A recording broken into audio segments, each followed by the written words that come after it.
yourself and with the people around you is absolutely essential, because I'm telling you now, it might feel painful and uncomfortable to have the conversation. It feels so much more painful and uncomfortable to not have the conversation. And so that goes for yourself too, because for a lot of us, there is a truth in a conversation that we're having in the back of our heads that we will not give voice to because we're scared. For a lot of us, and too, because I'm seeing you all, tell me if this resonates. For a lot of us, we'll see a presentation like this and there's this niggle in the back of your mind, and it's that voice that you've been like, go away. I don't want to listen to you right now. No, I can deal with this. But when we just bring some awareness to that, we get to change it. And so that's my invitation, is just anytime I'm going through this and something pops into your head, bring awareness to it. Just understand why that niggle is there. So let's go into rhythms. I really, really believe that the best way to free yourself from burnout is to build rhythms. Now, I didn't come up with the concept of rhythm. So I have an incredible mentor in someone called Brendan Burchard, who's actually speaking here for the VIPs tomorrow. He's amazing. And so I remember 2.5 years ago, flying to Napa and was working with him for the day on plans for my business. He'd been working with us for a really long time. And I was really, in my mind, that niggle was telling me I was ready to quit. That niggle was telling me, this isn't sustainable, you can't make this work. So I flew out there, but I put on a brave face and I'm like, here's my grand plans, here's all the things. And I am just like smiling my way through the day. We have like breakfast coffees and all the things. I can't even touch them because I feel so sick, because I feel so conflicted with what's coming out my mouth and what's in my head. And eventually lunchtime comes around and we're sitting talking and I just burst into tears. And I said, Brennan, if I'm being completely honest with you, I'm ready to walk away. This isn't working for me anymore. And he said, talk to me about it. What isn't working for you? And I said, every single day, it feels like there is a million demands on my time. Everything's a priority and moves the needle. And I cannot seem to catch my tail. I am exhausted. I cannot do it anymore. And he said, well, you're making a really big mistake. You do not ever plan your life around your work. You plan your work around your life. And he said, all I'm seeing you do right now is plan your life around your work. I mean, my daughter was coming in every 3 hours to breastfeed and it felt like an inconvenience. And it's embarrassing and shameful to say that, but all I was thinking about was my work. But that niggle in the back of my mind was like, this isn't what you want to be doing. This doesn't feel good to you. And we all have something like that, where in the moment we felt that level of shame, which I don't believe is ours to feel. I think we get to have both, but we have to make sure we are planning our work around our life, because that means we are planning our work around our priorities. And so what's really important is that you create a plan that protects your priorities. And so I'm going to walk you through a way that you can create a rhythm in your life, in your business, around anything that isn't really in flow right now. So a rhythm is really, really simple. You have a measurable desired outcome. Then you talk about the needle moving actions that are going to get you there. And then it comes down to how often and who. So measurable desired outcome, needle moving actions, and then frequency and ownership. This is the whole top and bottom of a rhythm. So I'm going to give you some rhythmic examples for social media, which you can take pictures of for us, we go viral at least once a week, and I don't want that to go away, and I don't want that to be by chance. I don't want my team saying, oh, it'd be nice to go viral this month. No, we're going viral every single week. That's the way we've always done business. That's how we continue to bring in new audience. But if it's only me knowing how to do that, then I'm going to be exhausted and burned out. So it's all about creating this rhythm around that. So here's an example for virality, if anyone wants to take a picture or screenshot. So the measurable desired outcome is that I want to go viral once a week on Instagram. Not just to get the views. Going viral means you're basically reaching people that don't follow you. This is the #1 way to get eyeballs into your social account, new followers. This is the one way to do it. It has never changed. I don't care about algorithm or anything like that. This is it. So there's 4 needle moving actions that come into play when going viral. So the first thing is you want to identify a trending audio, because it's a lot easier to go viral when you are using an audio that is trending. Then you're going to build up a post bank. You're going to build up a bunch of, whether it's hooks, quotes, some valuable message that you want to share. You build up a post bank. You batch create B-roll content. B-roll content simply means that you take your phone, you put it there, and then as you're making your sandwich or as you're working on your desk, you're recording. That's it. You press play, you press stop. I don't know why. Those reels just hit. People love to see people just doing their day-to-day things. Then the final step is when it's going to go live, you apply a viral hook, and that can be a visual hook. So just an insider tip. Let's say you are making a sandwich. Just keep it super basic. That is a visual hook because as human beings, we like to close loops in our brain. So we open a loop by starting the making of the sandwich, and then we close the loop by finishing the making of the sandwich. So if I want to teach someone something, I'm also going to give them something visual to look at and keep their attention. So that's an example of a visual hook. A text-based hook might be, I did this one a couple days ago. I just hit 22.5 million views on a reel that took me 15 minutes. Here's how. So we're going to watch till the end, and then I'm going to push you into my funnel at the bottom. So that's more of a text-based hook. All of this is a formula. And so you'll apply your hook, you'll put the audio behind it, and then you'll put it out there, right? So these are the 4 needle-moving actions. And the reason I love to frame it like this is we can often feel like creating social media content is like stepping into an abyss. Like, I don't know what anyone wants to see. I don't know what anyone's going to resonate with. It feels like everyone's like TikToking and dancing, and I don't want to do that. So it can feel so confusing. But it's literally these 4 things. So then we talk about frequency and ownership, because if we can create a rhythm around something like this, it becomes more guaranteed than guesswork. I don't want to build a business off the back of guesswork. So what I've done here is I've just put down the side when something's going to happen, what that thing is, and who is going to manage it. So identifying trending audio on a Monday. SMM means social media manager. And by the way, this might be you. You might be your social media manager. You might be everything and all the things. That's okay. You could just put yourself for now. The Tuesday would be add 10 reels into the post bank, right? So you do that on Tuesday. That's a social media manager. Another Tuesday is creating B-roll content. FOB is face of business. Because once I've created that B-roll content, I will pass that to my social media manager, and she will create the content from it. So SOB, face of business. If you have any kind of support with your business, then all you really want to be doing is doing the things that require your face. But if this is all you, that's also fine.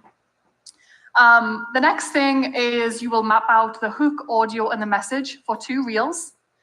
You'll create the reels, get them added to an iPhone folder. That's also going to be your social media manager. This is just a little thing that I put in here because I like to get super specific when I'm putting together processes.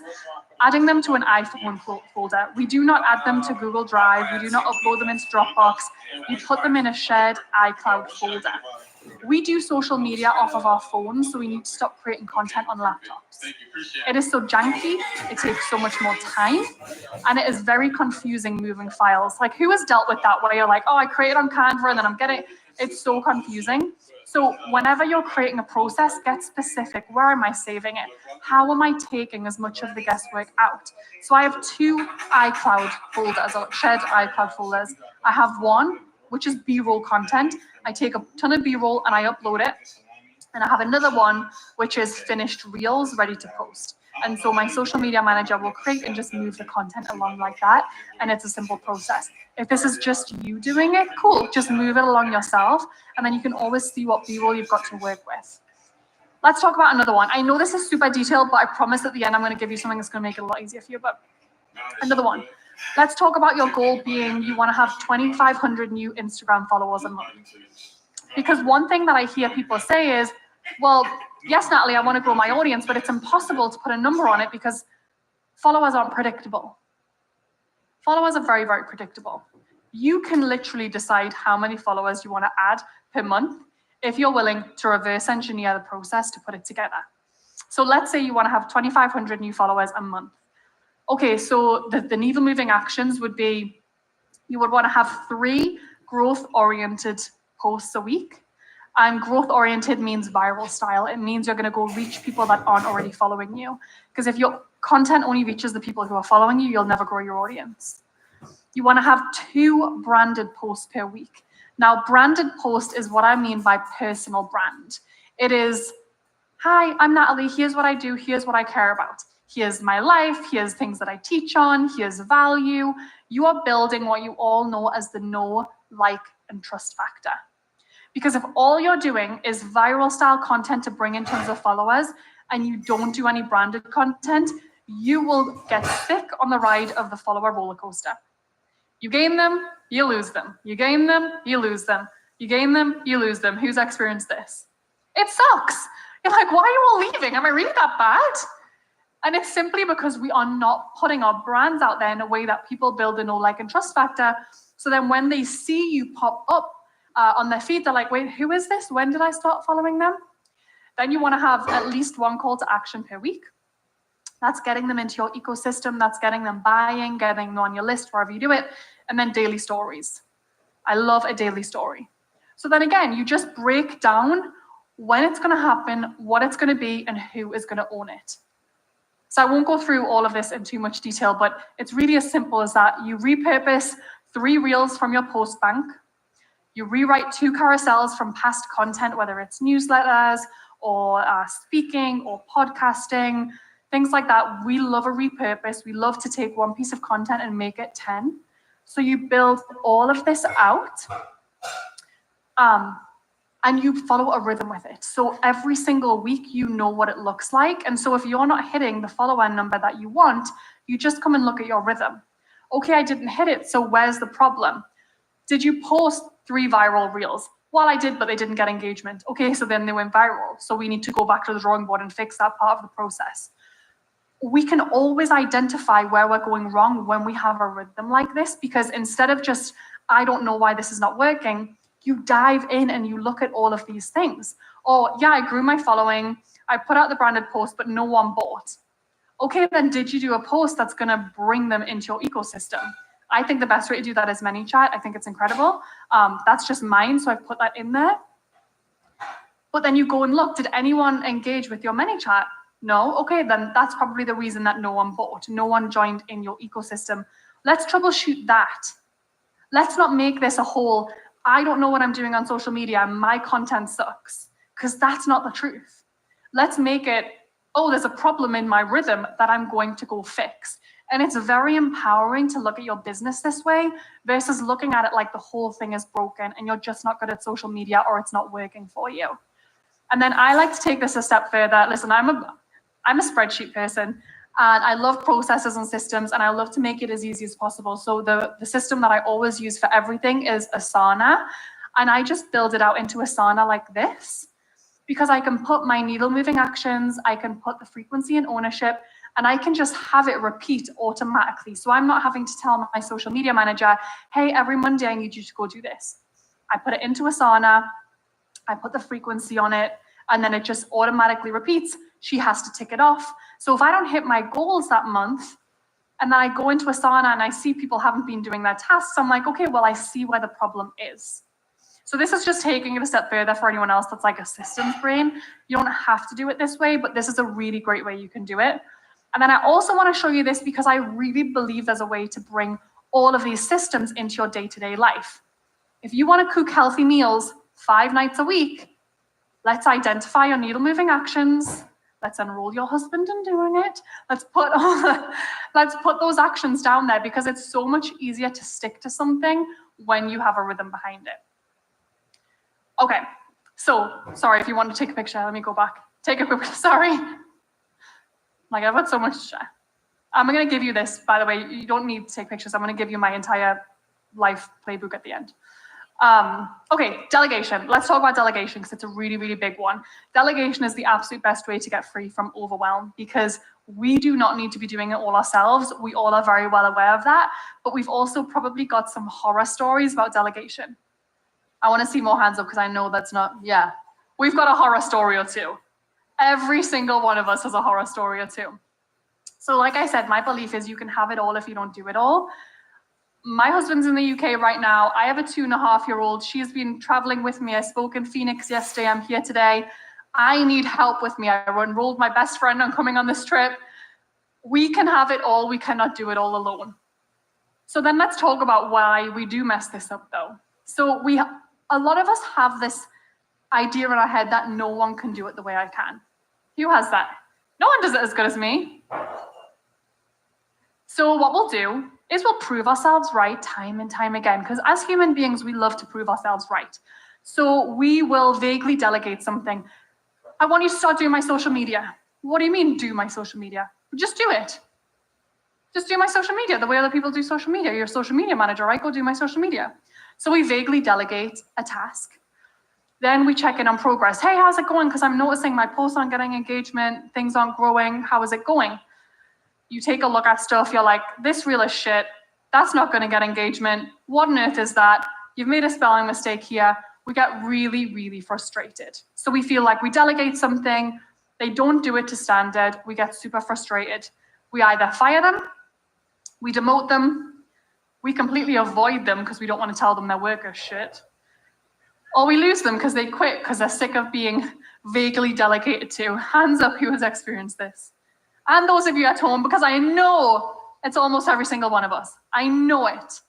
And this is not just in work, this is life too. So here's my entire system for delegation that I think will really, really help. And I'm going to give you a lot of this at the end too to take away with you, because I know there's a lot of things I'm throwing at you. So there's 4 steps for really effective delegation. And if you master this, you really, really can start to build that incredible rhythm in your business where you can actually get back in the driver's seat and start to really harness that creative energy again. So we're going to audit, we're going to playbook, we're going to delegate, and give feedback. So an audit is, let's look at the task. Let's say the task is researching viral posts, because success leaves clues. And if any of you want to learn how to go viral, you got to go research other viral posts in your niche that are targeted towards your ideal clients. So the audit is researching viral posts. You don't just tell a team member, go research viral posts, because they're going to go down a TikTok rabbit hole. They're going to get on YouTube. Like, we cannot just delegate like that. So you really want to playbook it through your own experience. Okay, here's the purpose. The reason that I want to do this is because success leaves clues, and I want to be able to grow my audience. Okay, cool. Then let's talk about the process. What exactly does it look like? Now, I believe the best way to create a process is turn on Loom video. I'm a big Loom fan. Turn on a Loom video and just record yourself doing the process. If anyone's seen the back end of my business, it's just boring videos of me being like, so then I go here. No, I don't. No, I go back there. But I'm doing the whole process and they can see my thought process and hear me talk over on a Loom video so that they can replicate it themselves. So I show them what that looks like. I show them what it really looks like in practice, and then I give them an example of the task performed really well. So we call it gold standard in Boss Babe. So for example, if I want to delegate out my newsletter, then I give them a gold standard of what the finished product would look like. Then when I delegate it with a goal, with a task, with very clear deadlines and ultimate clarity end to end. Then I give them feedback. Did you hit the mark? Did you miss the mark? Here's some action steps to correct it. And then let me put that feedback in the playbook. This is a step most of us miss. So when they provide you with those viral posts and it really hasn't hit the mark, right, firstly, which is probably not going to happen, you give them your feedback. You say, I noticed you did it like this. I would prefer you do it like this. Take that feedback and put it into your playbook. Because then if you ever delegate to someone else, they can in real time see, well, that didn't work. Let me switch it this way. So you really keep track of everything. So I'm going to give you my playbooks for a lot of this at the end. So my belief is for me to really protect my life priorities and do what I do best in the business, to be like most of us, the face of the business, to get results in the business and actually feel that harmony, you need to create the playbook before you hire the person. You cannot be continuing to fly the plane as you build it, because we're very, very good at doing this as entrepreneurs. Most employees aren't. And we have to stop blaming them for not getting it right. Listen, God agrees. We have to stop blaming them for not getting it right when we don't give them the playbook. So this is the overall. I went deep into the rhythms and delegation section. There's tons more there, but you kind of get the gist. So scan this quickly. I'm going to make this available for you all until midnight. I normally sell this for $349. I swear you will not find this free anywhere online. I'm not bullshitting you. I just want to make it easy. So I'm going to give you, it's called Life by Design, and it's basically how, sorry, I'm in your way. Get off the stage. It's basically just how I organize my entire life, how I delegate, how I set expectations, all of it. So just scan this or go to bossbabe.com/GoPro. Please make sure you get it today because my team will already like, what? So I'm gonna take it down at midnight. So just make sure you grab it. Listen, if any of you forget, just drop me a DM on Instagram. But, oh my God, I'm sorry. Okay, save the link, bossbabe.com, GoPro, and go on later. Worst case, drop me a DM at I am Natalie and I'll get back to all of you and send you the link, I promise. Just might take me some time, but you'll all get it. My Instagram's at I am Natalie. Okay, so you got that. So then talking about that, the thing that I really want to end on is being free from obligation. Because so many of us do so many things because we feel obligated to. And so what I want to kind of land on and leave on is this concept of shedding shoulds. So when I was going through postpartum with my daughter, and I'm so curious how many people relate to this, I felt like I had completely lost my identity. I had lived my entire life being the high achiever. I'm seeing so many. I had lived my entire life achieving this, doing this really well, working really hard, go, go, go, do, do, do. And it was my entire identity. What I had also realized is I had built my entire identity on these different layers that I was putting on me of like, you should do this and make people happy because then you'll be liked. You should act like this because then you will be invited into these rooms. Like whatever it was, I just continued to put these layers of shoulds on me. It reminds me of this story, and this is so niche, but stick with me. There was this story of a sheep in New Zealand. So sheep need to get shaved regularly, otherwise the fur just keeps building and building and building. There was this sheep found in New Zealand completely on its back, couldn't move at all because it had so much wool, and was really close to death. And someone found it and was able to shave it in the right way, really nurture it back to health, because it had basically just wandered off, gotten lost, and couldn't take care of itself. And that reminds me so much of this metaphor of so many of us are running our businesses from that place of other people's expectations, of society's beliefs. And I just call it the shoulds, the layers of shoulds. And going through postpartum with my daughter, feeling like I had completely lost my identity was really, really interesting. Because the biggest thing that I did, not from a place of insight, but despair, the place that I did was I literally said, fuck it. Fuck it. I am so done making everyone happy, hoping everyone will like me, doing all the things for everyone and expecting nothing in return, saying yes when I really mean no, keeping my truth to myself because I didn't want to rock the boat, walking on eggshells, you name it. We all have our own version of shoulds. And when I said fuck it, I took off every single layer and I realized I never lost my identity. I was hiding my identity because my best self was not someone I left behind when I gave birth to my daughter.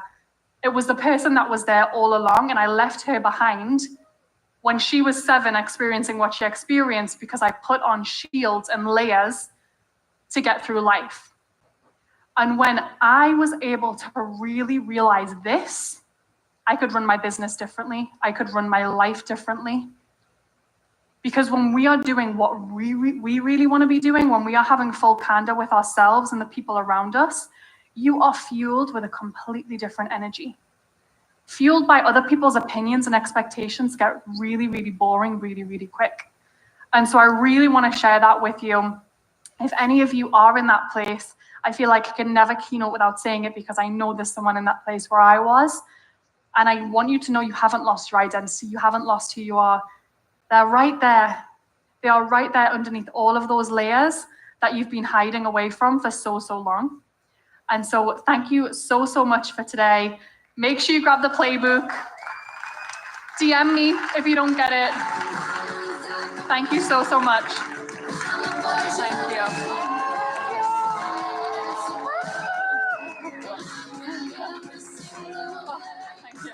Natalie Ellis, everybody. Thank you. How's that? Let's get a pic. I would love to. Thank you. Bye. Bye, everyone. All right.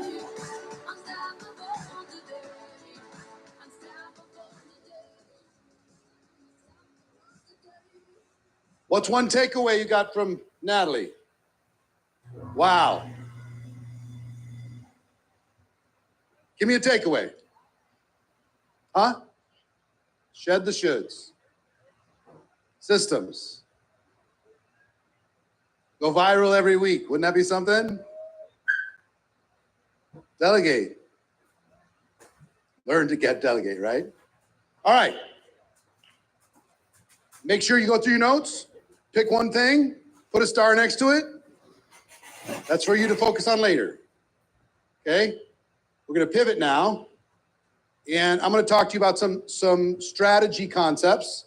And I want you to really pay close attention, because if you want to have more duplication, if you want to have more productivity within your organization, you need to figure out some strategy. Would you agree? Is it one size fits all when it comes to a person joining your team? We try to make it, but that's not how human beings are built. So you got to figure out, how do you get the most out of each person that joins the team? How do you do that? Right?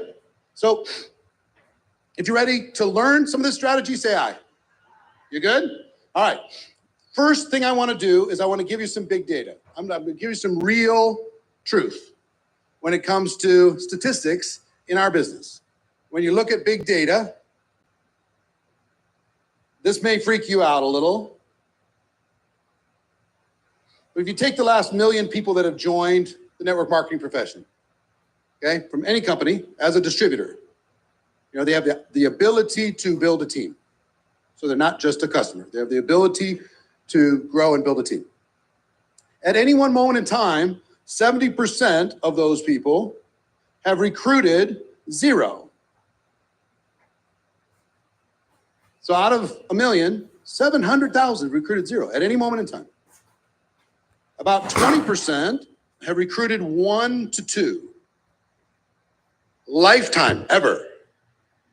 Not a month, not a year, ever. Okay? 5% have recruited 3 to 5. 3% have recruited between 6 and 9. And approximately 2% have recruited 10 or more. Now, you're like, oh,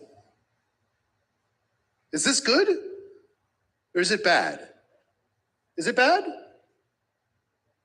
I don't know. No, he's saying 90% fail. No, it's not. No. It's not even that. Look, everybody above this line that recruited less than 10 lifetime, these people are tourists. Okay? There's nothing wrong with tourists. Vegas loves its tourists. You know, they're going to come here. They're going to get a 3-foot-tall margarita. They're going to go see some shows. They're going to give some money to the casinos. They're going to go see some shows. They're going to go to a club. But eventually they're going home. They're not going to stay here for forever. But if they loved it, you know what? Sometimes they'll come back. They'll be a repeat customer. They'll come back again once a year. They really loved it, maybe twice a year. Who knows? Maybe this becomes a regular thing for them. But they don't live here. These people are the permanent residents. These people run the casinos. These people host the clubs. These people put on the shows. These people create businesses and opportunities, right? So what do we want from our tourists? To have the best time possible. Just have a good time. And some of them might turn into something more and some of them might not. It's okay. But I spent a good portion of my business life trying to change these numbers. Because if you can just get the 70% to do one, and good, look, the best in our profession actually do change these numbers. And little changes mean big, big, big results. But let me tell you about this 2%, why this 2% is so important. I want to talk to you today about how to get more productivity from the tourists and how to get more productivity from the residents. Okay? And teach you how to teach the residents to get more productivity from their tourists. Make sense? The 10 or more, this group recruits 70% of all distributors are recruited from this group. 30% are recruited from this group. Once they get to 10 or more, the average is 27 plus recruits.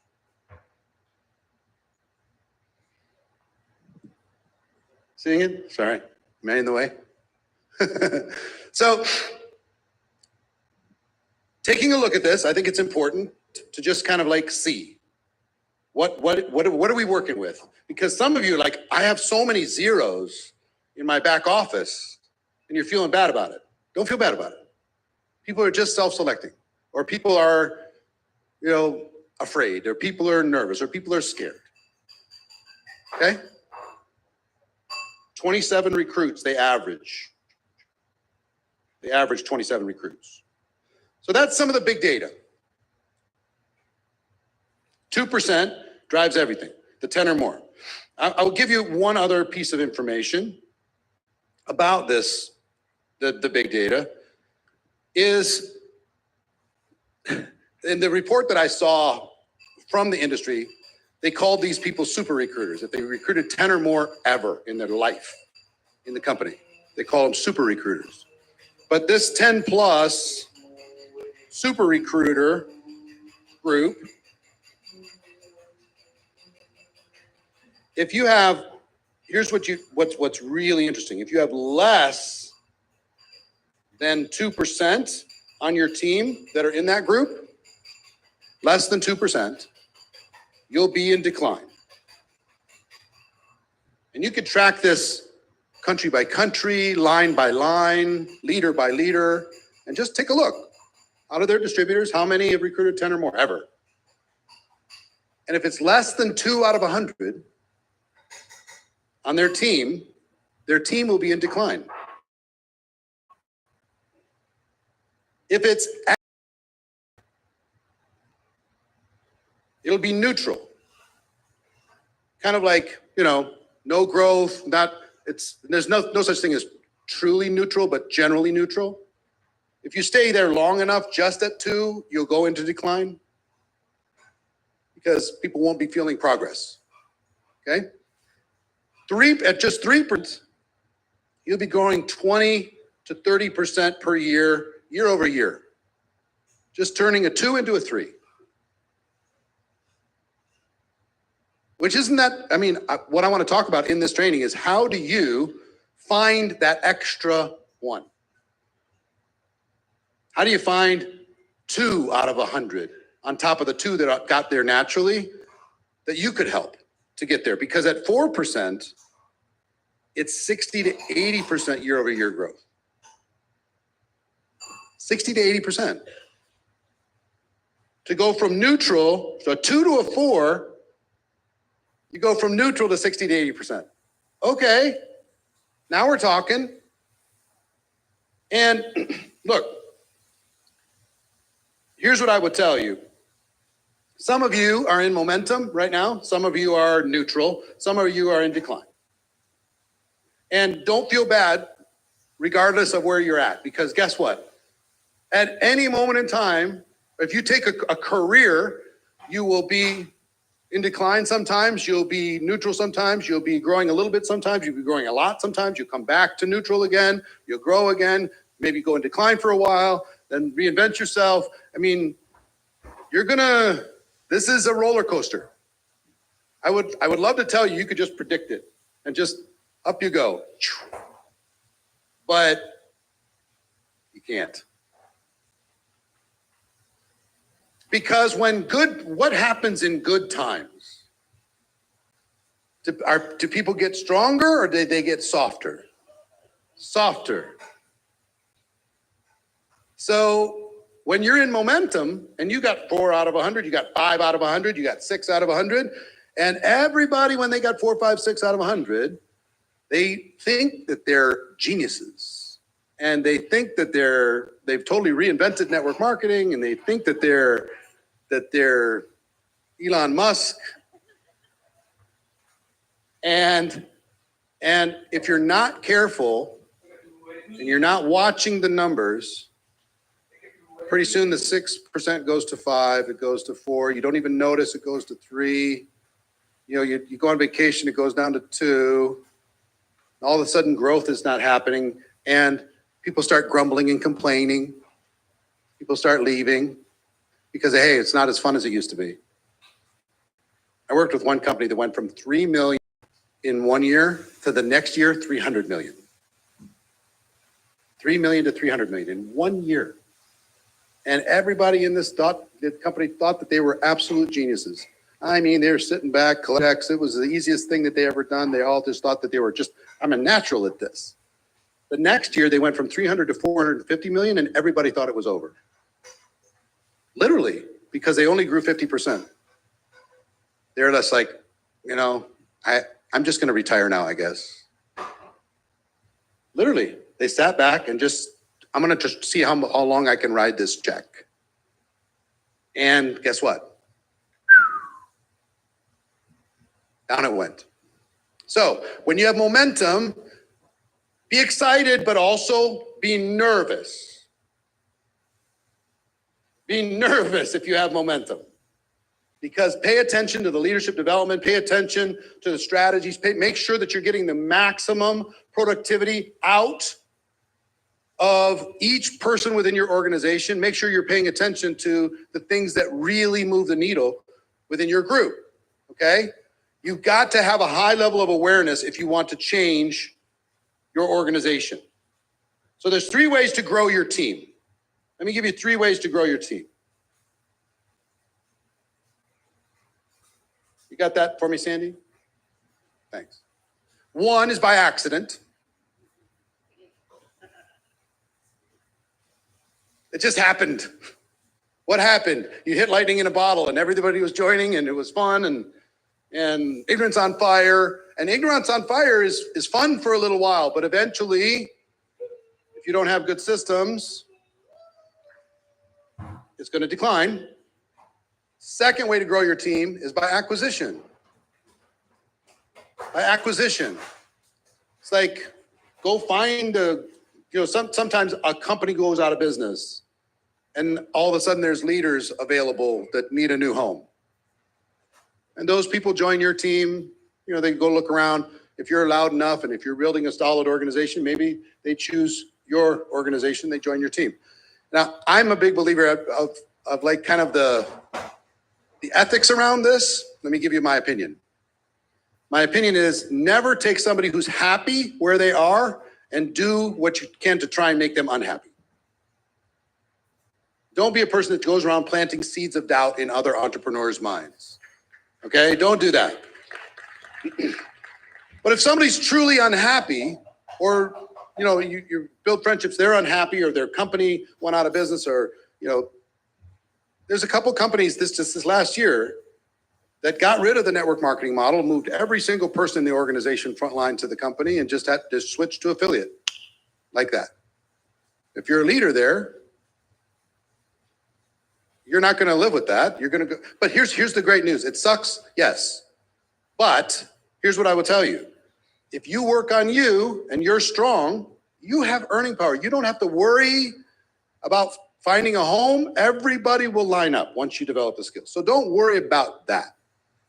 You know, your company can go away, God forbid, but if it did, you're the asset as a network marketing professional. Okay? Yeah, give yourself a round of applause. You're the asset. So you got by accident, by acquisition, sometimes that happens, and then finally by design. Can you design a process to grow your team? And that's what I want to talk about over the next 40 minutes or so, is how do you design a process? So let me give you 3 goals when you're approaching your team. First goal is to increase productivity. Take a look at every single person, and whatever they're doing, find a way to get them to do a little more. Just a little more. If they're a customer, can they be a little bit more of a customer? If they've signed up a couple customers, can they sign up one more? If they haven't signed up a distributor, can you help them get the one? Right? So we're in the business of trying to get of little edges, of little advantages. So somebody joins and they're scared to death. What do you do with them? I want to show you what to do with them. If they're scared to death, they won't talk to anybody, they're just frozen. You're a professional. What do you do? So one goal is to increase productivity of every team member. At least it should be a goal. Now, you're not going to achieve it every single time, but that's the target, is to try and increase productivity. Second one is to maximize the opportunity.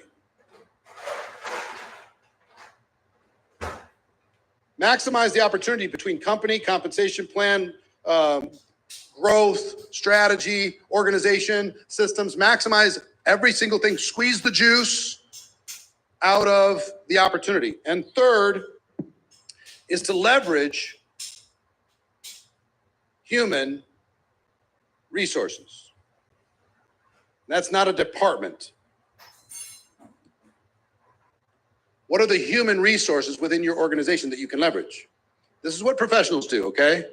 There's amateurs, posers, amateurs, professionals. I'm talking about a professional mindset of how you're going to approach your team. Let's say you got 100 people on the team, 100 people that are active. What are you going to do with them? You know what most of us do? I hope the team does something. That's what most people do. I hope, please God, let them do something. Or they try to treat them all the same. Everybody's exactly the same when they're not. They're in different categories. So I want to talk to you about doing these types of things. Now, let me talk to you about, I got a lot of 3s, 3 of this and 3 of that and 3 of these things. But I want you to think of distributors on your team in a couple different ways. One is a person that is a destination, okay? They're a person that is, they're a super recruiter. You know that they're going to build. They're solid, they're strong, they're a destination in itself. You know that if you work with them, you're going to get good productivity. They're worth your time, they're worth your energy. You know, you're looking for people who are willing, coachable, and hungry. They show that they're willing to do that. They follow assignments. They listen, they're leaning forward, they got good energy, all of those things. They appear to be a destination. So if they're willing, coachable, and hungry, then you're going to start coaching them and guiding them to becoming more productive. The second type of distributor is a doorway. They're not a destination. They're just somebody who will lead you to somebody else. You understand what I'm saying? So if I talk to my friend Jeff, and Jeff's busy and he's running, 5 businesses, and he's got stuff going on with his kids and got going on with his family, but he's joined, he has influence, but I can't get him to focus on what we're doing because he's focused on his 5 companies and what's going on in his family and his kids and everything else. He's focused. So what do I do with somebody who has influence and doesn't have focus on my business? I mentally shift him into a doorway, and I work to leverage the opportunity that exists by him joining. Because if I can get him to introduce me to his world, then I can find somebody who might be a destination. Now, I might go doorway to doorway to doorway to doorway to destination. I go, talk to one, talk to another, talk to another. That leads to another, leads to another. I'm the professional. I'm the resident. They're all tourists, but I'm going to find something in there. Get what I'm saying? So if they're a doorway, fine. A doorway, how many people have large parts of your organization came from not the person that you brought in, but somebody that they brought in and they brought in and they brought in within your organization? Those people were doorways. They're very valuable. But you as a professional, as a 2%er, as a super recruiter, as a leader, guess who has to mine the resources from the connections of all the people in your organization? You do. And then when you find somebody who is a destination, then you can start developing them. You can, if they're willing, coachable, and hungry, you start developing them. You start going through the process. You start doing tell, show, try, do to teach them how they can become independent from you. And then some start as a doorway and become a destination later. They started as an introducer and then it got interesting. Or they had a gap in their schedule and people were joining the team and they were appreciating the support that they were getting from you. And they say, you know what, I'm going to give it a little run. And maybe they become a destination for a minute and then they become a doorway again. Fine. The professionals are going to be squeezing the juice. And what I mean by squeezing the juice, leveraging the human resources in order to be able to get to people who can be positively impacted by the products, get to people who are looking for opportunity, get to people who are entrepreneurial, hungry, willing, coachable. That's what we're there to do. So it's our job to dig. So I'll give you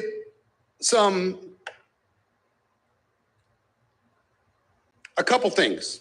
For the destination people, how do you know they're a doorway that becomes a destination and a destination that becomes a doorway? That's the third type. It's a mix. It's a combo, right? Either a destination or a doorway, or one becomes the other, or they flip-flop back and forth. Got it? Okay. So, for the destination people, your biggest clue is, if they're willing, coachable, and hungry, is your biggest three clues. And you need to tell them this. Let them know. I was really, really hungry. I was willing. I was coachable. And I let my upline know. And then once you have that, we use this process called tell, show, try, do. I'm going to tell you what to do. I'm going to show you what to do. You're going to try it. I'll be there to support you. And eventually you're going to do it. Okay? So we think, let's say somebody tells us they're a destination. I know that's weird language, but does it make sense to you? You know how I'm describing it? Somebody kind of, yes, I'm going to go to the top. I'm doing it. I'm in. I'm ready to go. So, all right, fantastic. Throw up, tell, show, try, do it back here again. Some more knowledge on some things that are kind of tapping in. So what would be great, right, is if you tell somebody, I'm a destination, I'm all in. All right, let me tell you how we're gonna go build a business. Let me show you. You just watch. And then eventually you're gonna try it, and I'll be there to support, and eventually you're gonna do it. I would love it. It was just tell, show, try, do. I'll tell them once, show them once, they try it once, and then they're doing it once. Nope. It's tell, tell, tell, tell, tell, show, show, show, tell, tell, tell, show, show, show, show, show, try, tell, tell, tell, tell, show, show, show, try, try, try, show, try, show, try, show, try, tell, show, try, do, tell. It takes a minute on all the skills. But if you see them as a resource, it's a good investment of your time to be willing to go through that process with them, personal time. Okay? Now for the doorway people, you ever seen those little egg timers like in a kitchen? You just turn it on, tick, tick, tick, tick, tick, tick, tick, tick, ding. They are like the egg timer. If they're a doorway, you better go quick. They join, you got like a week to figure out a way for them to introduce you to some people. You got to get clever. And I got to go to Jeff and say, Jeff, my brother, I know you're busy, but man, I've got a little gap in my schedule, and I know you know some entrepreneurial, hungry, ambitious people. What if we just take a couple minutes and you can three-way introduce me to those people via chat or by SMS, and your contacts, my skills. Let me see if we can do something together over the next week. And if I dig, like who can you think of, Jeff? I'll help you in the process. Who can you think of that would really benefit from the products? 3 people, fantastic. Who are those 3? Let's work on that process. Let me do it. I'll call them up and just let them know, or you could do it together. And some of you are like, wait a minute, I thought we were trying to get duplication. You're gonna go make some calls? Yep. Why? Because there's an egg timer, tick, tick, tick, tick, tick, tick, tick. And he's joined my business. I either have to get some assets from him or I'm gonna lose it. So, and sometimes, let me give you, when I worked for my first 3 years, and I had never really learned how to find prospects. This is before social media, okay? I didn't learn how to find prospects. I didn't know what to do. And I literally ran out. Every person that I'd ever known, I had talked to, at least I feel like I did. And I didn't know what to do. So you know what I did? I went to my mentor and I said, I'm stuck because I've run out of people to talk to. Back then we were running ads in the local newspaper and we're doing all kinds of stuff. I mean, I did everything. I put signs in the lawns, call this number if you want to make money. I walked around in the mall and said, you know, hey, you want to work at the shoe store for the rest of your life or you want to do something else? I mean, I'm as an introvert, I'm so uncomfortable doing those things, but I had to get somebody. And here's the advice my mentor gave me. He said, Eric, move heaven and earth to just find one. I'm like, well, what am I going to do with one? It's one. He said, no. Eric, come on, man. You have time and you have passion. They have contacts. So here was Eric. He said, go find one person. And on average, a person's going to know a couple hundred people. So you have the opportunity to get introduced to 200 people. You just have to be aggressive and creative in having them help you do that. We do it together. Okay? Because guess what? You know what I found out? Their 200 people were way better than my prospects because though they didn't know who I was, they didn't know all my failures, they didn't know all my fears, they didn't know what I was scared of. I could go to them with posture and say, you know, hey, so such and such recommended me to you. I've got a great opportunity. I wonder if you might have so I was way bolder with other people's prospects than I was with my own. Because I had all my own limiting beliefs about my own prospects. But their prospects, I was just free. I viewed all 200 of them as just practice. And if it turned into something, fantastic. And guess what? It did. Because here was the second thing my mentor said.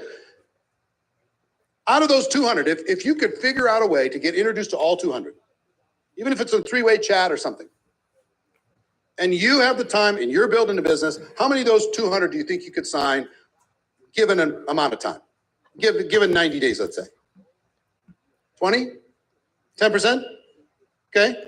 So what's 200 times 20?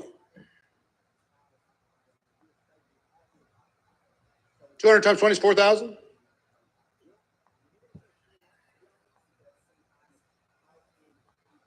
So those 20 can introduce me to another 4,000 people. Now I have 4,200 people to talk to.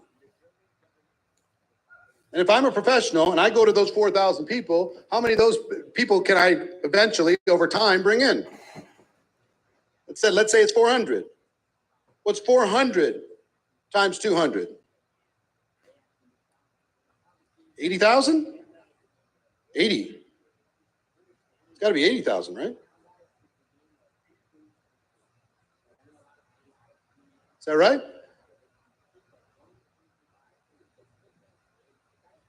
$80,000 people to talk to just because you found one walking around in the mall.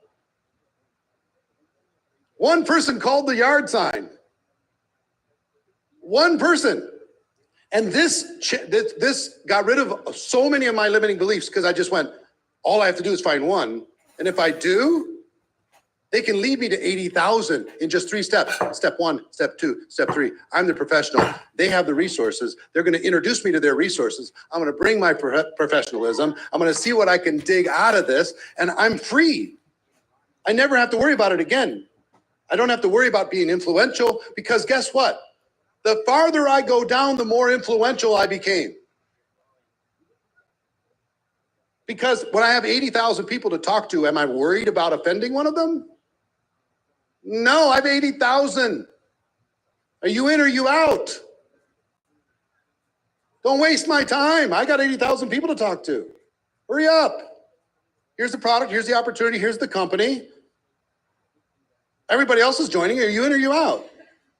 I would never do that with my own prospect. Never. But with theirs, no problem. So some of these are destinations, some of these are doorways, some of these are destinations, some of these are doorways, but I'm the pro. And I'm going to dig until I find what I need. But you got to move fast. When you bring in the one, you got like a week before they go get back and distracted by life. You got like a week to get something. And once you get something, I mean, Jeff brings me, I take Jeff to breakfast and say, Jeff, I know you're busy, man. I get it, but you got some influence. Debbie has more than you, but why don't you just connect me with some of your key people and let's see what can happen with it. I promise you I'll treat them right. Treat them right. Fantastic. So he gives me 10. Debbie gives me 20. And I go talk to those 30 people, and let's say 3 of them sign up. I go with big posture, and Debbie wanted me to connect with you. When she thought of somebody who might do well at this business, she thought about you. So that's why I'm connected. She connected us by 3-way chat. Can we get together for breakfast? Let me share with you. Can you jump on a Zoom? Whatever. I go to Jeff, same thing. And let's say 3 of those people sign up, and I go back and I sign them up under Jeff and Debbie, and they're excited. Right? And the check showed up. Now I'm digging now already into the 3 that joined and their top 10 or their top 20. See, you can deal with the 200. You can deal with their top 20 also. And just go, quality. But if you lack quantity, you can just get some quality and go. If you lack quality, go with quantity. Either one, but you're the pro. Are you understanding the concept that I'm telling you here? It's your job to get the resources out of this. Now, you got to move fast and you got to dig. And then once you bring in somebody in, if we're really going to talk about strategy, I want to talk about 2 things, and then I'm going to give you an assignment. Okay? And then we'll take a quick break. First thing I want to talk to you is this concept. When you bring a person in, new person, joins your business. All of them have a line. And on this side of the line, it's easier to stay active and involved in your business. And on this side of the line, it's easier to quit and do nothing. So give me some things that would make it easier for a person to stay involved. One would be your support, right? If you're supporting a doorway person, that would make it easier for them to stay. Why not? If the vision, what vision would help them? Okay, so you share your vision, and that inspires them, that causes them to want to stay. How about getting a good product result? If they got a good product result, would that help? If they got paid, if they make a friend, you don't sleep on making a friend. I'm serious. What I mean by that is don't ignore this. One of the smartest things you could do is connect a brand new person, especially if they're on that timer, connect them with somebody else that's kind of like them, that's having some kind of success or is just a nice person involved in your business, and let them develop a friendship. And from that friendship, people will have extra reasons to stay around. So if they get recognition, if they proclaim themselves, and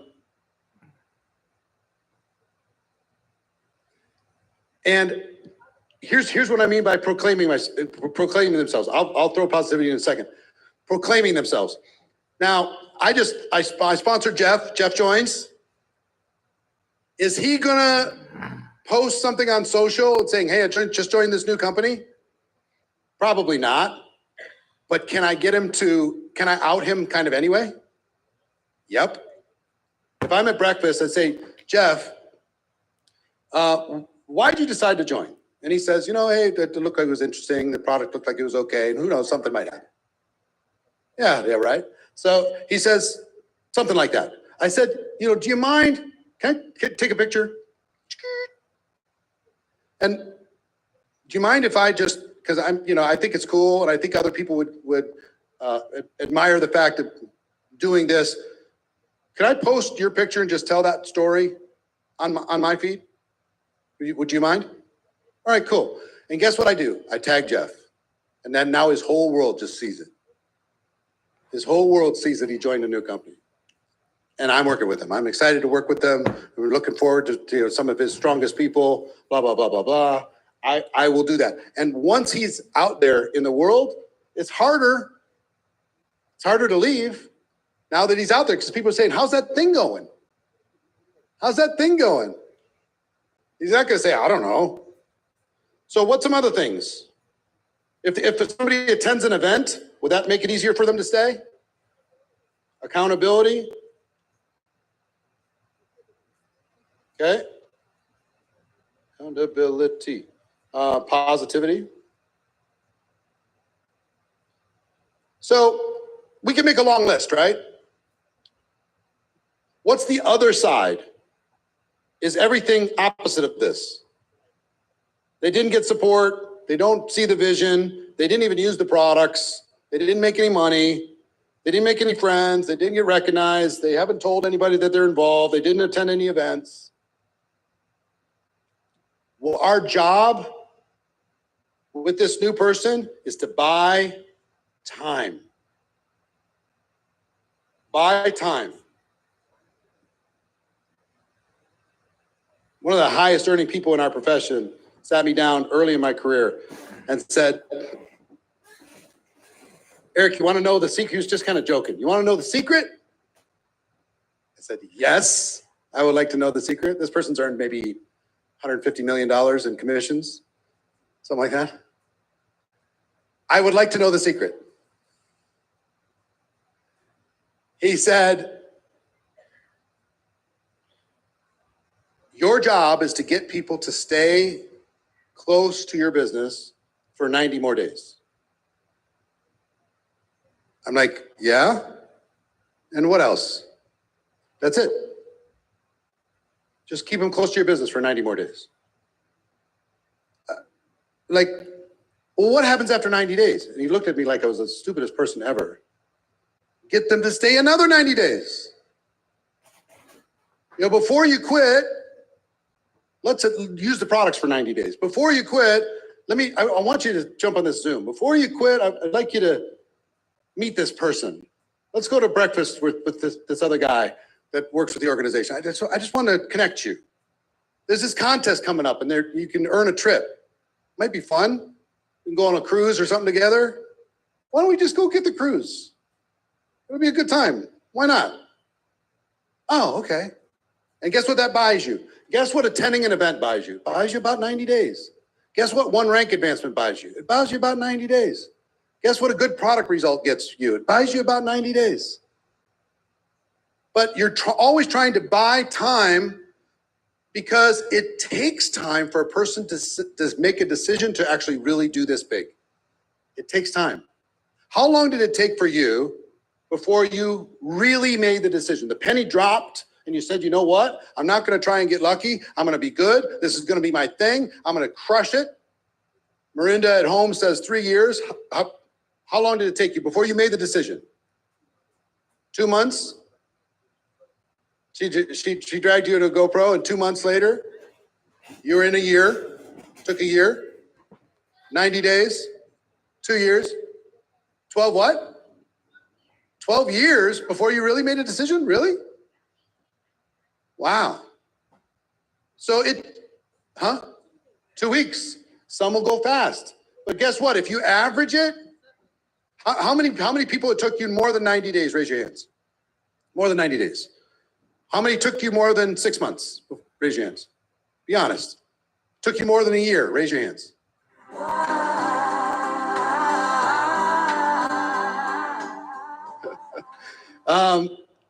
Here's all we're trying to do. Buy enough time until they make the decision.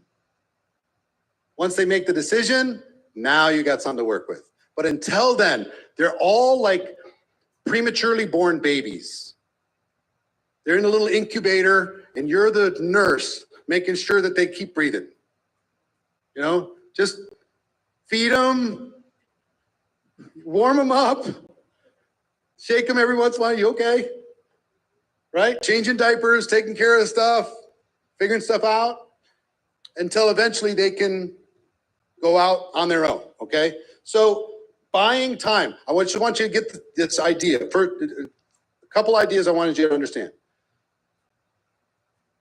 That you have no limits to reaching the world. You're 3 levels away from 80,000 people with just one prospect. What could you do if you had 10 prospects and you went 5 levels deep? How many can you reach? It's over 1 million, way over. So maybe that limiting belief can go away and you can go to those people with posture. So I want you to understand, some are destinations, some are doorways. It's your job to get the most out of them, okay? And the way you get the most out of them,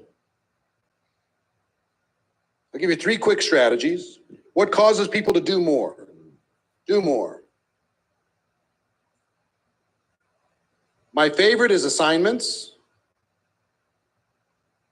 Give them an assignment. You can give them a challenge. You can give them a campaign. You can give them any one of those things to cause them to do a little bit more. So, hey, I'd like you to use the products every day, if it's appropriate, products or services, whatever. Use it as appropriate, use it as instructed for 30 days. And then let's judge. Or before you make any big decisions, I want you to come to the company convention. Come with me. Let's have an adventure. It'll be fun.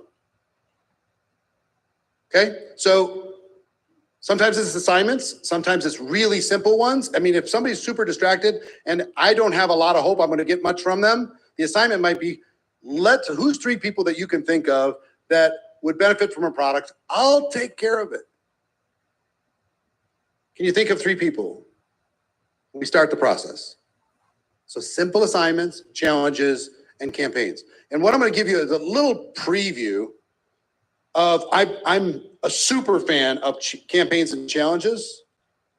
So I'm going to give you a lot of them to choose from. And then I'm going to give you an assignment to pick one. Throw up all of them. So you can give somebody a product use challenge on using the products, a product results challenge. Let's say it's weight loss. Hey, let's see if we can lose 10 pounds. A customer challenge. Let's go get 5 customers. Let's get 1 customer. A gathering customer challenge is one's for the customer themselves. Like if you have a customer, you might just challenge that customer to be able to use the products, and get the result based upon whatever it is that you're offering. It might be a gathering customers challenge that you have your team members. We're all going to get 5 customers this month, and we're all going to lock arms. Who's in? Who wants to do this? In the next 30 days, we're all going to get 5 customers. 5 customers in 30 days challenge. And here's all the support we're going to give. Here's all the training we're going to give. Here's all the resources we're going to give. And who's in? So now you got 20 people that say they're in. Well, we're aiming for 100 customers now with those 20 people. And they have a reason. All these challenges and campaigns do is give people a reason to do something they wouldn't have done. An excuse to do something that they wouldn't have done. A reason to make a phone call. A reason to make an introduction to me. A reason to use the products. A reason to buy the new product that just came out. A reason. So a recruiting challenge. I love recruiting challenges. 20 and 30. How to recruit 20 people in 30 days.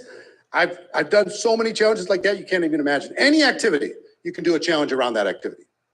So conversation challenges. If somebody's really nervous, maybe just teach them how to start some conversations. Have a Zoom call and everybody start some conversations.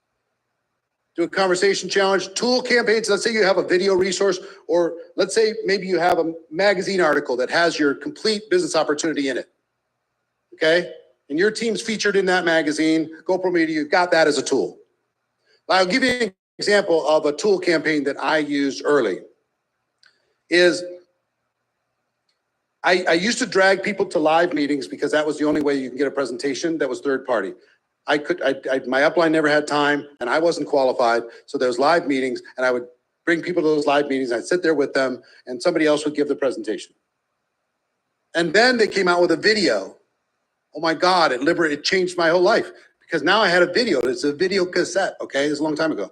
A video, and I could have 50 meetings going on at one time if I learned how to give away a video and get somebody to watch it.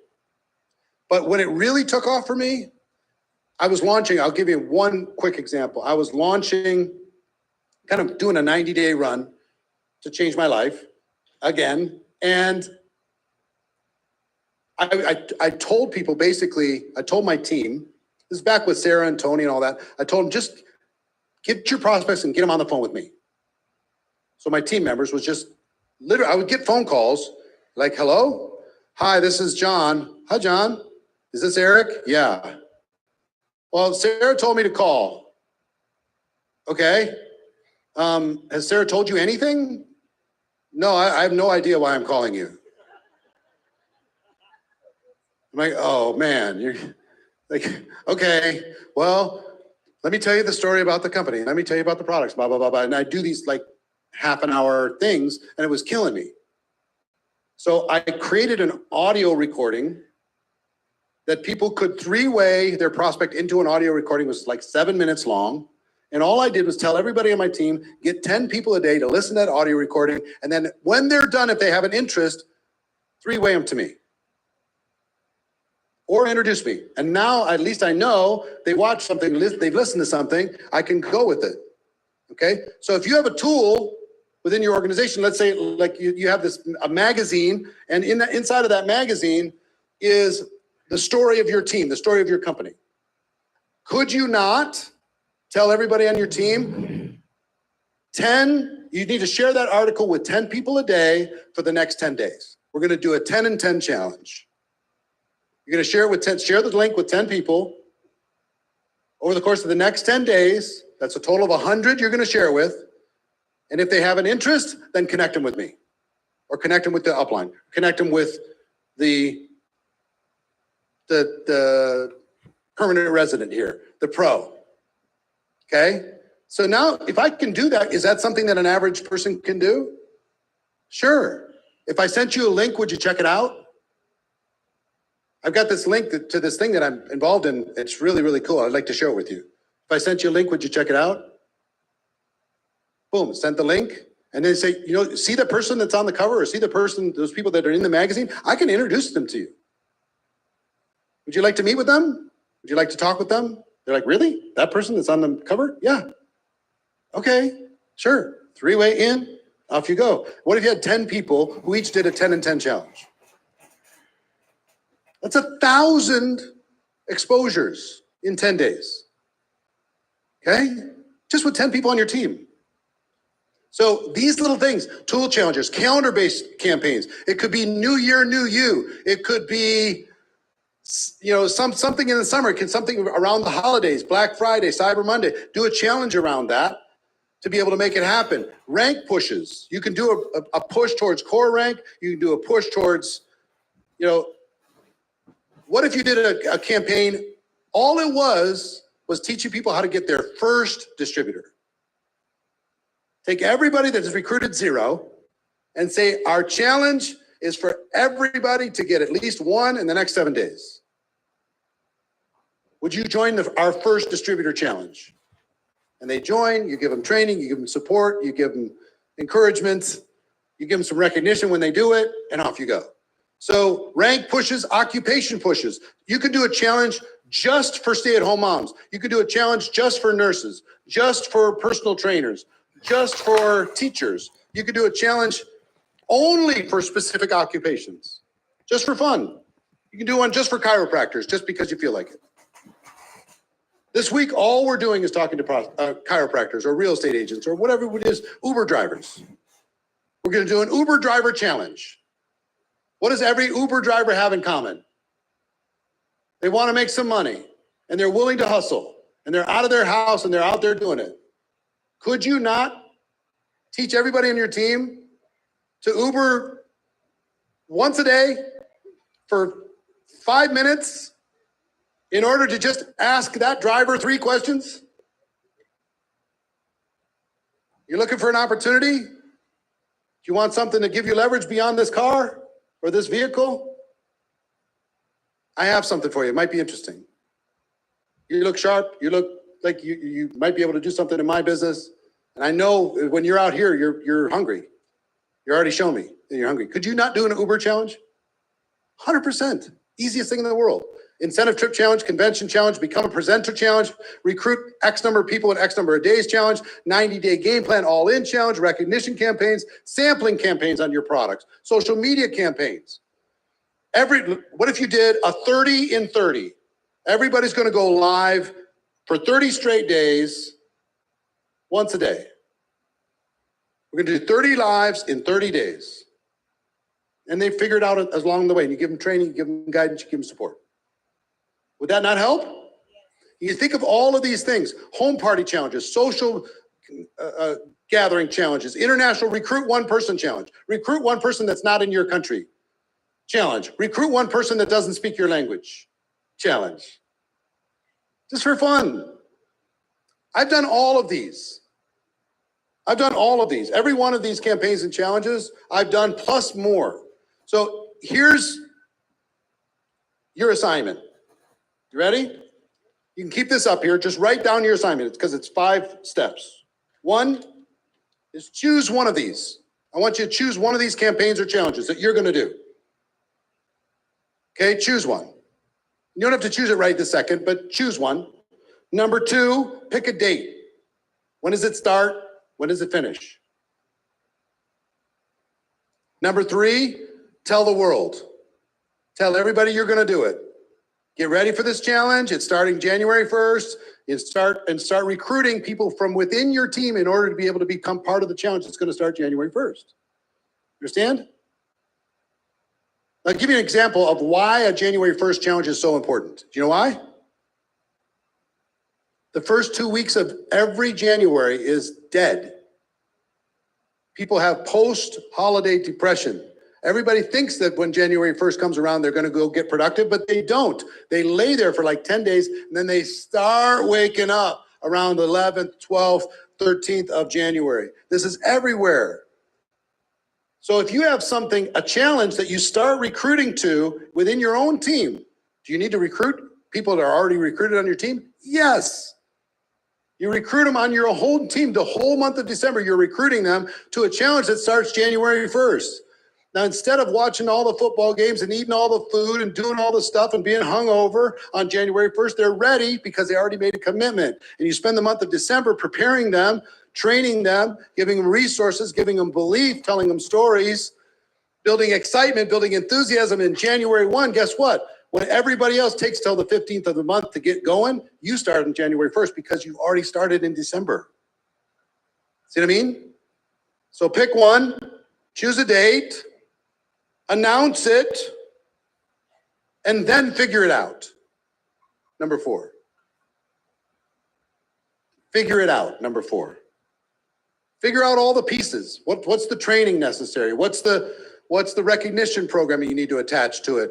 Are you going to have a leaderboard? Is there going to be some accountability you're going to have? Are you going to build little teams and groups that support each other? How are you going to do it? What are you going to call it? Do you need to come up with a little logo or come up with a little slogan? How are you going to promote it? You're going to get the buy-in from your leaders, so they're going to work with you instead of like what's going on. So you got to, when you're going to do a campaign like this, you need to make a decision first. Then you need to work with your leaders and get their buy-in. Then you need to work with the next group, get their buy-in. Then you need to work with the next group. Here's what we're going to do with all the people that are kind of inactive, right? And then you audit and take inventory of your team, who's in, who's out. And here's the vision of why we're doing it. And then finally, number 5 is make it better. When you announce a challenge that's going to start January 1st, you're going to have some kind of a plan in your head. But between now and January 1st, what are all the 50 little 1% things that you could do to make it better and better and better and better and better and better and more fun, more interesting, more light, more productive? Lean on it. And then when you're done with it, plan to review that challenge. And what worked, what didn't, what could you learn for the next time? How can you use it in order to be able to increase productivity in the future? You know what I'm saying? Okay, so guess what I'm doing with all of you right now? I'm causing you to think about things that you weren't going to think about. I'm causing you to make a plan that you probably weren't going to do. I planted January 1st on purpose in order for you to think about something on January 1st, because you're probably going to do one of these things and get through the holidays and not start until the 15th. And guess what? Every day, every 10 days of a year is what? Every 3 days is 10% of a month, right? Every 3 days is 10% of a month. So you take 15 days, 50% of the month gone of the productivity. So if I can buy those 15 days back, I'm going to be happy with the results. Yes? Happier than I would be if I didn't have a plan. So I'm literally, guess what this whole weekend is about? Getting you to do things you weren't going to do. Getting you to think in a way you weren't going to think. Getting you to take an action that you weren't going to take. And if you need it, and you've traveled from around the world to be here, your team needs it. This is a skill you got to develop. You got to strengthen. You got to bring your creativity to this, and you have to not get casual. How many campaigns are going on in retail right now? How many campaigns are happening in retail sales right now between now and Christmas? All of them. As many campaigns as you can imagine. How many do you have between now and Christmas? Do you have any? Do you have any at all? Be honest, how many of you actually have a specific campaign between now and Christmas? Raise your hands. The rest of you, I'm not judging you. I'm here as your friend. I'm just telling you, now that you know, it's up to you, okay? It's your job to pull the value out of the organization. It's your job. And I think of it 2 different ways. One is how much gold is in this line of sponsorship that I could dig out? And the second side is how many people in that line of sponsorship can I help? If I have a bigger vision than they do, if I cause them to think different than I do, or think different than they were thinking prior to getting involved, getting close to me. Okay? So, you got it? How many have an idea, a little idea, what you might be going with as far as a challenge? All right, cool. Take it, improve it, go from there. Here's what we're going to do. It is 10:52 a.m. We're going to take a quick break. Let's call it a 5-minute break that everybody knows is really going to be 15 minutes. Okay? But promise me you'll be back in your seat. We'll put a countdown clock in your seat and at home in 15 minutes from now, bright and shiny like a penny, okay? All right, enjoy the break. I'll see you in a bit.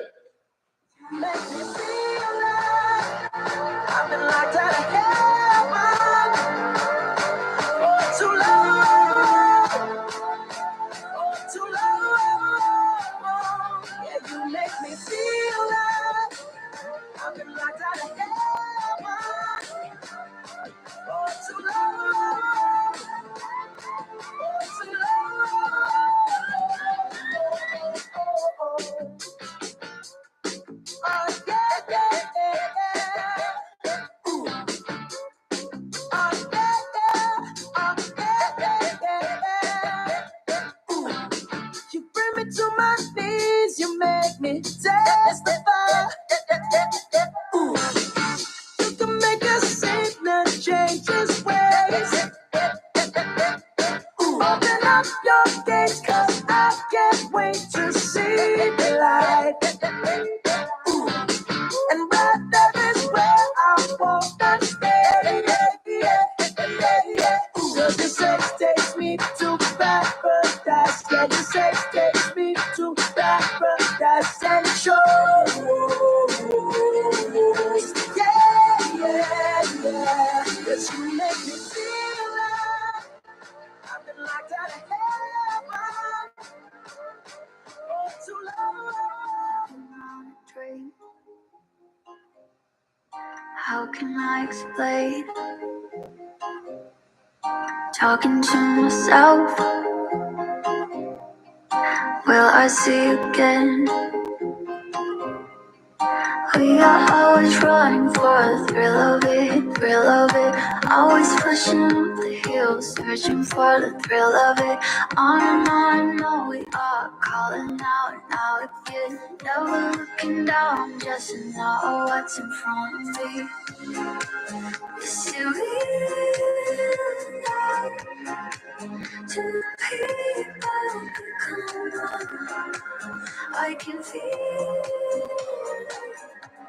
to the people. I'm afraid, short of fire, the dark in need of light. And we touch, you inspire, feel the change in me tonight. Take me up, take me higher. There's a world not far from here. We can dance in desire, or we can burn in love tonight. Our hearts alive, firestorms, and when they strike, we feel the love. Sparks will fly, they ignite our bones. And when they strike, we light up the world. Hearts alive, firestorms, and when they strike, we feel the love. Sparks will fly, they ignite our bones. And when they strike, we light up the world.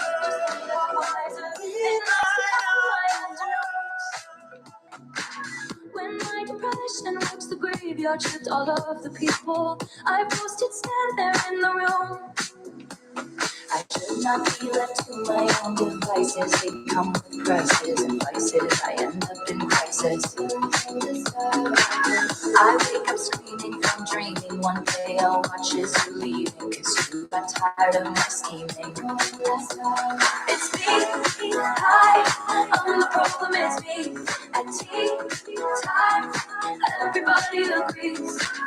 I'll stare directly at the sun, but never in the mirror. It must be exhausting, always rooting for the anti-hero.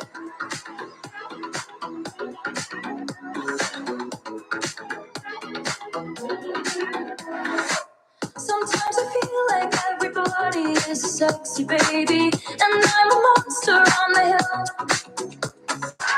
Too big to hang out, slowly lurching toward your favorite city. Pierced through the heart, but never killed.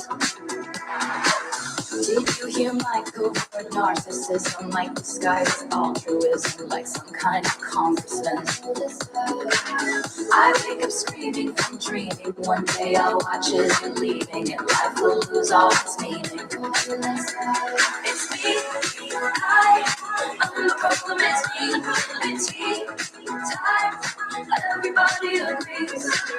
I'll stare directly at the sun, but never in the mirror. It must be exhausting, always rooting for the anti-hero. There was so many nights that I regret. Give me something that I can hold on to. A little light when I'm down on my knees. I was so lost in myself when I found you. But in that moment you made me believe. You give me freedom, freedom, freedom I've been looking for. Freedom, freedom is you. You give me freedom, freedom, freedom I've been looking for. Freedom, freedom is you. You give me freedom, freedom, freedom. You give me freedom, I've been looking for. You give me freedom, freedom, freedom. You give me freedom, I've been looking for. You give me freedom, freedom, freedom.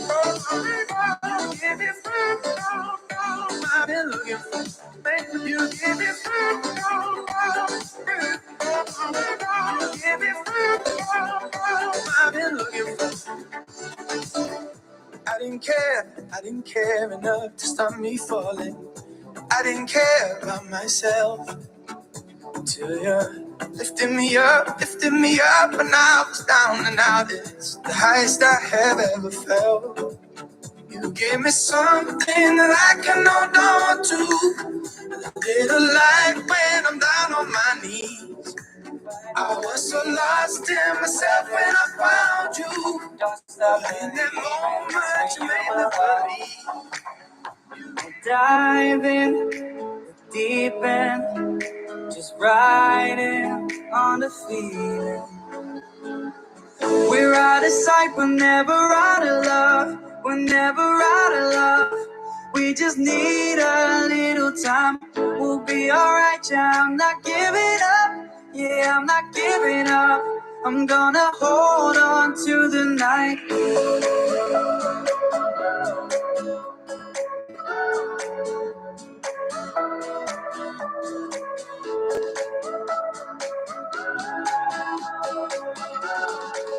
I'm gonna hold on to the night. All right, ladies and gentlemen, we're about 3 minutes away from restarting. Please make your way back into the room.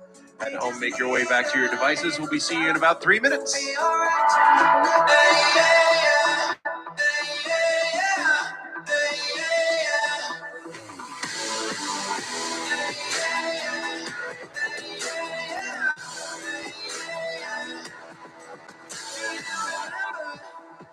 Before all of this, when it was just a dream.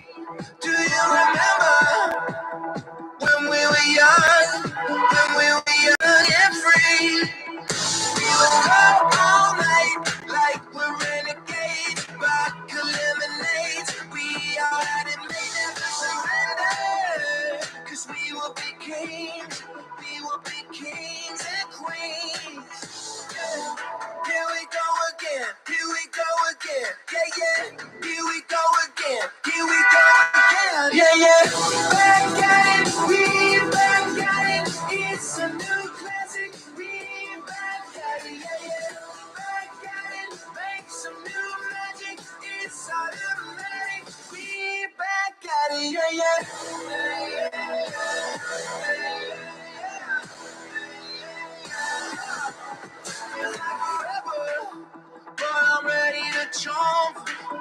me to touch the sky. Tell me whatever. Okay, everybody, come on back in. Grab your seats. We got a lot to cover. Here we go again. Here we go again. Yeah, yeah. Back at it. We back at it. It's a new classic. We back. All right. Back at it. Make some new magic. It's automatic. We back at it. Yeah, yeah. Yeah. Come on, everybody. Grab a seat, grab a seat.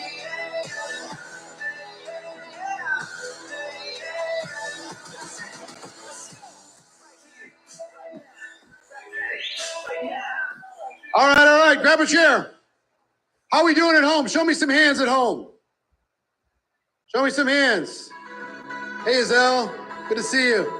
Arnaud, Vincent, and France. Vive la France. Hey, Charlie. Hi, Sharon. What's up, Chrissy? Good to see you. Alina, how you doing? Yeah, you. I like the pink hoodie. All right. So, how many of you have had some good ideas already this morning? Yes? How many still take the notes? I see some of you just lit, like you're like this. This is not a Netflix show. I mean, it's not very valuable. Just like, just don't trust your memory. Just telling you, write it down. If something strikes you, if it captures your imagination, write it down. Look at it later. Something makes you mad, write it down. Something gets you inspired, write it down. Something like, oh, that's a good idea, write it down. What's one thing that you got out of the last session that I just talked about? What's one aha that came? Put in the chat. What's one thing? Putting a firecracker under your team? What's an insight that you got? Move heaven and earth just to get one. One can open up the whole world. One person can open up the whole world. What else? A doorway. Dig. Do a challenge for one a week. One enrollment a week for how many weeks? For the month of what? Of January. One a week for the month of January. So yeah, come up with a cool name.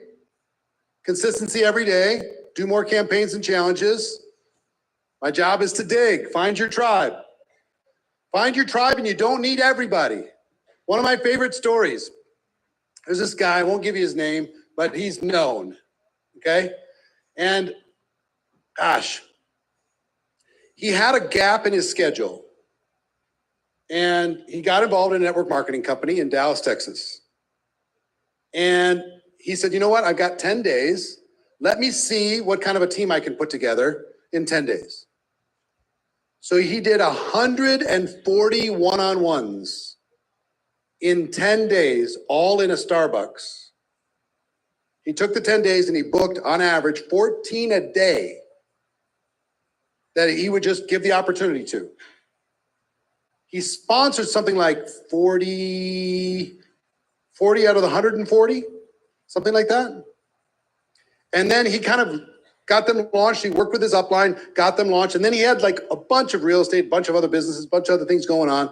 He kind of hung out for a little while, and then he just was distracted by all his businesses.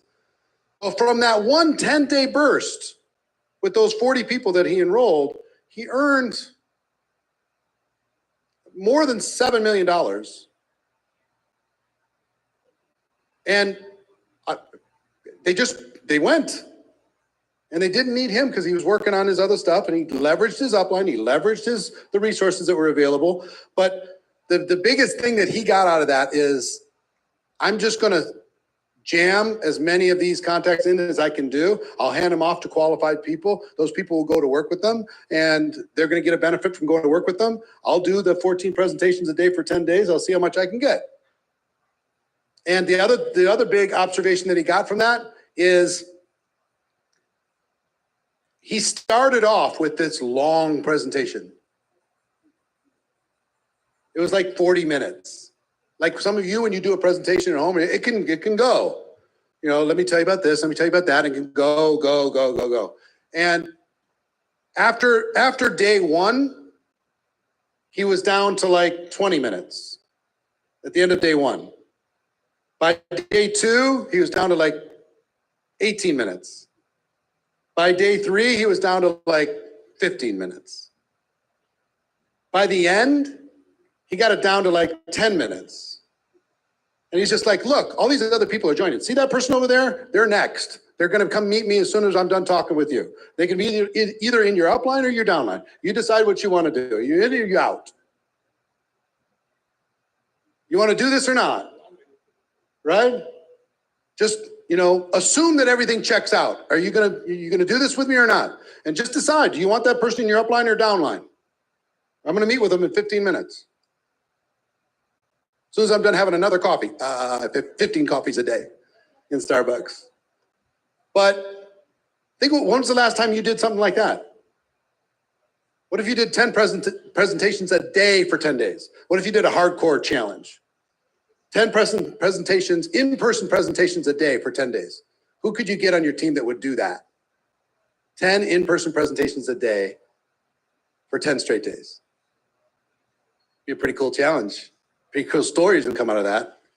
That would be 100 presentations in 10 days. You might only get 10 people on your whole team to do that. But what if they did? Oh my gosh, off you go, right? All right. So this next young lady is a dear friend, and she's gonna be giving you some ideas, right? On how she's I think the #1 fastest growing person in her team or within her company. And she's going to share with you some of the secrets and insights that have helped her do that. How many of you would like to be the fastest growing person in your company? Okay. Well, that's what she's going to share with you, how she did that and how you can go emulate those things that helped her to do the same thing. So give a big GoPro welcome to your friend of mine, Miss Tina Joy Carroll.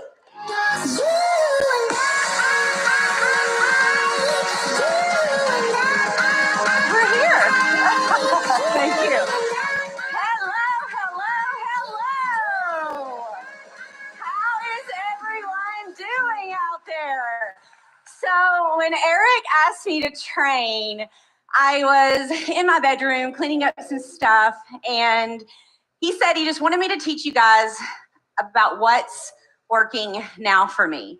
And so I was in my drawer, and I want to show you something. I found my GoPro badge from 2016, where I'd spent $300 for me and $300 for my husband to come to GoPro to sit in the back of the room. You see, I'd been in business in network marketing since February of that year, but I wasn't making any money yet. I was spending more each month on my products than I was earning in my business. I certainly, logically, didn't think I had any business spending $600 to come to an event in Las Vegas, plus flights, plus room, plus food. We just simply didn't have that kind of extra money. But what I did know was I knew I couldn't afford not to be in that room. And so it hit me when I found this in that drawer. I'm really just still doing the same things I've been doing since 2016 when I joined this profession. And so I'm going to walk you through that. But first, you, especially those of you that are at home right now, you've got to make a decision. And that decision can't be, I'm going to do this for 30 days, or I'm going to do this for 60 days, or I'm going to do this for 90 days.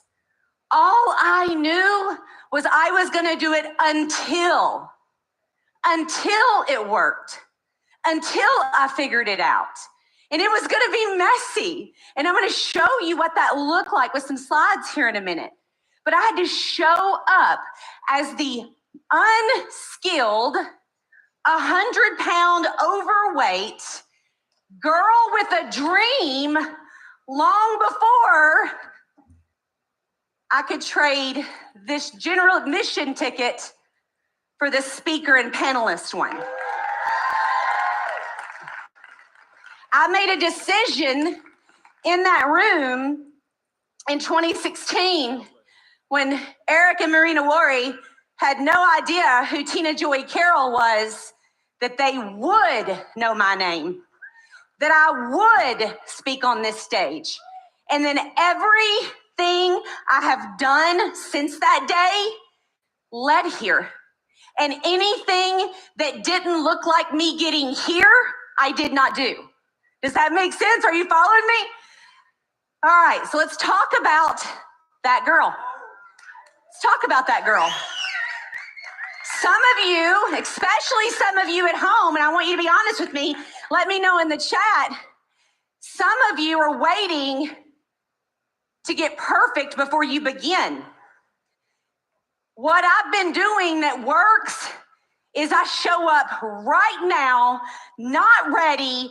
It'll be messy, and we'll figure it out as we go, okay? That is my entire journey. I also understood, okay? Follow me here, if you will, for a moment, okay? I was 100 pounds overweight selling health and wellness. Some of you are waiting until you lose the weight, until the product kicks in. You guys, you got to show up right now where you are if you ever want to get to the after picture. The first picture you see, I still got to be on stage and speak because I was taking people on the journey. That's what I've been doing since day one. I used to be so painfully terrified to be on social media that I would wear my sunglasses because I was for sure they made me invisible. They were magic sunglasses. If I put those on and I went live in my car, it hid every insecurity that I had about even showing up. But I had to show up as her. Look at that. I had one view. That was my husband, you guys. I have documents on him. He has to show up. Right? 2 comments. But then I kept going. Even when it didn't look like it was going to work. I kept taking action. Even when people made fun of me. You better develop some thick skin if you want to be on social media building a business. I've been called everything you can imagine on social media. Sometimes it makes me laugh. Not too long ago, somebody said, her face doesn't move. And I said, that's the point. That's what I paid for. Praise the Lord, I got my money's worth. But in order to get here, let's talk about this for a moment. I screenshot this yesterday. This isn't what has been. This is now. And a year ago, I knew I had to get uncomfortable again. And if you think there's ever going to be a time in your business where you're done getting uncomfortable, you're wrong. I had to get uncomfortable again. And I knew I had to start producing content in the form of reels. And it was ugly and it was messy, just like when I first started those live videos on Facebook. But I just kept going. And I decided to commit to Tina. What could Tina do every single day and show up and do without fail until it worked? I made a decision in October of last year. I only had 5,000 followers on Instagram. I had not cracked the code on Instagram yet. I don't know why. I just don't know why. Nobody was following. No, I wasn't getting sales there. I wasn't getting leads there. I wasn't recruiting there. All of my business primarily was coming from Facebook. But I knew there was this huge market on Instagram. And somebody said, you're going to have to do reels. And so I did. I decided 3 reels a day. They were going to fall in 3 categories. They were either going to entertain, inspire, or educate. And I didn't get caught up in the world of what's my niche? Which hashtag should I use? I was just going to put content out. That's what I was going to do.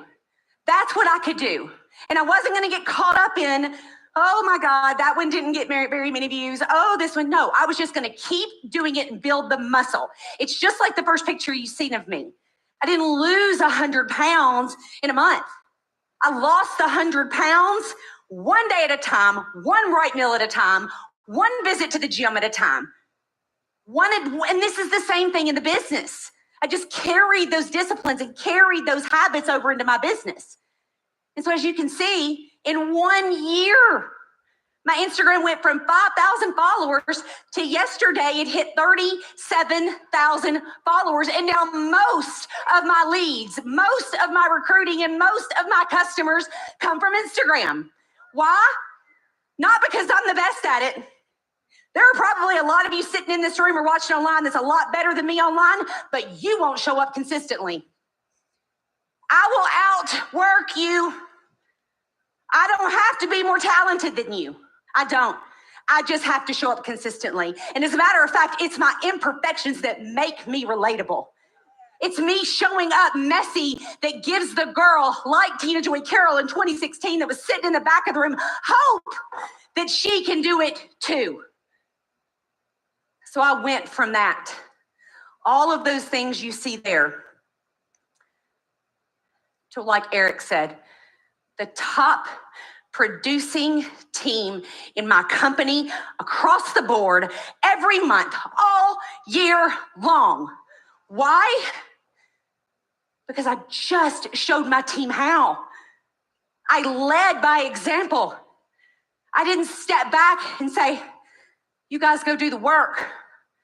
I'll collect the checks. I got in the trenches with them. I showed them what it was like to be messy again and start over again and doing reels.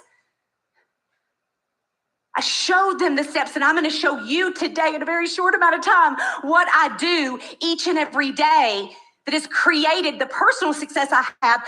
But personal success means nothing if you're not taking people on this journey with you. And that is why we're in network marketing, right? I can't be those things if I'm not duplicating, right? I can't do any of those things. So what did I do? And what do I teach? You gotta be authentic. Some of you wanna paint this picture, this version of you that no one can relate to. You guys, I'm sharing the good, I'm sharing the bad, and I'm sharing the ugly. Because a friend of mine told me once, I'm most equipped to help the person I used to be. And if I'm always changing, then that's always changing. Are you hearing me here? And the only way I can help other people is by just being authentic.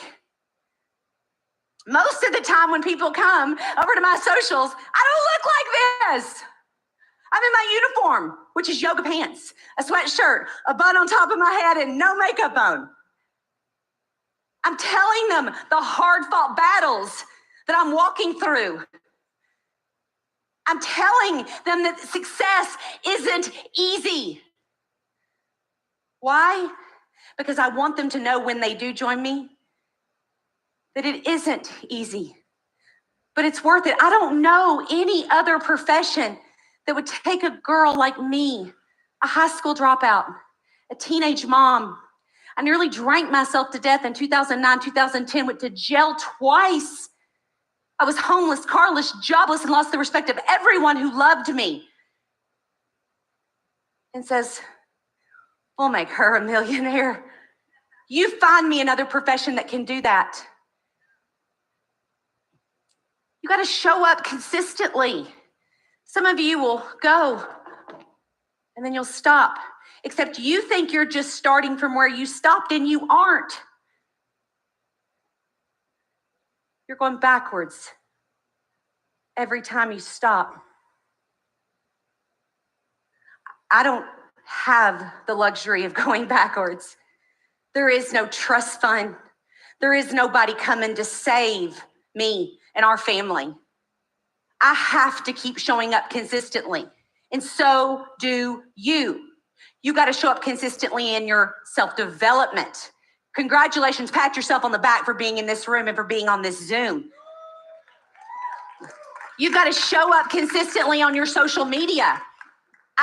I'm always so amazed when somebody tells me it's not working. And I go over to the profile, I'm like, you're not in business. There's nothing there. It is evident when you go to my socials that I am in business and I want to help you be in business and I want to help you get healthy too. Can you say that about your socials? And then you got to understand that this thing that we do isn't about you arriving. It's about you constantly walking back across the bridge and grabbing the hand of someone else and saying, are you ready? I know you're terrified. I know you don't believe you're worthy. I know you don't believe you're good enough, but if you'll just hold my hand, I promise you we'll get across this together. I promise you we will do this together if you will just trust me and do what I tell you to do. And then we go cross the bridge together. And then what do? We look back and we see who else is ready to come. And then before you know it, you have an army of people that are doing the same thing. All we're ever really doing is going back to get the person we were when we started and helping them get to where we are, right? Make sure that you send a message to the person that got you into network marketing and thank them. Thank them for coming to get you. I can't even imagine. You know the girl that recruited me into network marketing? I was the only person she ever recruited.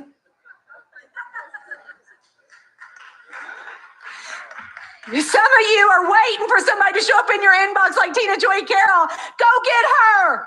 She followed up with me for 18 months. I told her no. I was like, I'm not doing it. I don't think you should either. It's weird. For 18 months. So here are a few strategies that really helped me just understand social media and how to show up better on there so that I could get more people into the business and as customers, okay? So number one, stories. Those are a way people get to know me. That's where I'm showing my 5 grandkids. That's where I'm talking about the funny conversations that my husband and I have. That's where I'm sharing product testimonials. That's where I'm sharing business testimonials. That's where I'm sharing all the events of this weekend and just they're really getting a glimpse into the Tina Joy Carroll show. And there's never a day, ever, that those stories go silent. Why? Because when they do, that means I'm closed. Does Amazon close? No. I'm not going to close my business. Number 2, Reels is how I attract them. I've always got a Reel going viral. Always. Right now, there's one, the funny one going viral right now. Always a Reel going viral. Why? Because I keep posting them. You can't not win when you keep showing up. That draws the people into me. Then they decide based on the other content in the stories if they want to stay and hang out. Post or how they see my heart. That's where I story tell. And I wasn't a great storyteller when I started. I became a great storyteller by doing it. And so I share stories about me over and over and over again and who I was and how I got here because they need to hear that all the time because I'm always attracting new faces to my world. And then I share the stories of other people and what they've been through and how they got to where they are right now. And then I show up in the comments to show them love.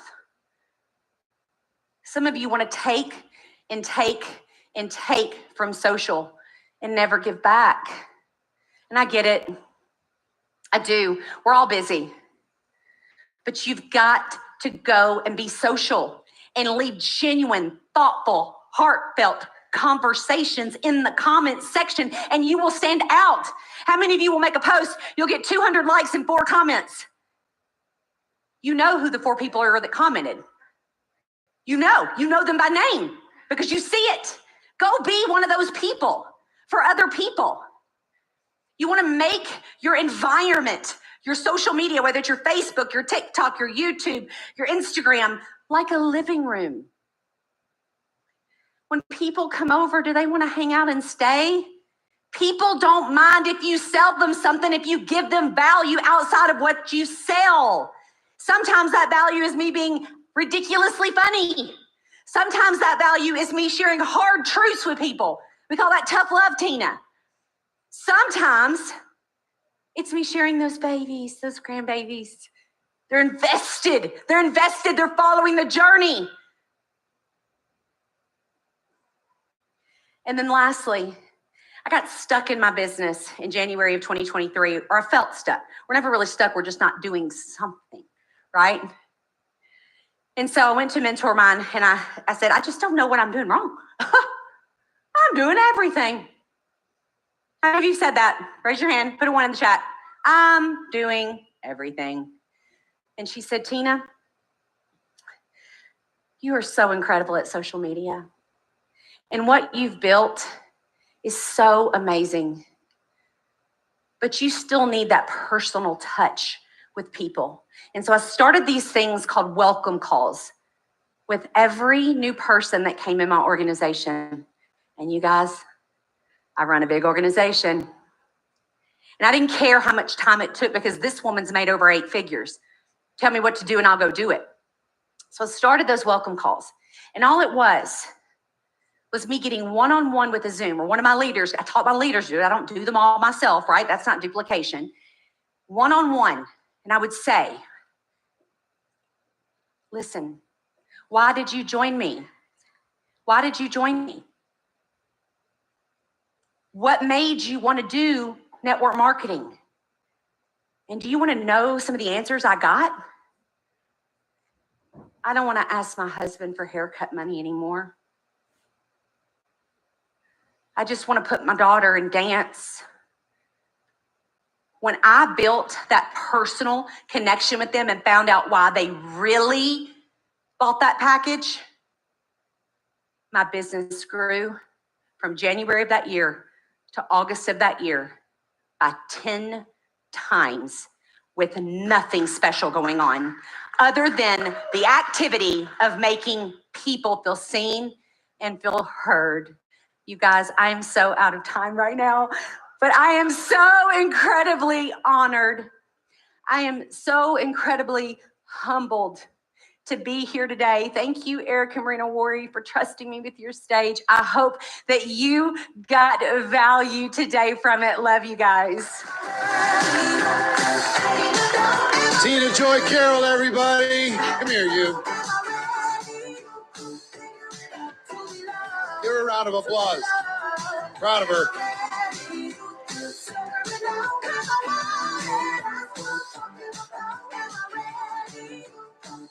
You know what's fun? And you know what I would wish for you? When you do this right, you get to be part of other people's stories. You know? I get to be a little part of her story, just a little piece. She did the work. But because I showed up, I made decisions, and we were able to connect, and it was the right situation at the right time and the right message, and she made the right decision, and everything changed. I was backstage with Jim Rohn one time, and I always treasure these little times, and I would try and come up with excuses to find a way when nobody else would be around, and I could just kind of like casually sit next to him. And I found myself in one of those moments backstage in an event. I said, Mr. Rohn, can I ask you a question? And he said, sure. I said, why are you still doing this? You're running around the world. You're working hard. And you don't have to be. You got all kinds of money, and you can do all kinds of stuff. And he smiled, and he said, 2 reasons, Eric. He said, 1, I do this for the tap on the shoulder. 5 years from today, down the road, 6 years from today, 7 years from today, somebody's going to tap me on the shoulder that was here today and say, Mr. Rohn, I just want you to know I was there. And here are my notes. And I took action and I changed everything. He said, I do it for the contribution. I do it for the tap on the shoulder, right? And we had this conversation about how long we were going to live. And he said, well, what if he got this, he'd be mischievous every once in a while. He'd have this little grin on his face. He said, well, what if we could live for 300 years? Like, what do you mean? He said, well, you know how you can live forever? I said, how? He said, pour yourself into somebody else. Pour yourself into somebody younger than you. Pour yourself into somebody ready and hungry. Pour yourself into that other person. And so long as you don't need to get the credit and you don't need to have any, like, it's not about the ego for you.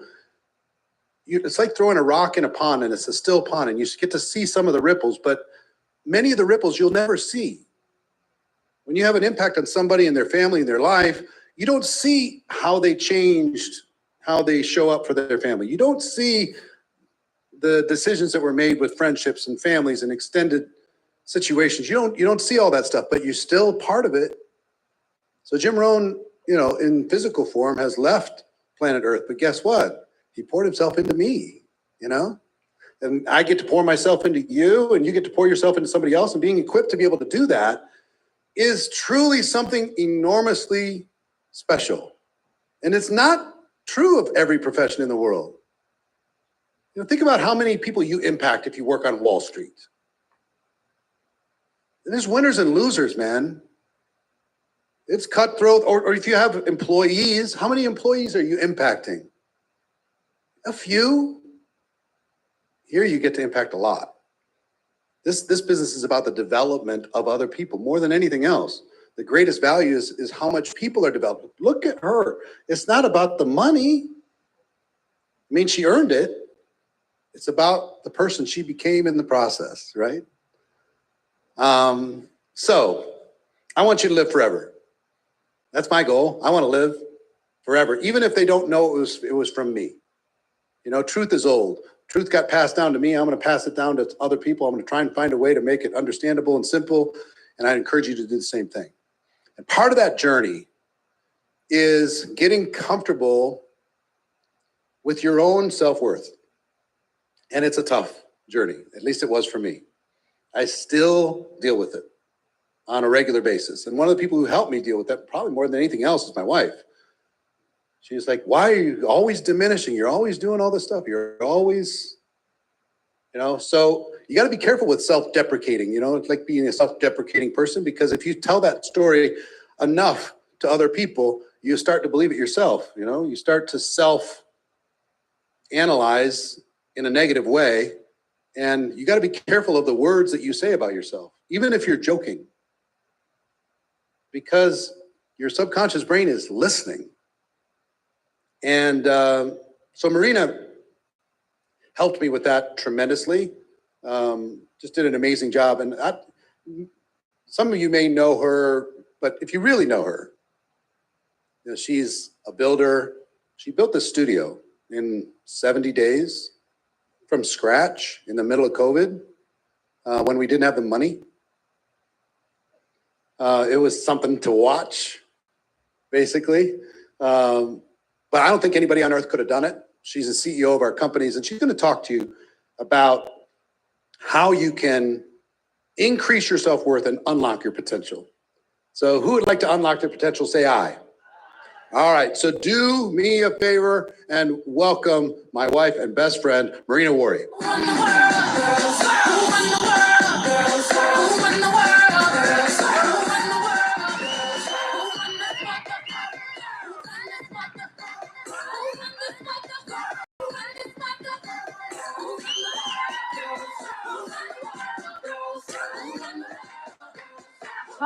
Finally, I get the chance to speak on this stage.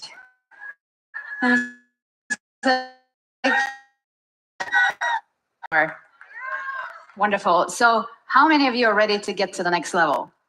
Can I see some hands? Next level in your life, next level in your relationships, in your love life, in your health, in your wellness journey, in business, whatever you want, right? But what do you think we need to do in order to get to the next level? We need to start thinking on the next level. We need to start taking actions on the next level. We start hanging out with people, right, who are playing at a different level. So all these different things has to have to increase and have to grow. And there is a concept that I want to share with you guys. So first of all, this is how we get, like I said, how we get to the next level. But one of the concepts that I learned that is pretty simple, it sounds like everybody probably gonna see it and says like, yeah, whatever. It just, you're gonna share this with me. It's like kindergarten stuff. But I think it's important, and it sounds simple, but it's not that easy to do. So concept is called ADA, and A stands for awareness, D is a decision, and action. Yeah, rocket science, right? But here's the thing. One thing that I learned about the awareness, that's where everything begins. With the awareness is, once it's almost like taking an inventory. When we think about it, it's like, okay, what are the resources that I have? What are the skill set that I have? What are the assets that I have? Do I need somebody's help? Can I do it alone? Or do I need a team? Can I ask an advice? Do I need a mentor? Do I need to hire professionals? That is kind of like the inventory that we need to take before we can make that educated decision. Because once we make a decision, then action is easier, right? Hey, not that simple. One thing I learned is awareness is actually also has a next level.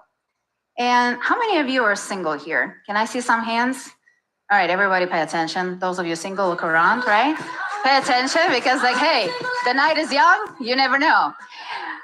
So when I was single, and I was a single mom twice in my life, and when I was a single, before I met Eric, I had a list a mile long of the qualities I want my man to have.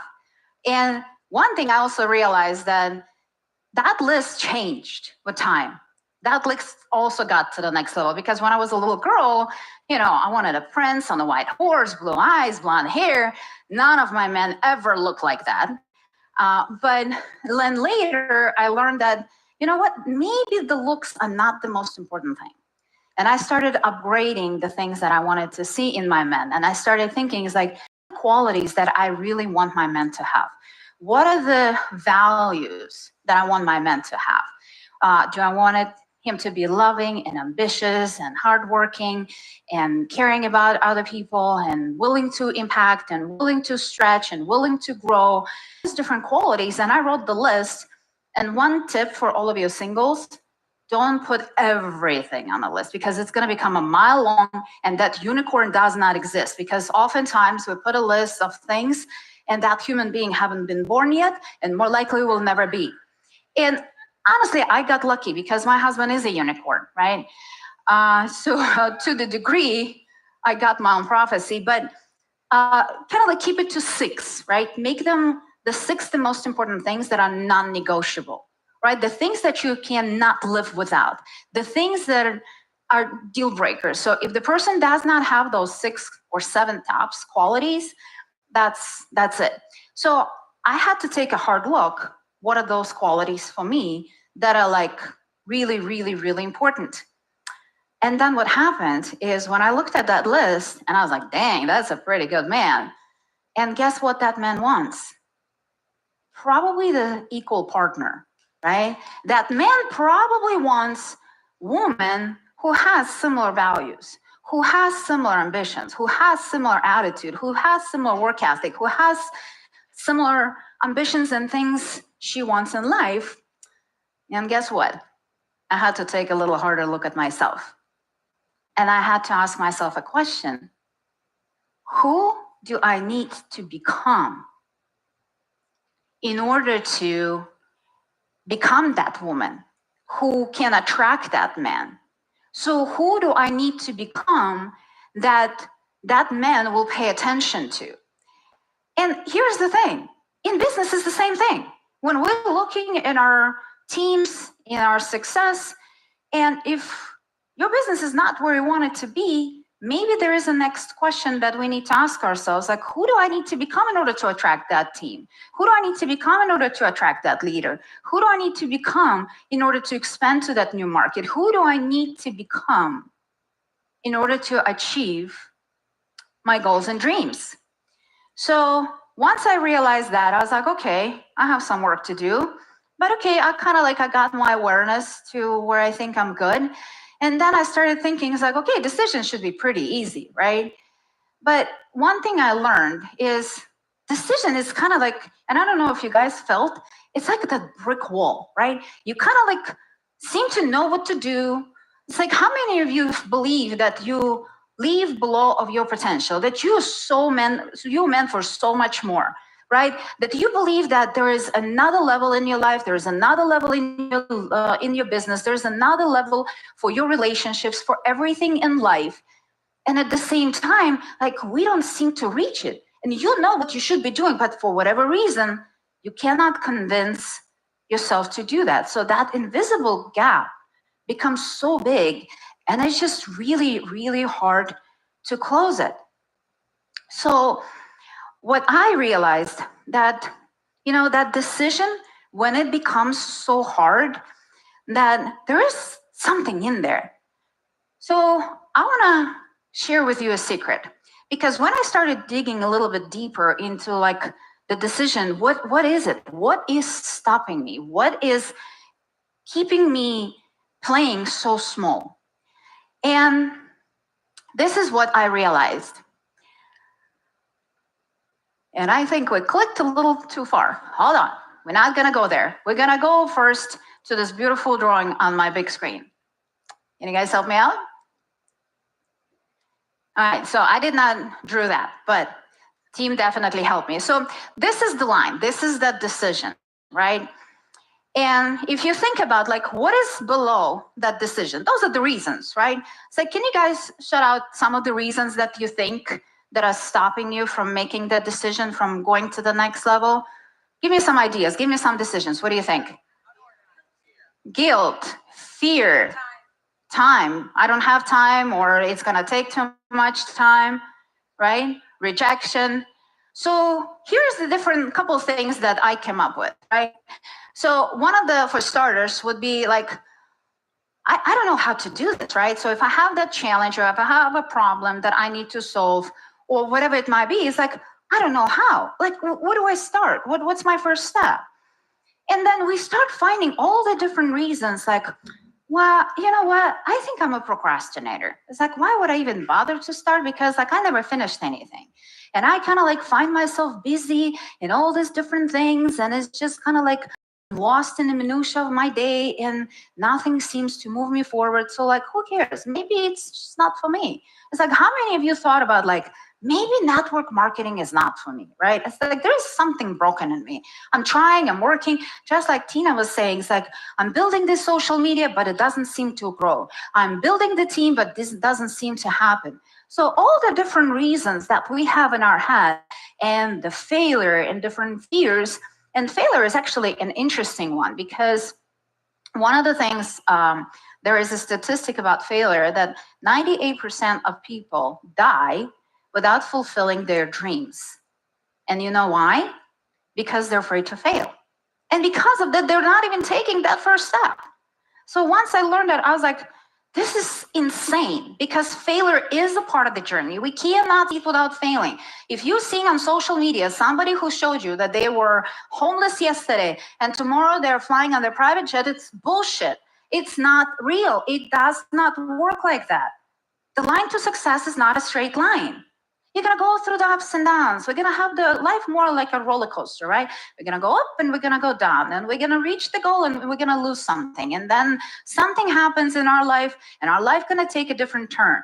So failure is part of the journey. And I'm sure all of you heard that saying, fail your way to success faster. But it's true, because we know that we will make mistakes. We will make all these different things that are, gonna keep holding us below of that line and not allowing us to break free. And like, how many of us are afraid of what people gonna think of us, especially now with the whole social media? One of the reasons why I hear people not growing social media is because they're afraid that people, what they're gonna think of me. Are they gonna laugh at me? Are they gonna, are they gonna point fingers? I'm not gonna do this presentation because what if they say no? Fear of rejection is another huge reason why people cannot seem to break through inside of network marketing. So all these different reasons, and then we have our goals, right? So our goals, and like if we think about like it's a fruit of our labor, right? It's we plant those seeds and the fruits of our labor grow. And that's eventually something that we're gonna reach. That's eventually our dream, our goal, our hope, something that we wanna get to. And of course, we need to take action. We need to take action to get to those goals and dreams. But again, there is still that line, there is still that decision that is holding us back. And if we look at the reasons, if we really ask ourselves a question and be honest, I don't think those are real reasons. They're more like limiting beliefs. Would you agree? Because, you know, fear of rejection, yeah, it's kind of a reason, but it's also our limiting belief because like they're not paying your bills. They're not putting money on your bank account, then why do you care about their opinion? I mean, it's like one of the things I learned when I was very young, that people oftentimes either being negative or cynical or talking crap about you or gossiping about you because they're either jealous or they're bored out of their mind. Because I have not seen yet a single successful person who's making things happen gossiping about somebody else. I have not seen yet a successful person putting another person down. I have not seen that yet. Because guess what? They know how hard it is to achieve success. They know how hard it is to get somewhere. So most of the successful people that I've met in my life, and I had a fortune of meeting a lot of beautiful and amazing people, they want to lift you up. They want to, the conversations that Eric and I have with our billionaire friends is like, what's next? It's like, what are you guys working on now? What are you guys like, where are you going next? Where is your next trip? Like, what are the plans? Like, how many people you had at your event? How many people you think you're going to have next year? What are you building? What are you accomplishing? These are the conversations that we have with our successful friends. And when somebody tells you like, oh, you're working so hard, you know, I mean, when enough is enough, how much money do you need? And all that stuff, you know, that's kind of like, I call it a little passive aggressive behavior, because what that does, every time you hear something like that, run, okay? Because it's not out of the concern for you. It's not out of concern for your health. It's not out of the concern of your family.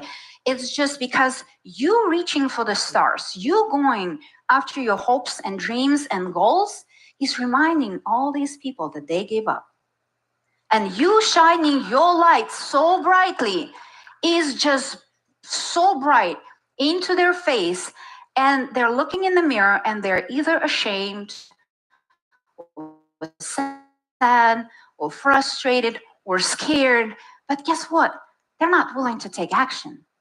What they do, they on you, and they trying to pull you down so they can get up a little bit closer to your level, and that makes them feel a little bit more comfortable. So what I learned about all these different limiting beliefs, we just need to understand that, yes, they are there. They're present in our life.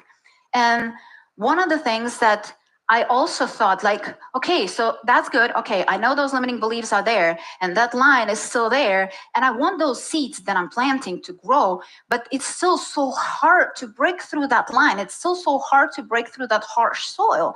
Why is that? And one of the things that Eric mentioned earlier, and maybe you guys can guess, because, you know, Eric and I coach a lot of 6 and 7 figure earners, and they come to us oftentimes with all these different reasons and ask for help. There's like, you know what, I don't know, I'm like, I feel like a fraud, because what if they find out that I joined the company when they just launched a new product and the company was in the momentum and that's how I reached my rank? What if they find out that I'm not good enough? What if they find out that I've been not paid on that rank for quite some time now, and I still wear the pin, and I still walk the stage, and I still get all my accolades? But what if they find out that I'm not necessarily who I used to be, and I'm not necessarily, you know, I don't feel comfortable because I feel like a liar, right? So all these different things, and they come to us like, yeah, I know how to make money, but for whatever reason, I seem to lose them all the time.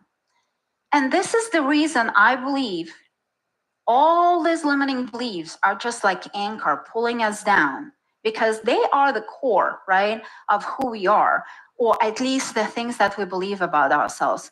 But what truly is happening, it's our self-worth. Self-worth is the true reason why a lot of successful people cannot either reach certain level of success or cannot keep that certain level of success, because the conversation that is happening in our head is, what if I'm not good enough? And like, by the way, I'm the only person in my family who graduated high school, and I'm the only person in my family who has 2 nickels to rub together. And like, who am I? I mean, it's like, well, who am I trying to impress? I don't need more money. I mean, it's like, how many of you heard the story, and it's not the story, but how many of you were born and raised with the philosophy that rich people don't go to heaven? A lot of people, money change people. You know, you don't need a lot of money. You just need to be a good person. And that's one of the psychologies that we have and the reasons why people don't even try. So when I realized that self-worthiness is at the core of what do we want to do and what are we trying to accomplish in life, it almost like helped me to get to that next level of awareness here. Because here's the thing.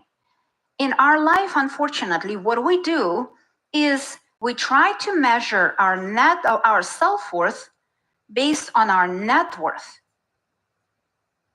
But it's the opposite. It's the total opposite.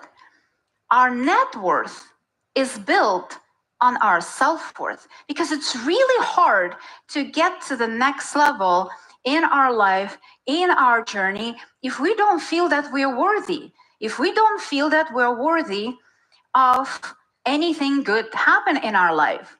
So my really good friend, Jamie Kern Lehman, shared that quote in her book, Worthy. And if you guys haven't read the book, I strongly advise you to do so. So Jamie Kern Lehman has that great quote. In life, you don't soar to the level of your hopes and dreams. You stay stuck at the level of your self-worth. You don't rise to what you believe is possible. You fall to what you believe you're worthy of. I would really like you guys to read this again, because it's so, so powerful. That's what is limiting our potential in life. That's what is holding us back. That's what is, if our self-worth is our self-esteem is not where it should be, we will find all the different ways to sabotage our success.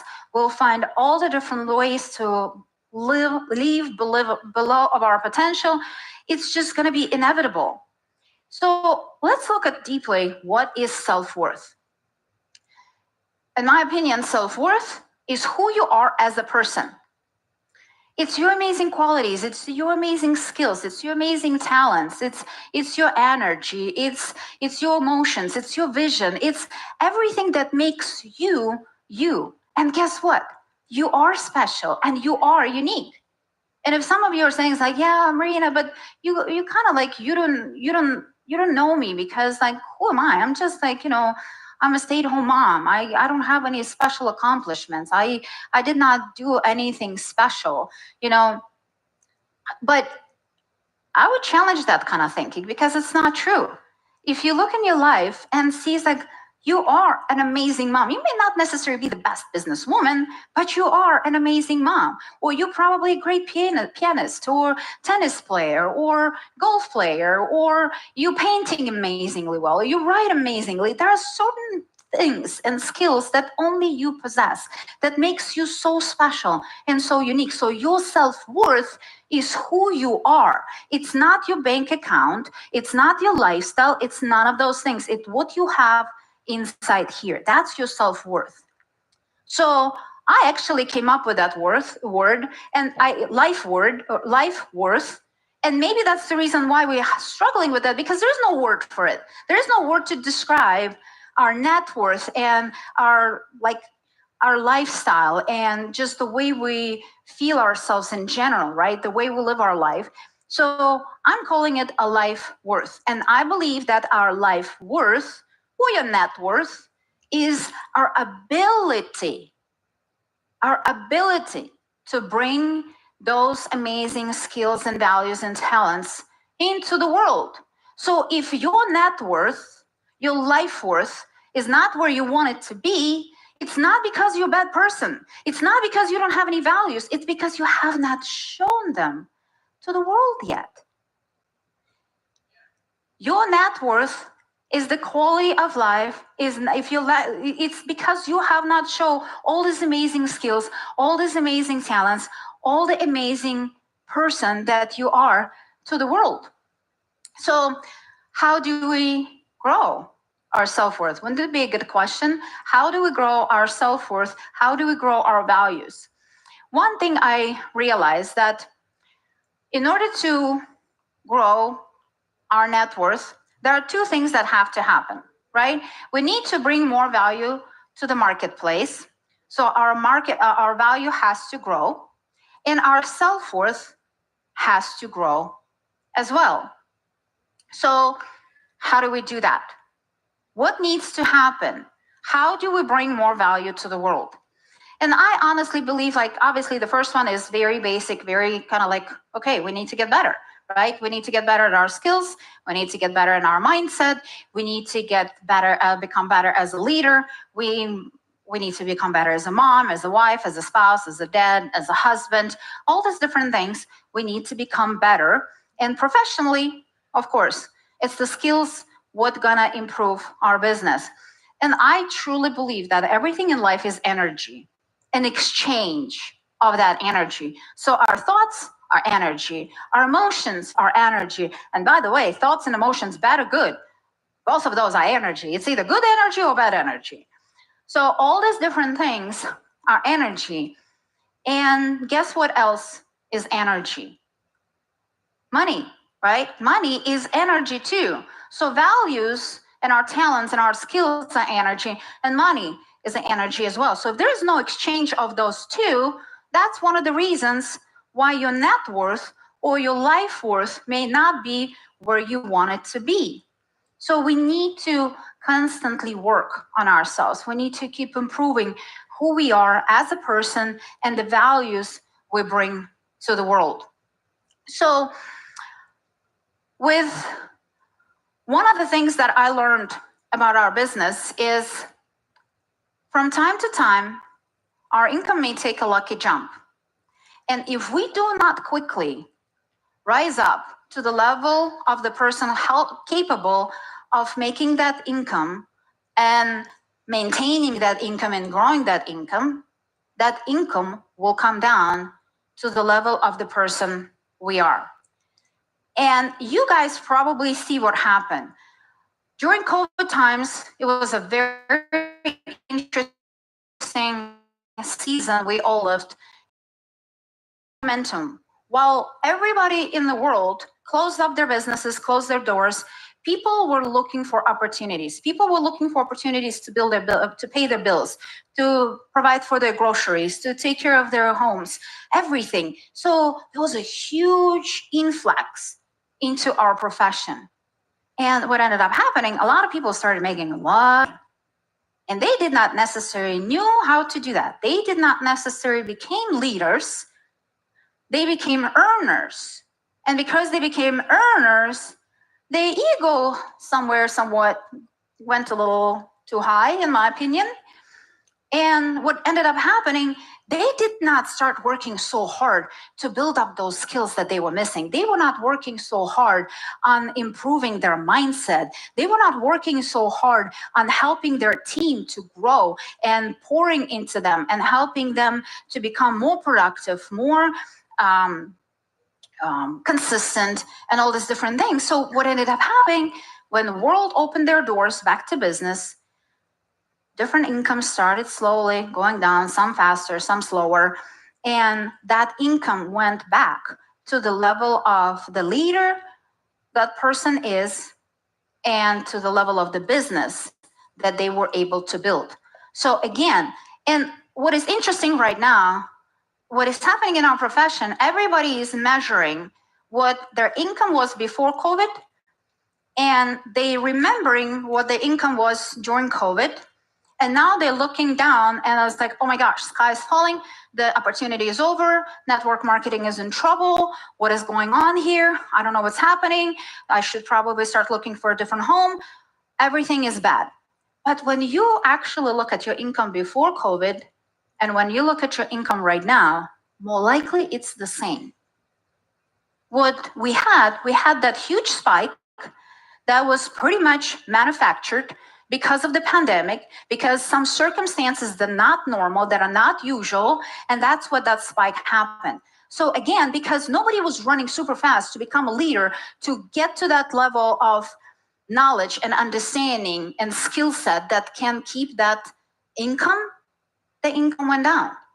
So that's one of the key components I think to understand and also share with your teams. So if anybody is thinking that network marketing is over, no, it's not. It's not going anywhere. A lot of companies right now are picking up and growing.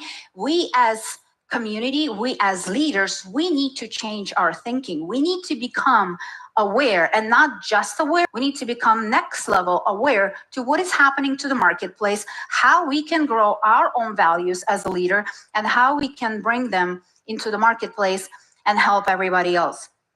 So how do we grow our self-worth? In order to grow the self-worth, like I said, I believe that we need to get that next level of awareness. And awareness about what? Awareness about those limiting beliefs that we already talked about, right? Those limiting beliefs that are circling in our head and we using them either as an excuse for ourselves, or we buying those limiting beliefs from our team. When our team tells us like, oh, you know what? You know, the opportunity is over. I don't know where to start. You know, it's the sales job is not for me. You know, so we're buying all that stuff. In every conversation, somebody's buying, somebody's selling. The question is, what are you buying and what are you selling? Are you selling the vision? Are you selling the encouragement? Are you selling your team the empowerment? Are you selling your team the wisdom that is needed and the skill set that is required to go to the next level? Or you buying their excuses? Or you buying their limiting beliefs? What is happening?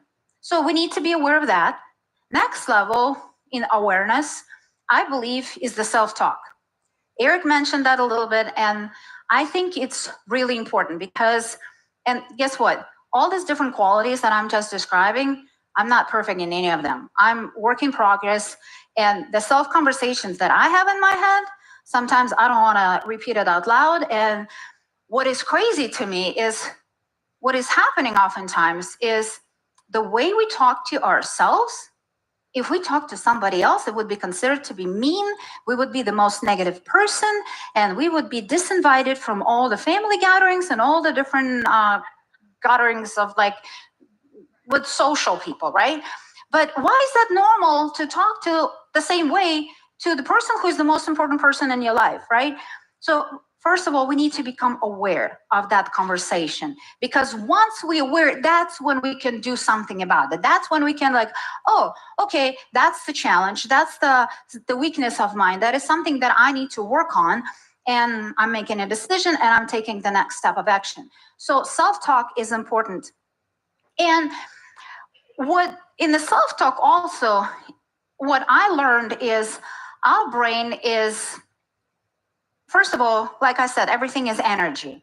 And all of our statements, especially all the statements that go after I am, it's not, there is no question mark after that. There is like a big exclamation point.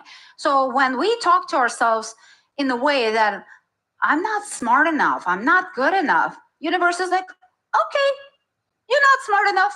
I agree with you. It's like, I'm not meant for network marketing. You know, network marketing is not for me. You know, I'm a bad leader. Okay, you're a bad leader. Now you have it. Your team. That's the team that you attracted. That's the team that you projecting in your head.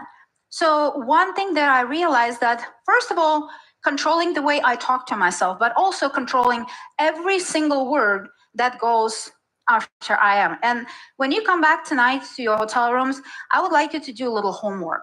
I would like you to write down everything that comes into your head. Just don't force it, but like normal thinking, you're watching TV or you're doing something, And then the next thought that pops up in your brain with the I am statement, write it down. Write them out all. And then start looking at them and see which one of them are serving you, which one of them are empowering you, which one of them are leading you to where you want to go, and which one of them are not. Which one of them are holding you back? Which one of them are deserving you? And what we need to do, obviously, is replace all the negative I am statements into more positive I am statements. And that's kind of like lead me to the next point is reprogramming our mind. Because again, I believe this is the most powerful computer in the world. This controls everything. And what is happening in our brain, all the different conversations that we have, all the beliefs and thoughts that we have, we need to pay attention to them. So writing down your goals and dreams. What I find it interesting is when people say is like, well, I cannot, I probably will not accomplish anything in my life because I don't even know what I want. Well, hello, that's your answer. Because if you don't not know what do you want, how do you expect to get there? It's almost like you're sitting in the car and you want to drive somewhere, but you don't know what you want to drive. So you start driving circles. Guess what? That's what a lot of people do in their lives. They're driving circles because they have no clue what they want to end up. So first thing is ask yourself an honest question. What are my true goals? What are my true dreams? What I really want? Not what my parents wanted, not what my spouse wants, not what my kids are forcing me to do, not what my company is making me to do, what I want. And once you're very clear of what do you want, the GPS in your head will start building up. The universe works its miraculous ways because once you know what do you want to accomplish, you would be surprised how many things gonna start happening in your life.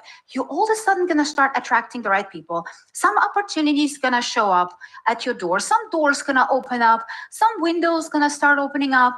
Then you will get a little bit of a fresh air, or you will get a little different insight or different view at things.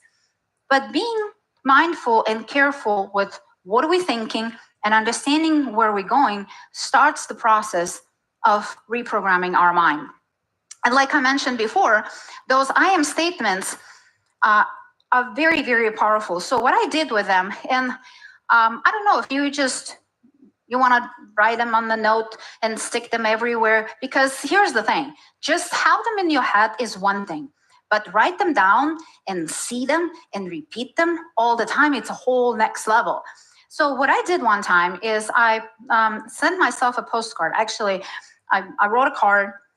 And in all that, on there, I put all the different I am statements.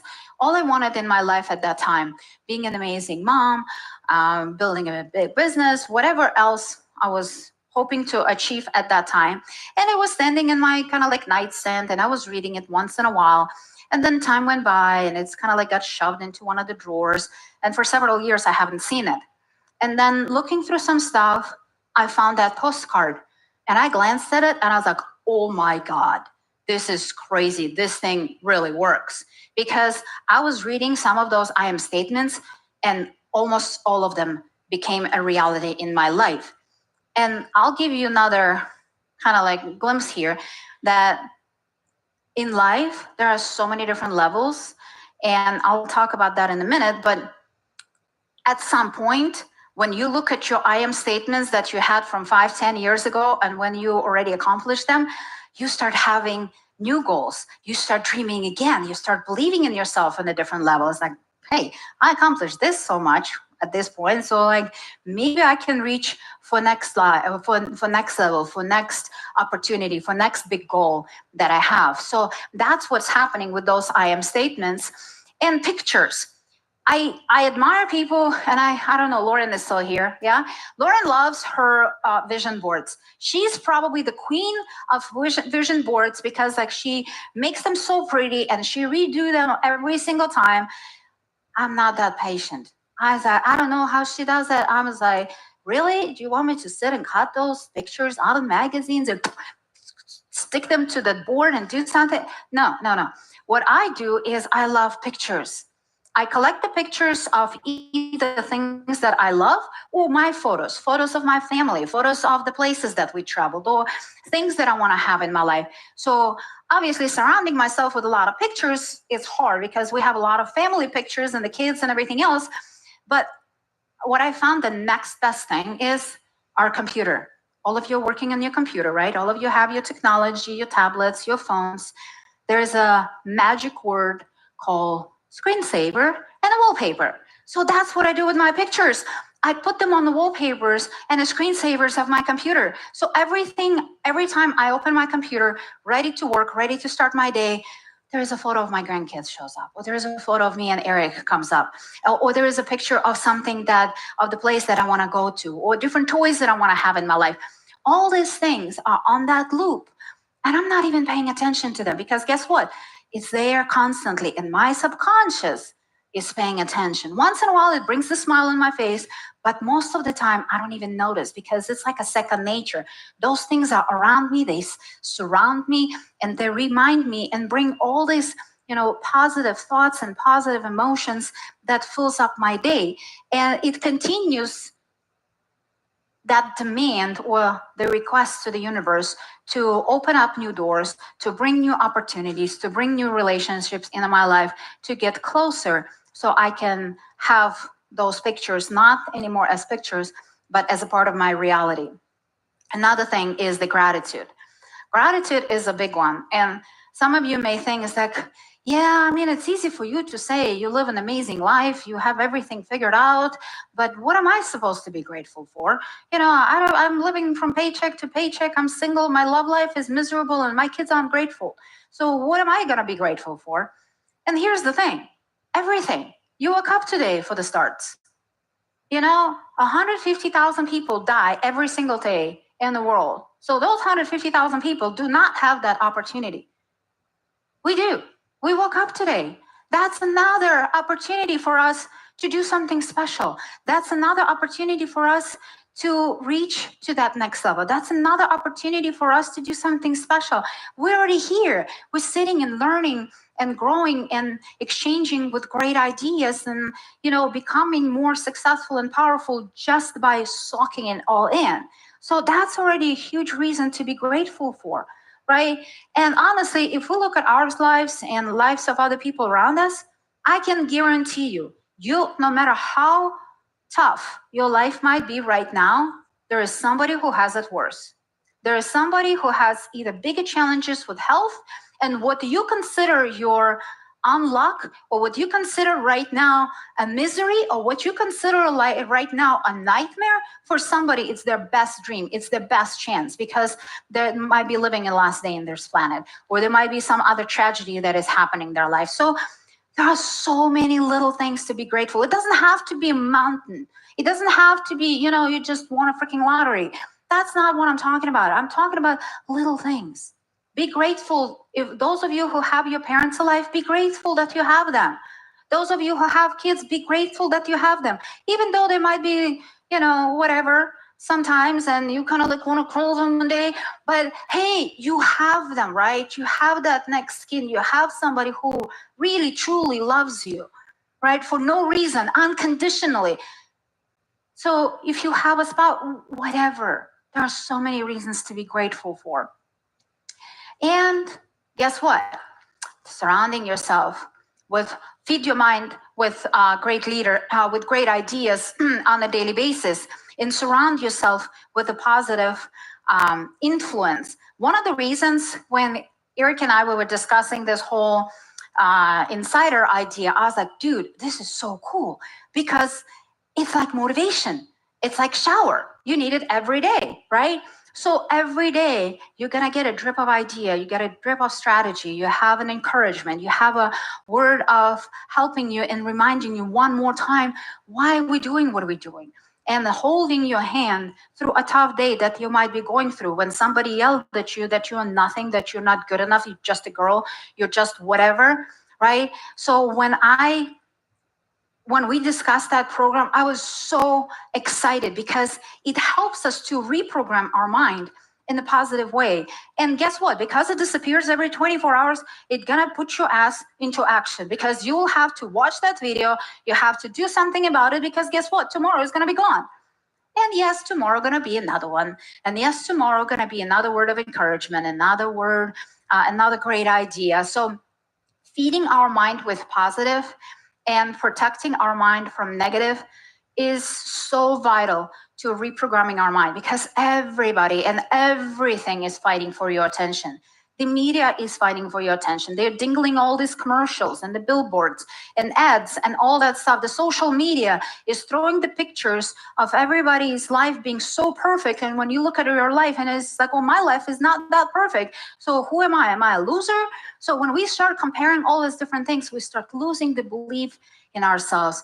And we start forgetting who we truly are. And we start comparing our net worth to our self-worth. And we start believing that we're not worthy of things.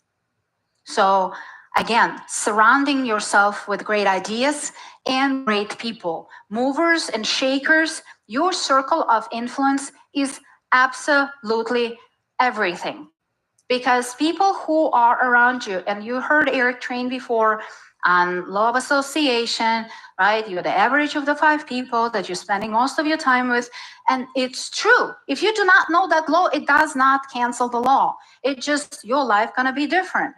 So understanding that the people that we're spending most of our time with gonna make a huge difference in our life, in a bad way or in a good way. And it's up to us, because it's in our control. Who we choose to spend that time, who we choose to listen to, who we choose to get the feedback from, that's what we're getting. So that's what is going to help us to grow and reach that next level. So evidence is another big one. And Lisa Nichols, actually, a good friend of mine, she taught me that concept, because she's like, oh, you know what? And the evidence is a big deal. I was like, evidence? What are you talking about? She's like, well, here's the thing. We look in our past, and what we oftentimes do is when we look in our past, we start beating ourselves up because like, oh, I didn't do that thing. You know, I missed that opportunity. Oh, you know, I made a mistake here, or I fell flat on my face there. That's what we look in the past for. But that's not the reason why we should look in the past. The reason why I believe we should look in the past is to find the evidence how freaking awesome we are. How many amazing things we accomplished, how many amazing ranks we achieved, how many amazing kids we raised, how many amazing, you know, people we helped in our journey, how many amazing things we were able to accomplish. That evidence is huge help, because when I was building this studio, when the first time this idea came around, and I was like, I don't know how to do this. I don't know where to start. I'm not a production person. I'm not a technology person. I have no freaking idea where to start, what to do. But then, you know what? I looked at my past and I was like, oh, maybe I'm not that bad. You know, maybe I'm not that stupid. Maybe I have something in me. And I had a list of evidences from my past to show me that I was able to accomplish certain things. I'm a pretty good problem solver. So guess what? That's another problem that I need to solve. So that gave me power. That gave me encouragement. That gave me that energy to push for solution in this situation. So having those evidences are widely important. And hey, no good or bad experiences, right? Everything is a learning experience. And again, like I said, we're looking in our past just to beat ourselves up for all those mistakes and failures that we have. But again, guess what? We will have those mistakes. We will have those failures. And faster we embrace them, and faster we learn something from them, faster we can go and move forward. So, you know, and the process of getting to the next level and the process of improving our life, it just never ends, right? This is the process that I love this analogy. It's almost like you're flying in the airplane. You go to the airport, you get on the plane, and the plane takes off, right? And we're flying, and we're reaching a certain height. And let's say we settled at 10,000 feet. And the sky is pretty out there, you know, the flight attendants bringing drinks, serving papers, some snacks. Awesome, we feel we arrived, right? And we're flying on that altitude. But guess what? There is another altitude. There's 20,000 feet, but we either do not know it. So what needs to happen in order for us to reach that altitude? We either have to have that internal drive, that internal ambition that is going to push us through the unknown to the level that we don't see yet, have the vision that is so bold, so big, so wild that we cannot even comprehend possible, or we need to have somebody who is already at that level, who can reach down and say, hey, guess what? At the 20,000 altitude, the flight is smoother because guess what? The air is thinner. That's why we can fly faster. How about you come up? Because guess what? The sun is shining brighter. It's less turbulence here. It's amazing. Come with me to that altitude. So guess what? We either make a decision to go to that altitude or we don't. But if we do, we're flying at 20,000 feet. We feel comfortable. Flight attendants are bringing that drink again. They're bringing all the snacks again. And we comfy and we good and we think we arrived. And guess what happens? There is another altitude. There is another level. There is always another level. And again, we either have to have that ambition. We either have to have that drive, either have to have that internal reasoning to reach to that next level. Or again, we have to have that amazing circle of influence, those mentors, those coaches, those teachers who can tell us there is a next level. And when we go to that next level, not everybody gonna go with us. We're gonna have that separation anxiety. We're gonna start questioning, and our self-worthiness gonna start kicking in. Am I worthy of that? Am I worthy of that next level? One crazy story. A few years ago, Eric sent me on a girls' trip, and I'd never been on a girls' trip before. So it was my first official girls' trip. So we took our plane. I had no idea. He packed the plane with all of my amazing girlfriends, badass girlfriends. It was Natalie's partner, Danielle. There was Gigi Virgin. There was Lisa Nichols. There was Lisa Bellew, badass women.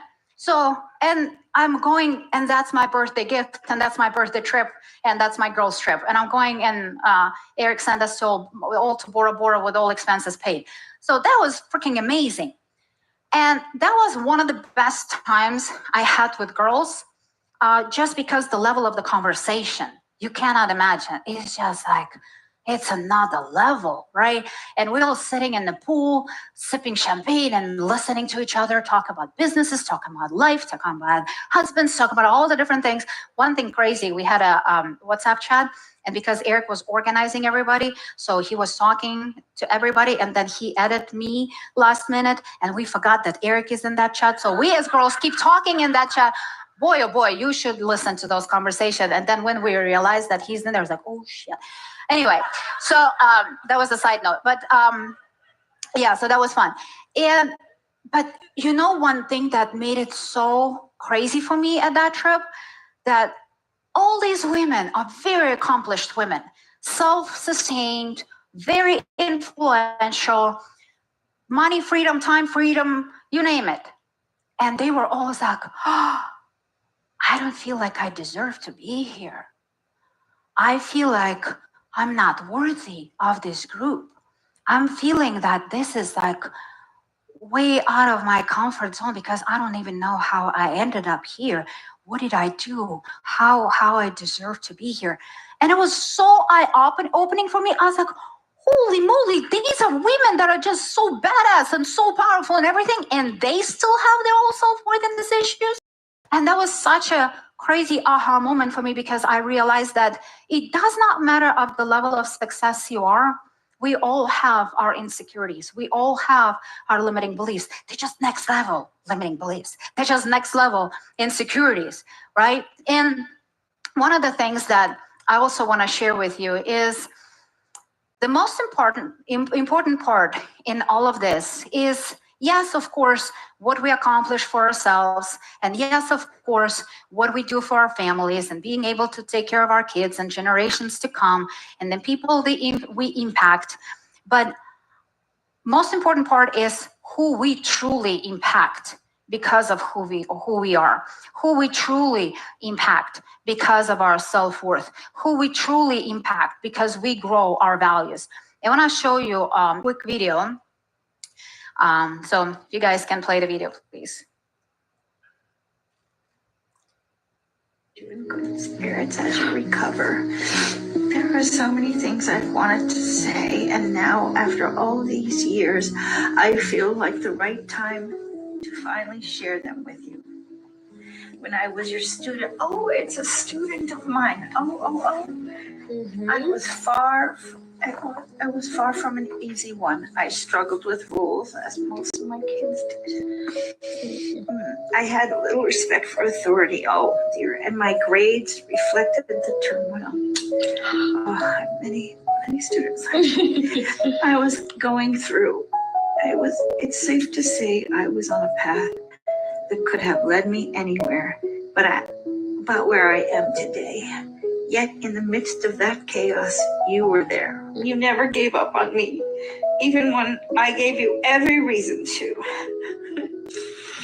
You spoke to the part of me that wanted to do better, to be better, and somehow, I'm so sorry, and somehow you saw potential where others only saw trouble.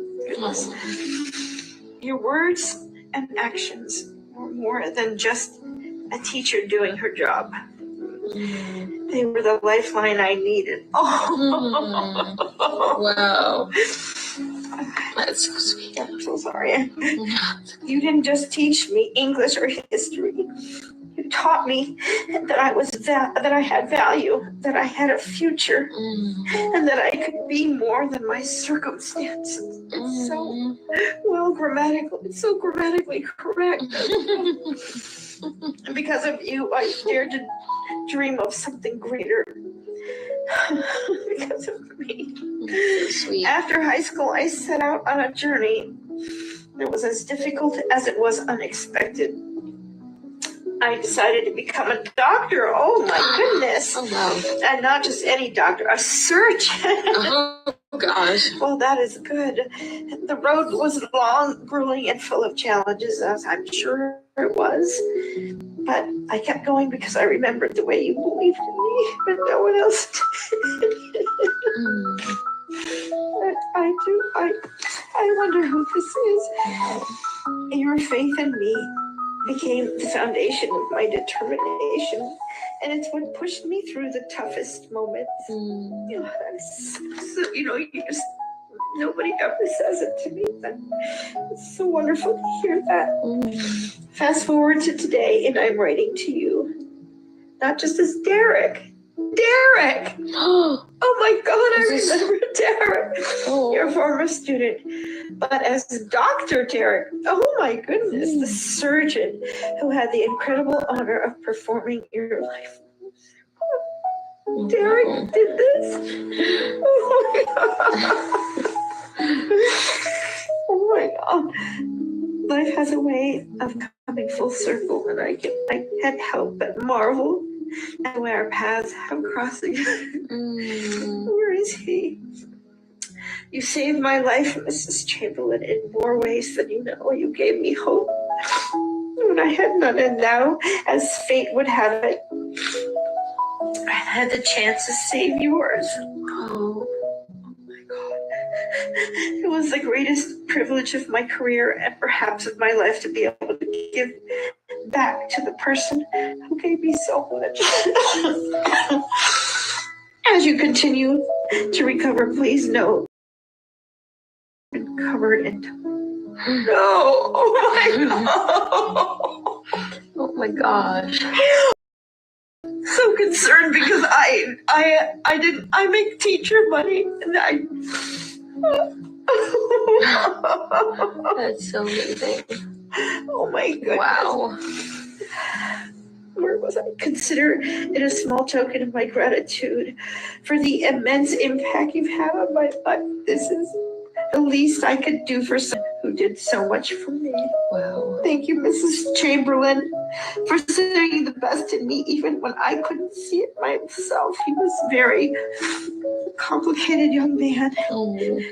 Your belief in me changed the course of my life, and I will forever be grateful, wishing you a swift and full recovery. Wow. With deepest respect and heartfelt thanks. Oh, Derek. Oh my gosh. Do you have any idea? Derek!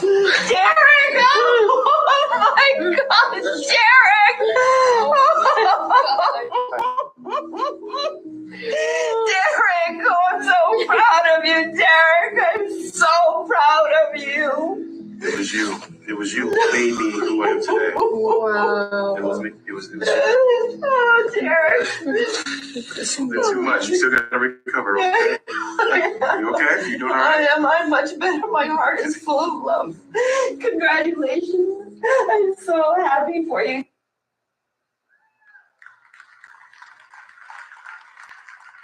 So, all of you are teachers. You're a teacher to your family, you're a teacher to your kids, you're a teacher to your team, you're a teacher to everybody. So the impact that we are creating in the world, sometimes life has its unique ways to show us the fruit of what we did in the past. Sometimes we never meet them. But impact that you are creating in the world is absolutely amazing. So next time, when that little limiting thought, when that little limiting beliefs comes into your brain and says, oh, what if they're gonna laugh at me? What if I'm not good enough? Who am I? What if, whatever is gonna happen, remember that you showing up as the best version of you, you saying that one kind word that means so much for that person that you don't even know, that may change their life, that may stop a tragedy, that may empower a completely different course of somebody else's journey. Remember that you have that power. So better we become and more value that we bring, better the world's gonna go. Network marketing is such an amazing profession because guess what? Your check is the true reflections of lives you touch and change.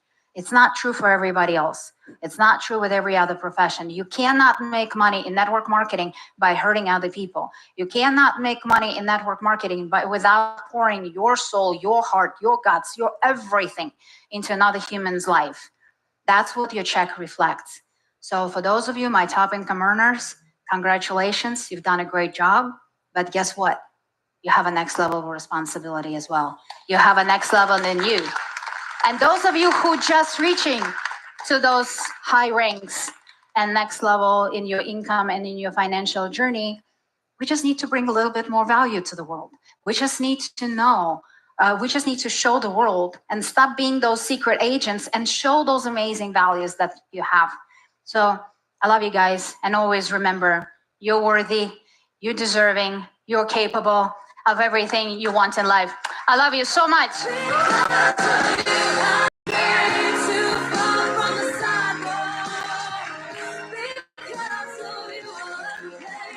How'd you do?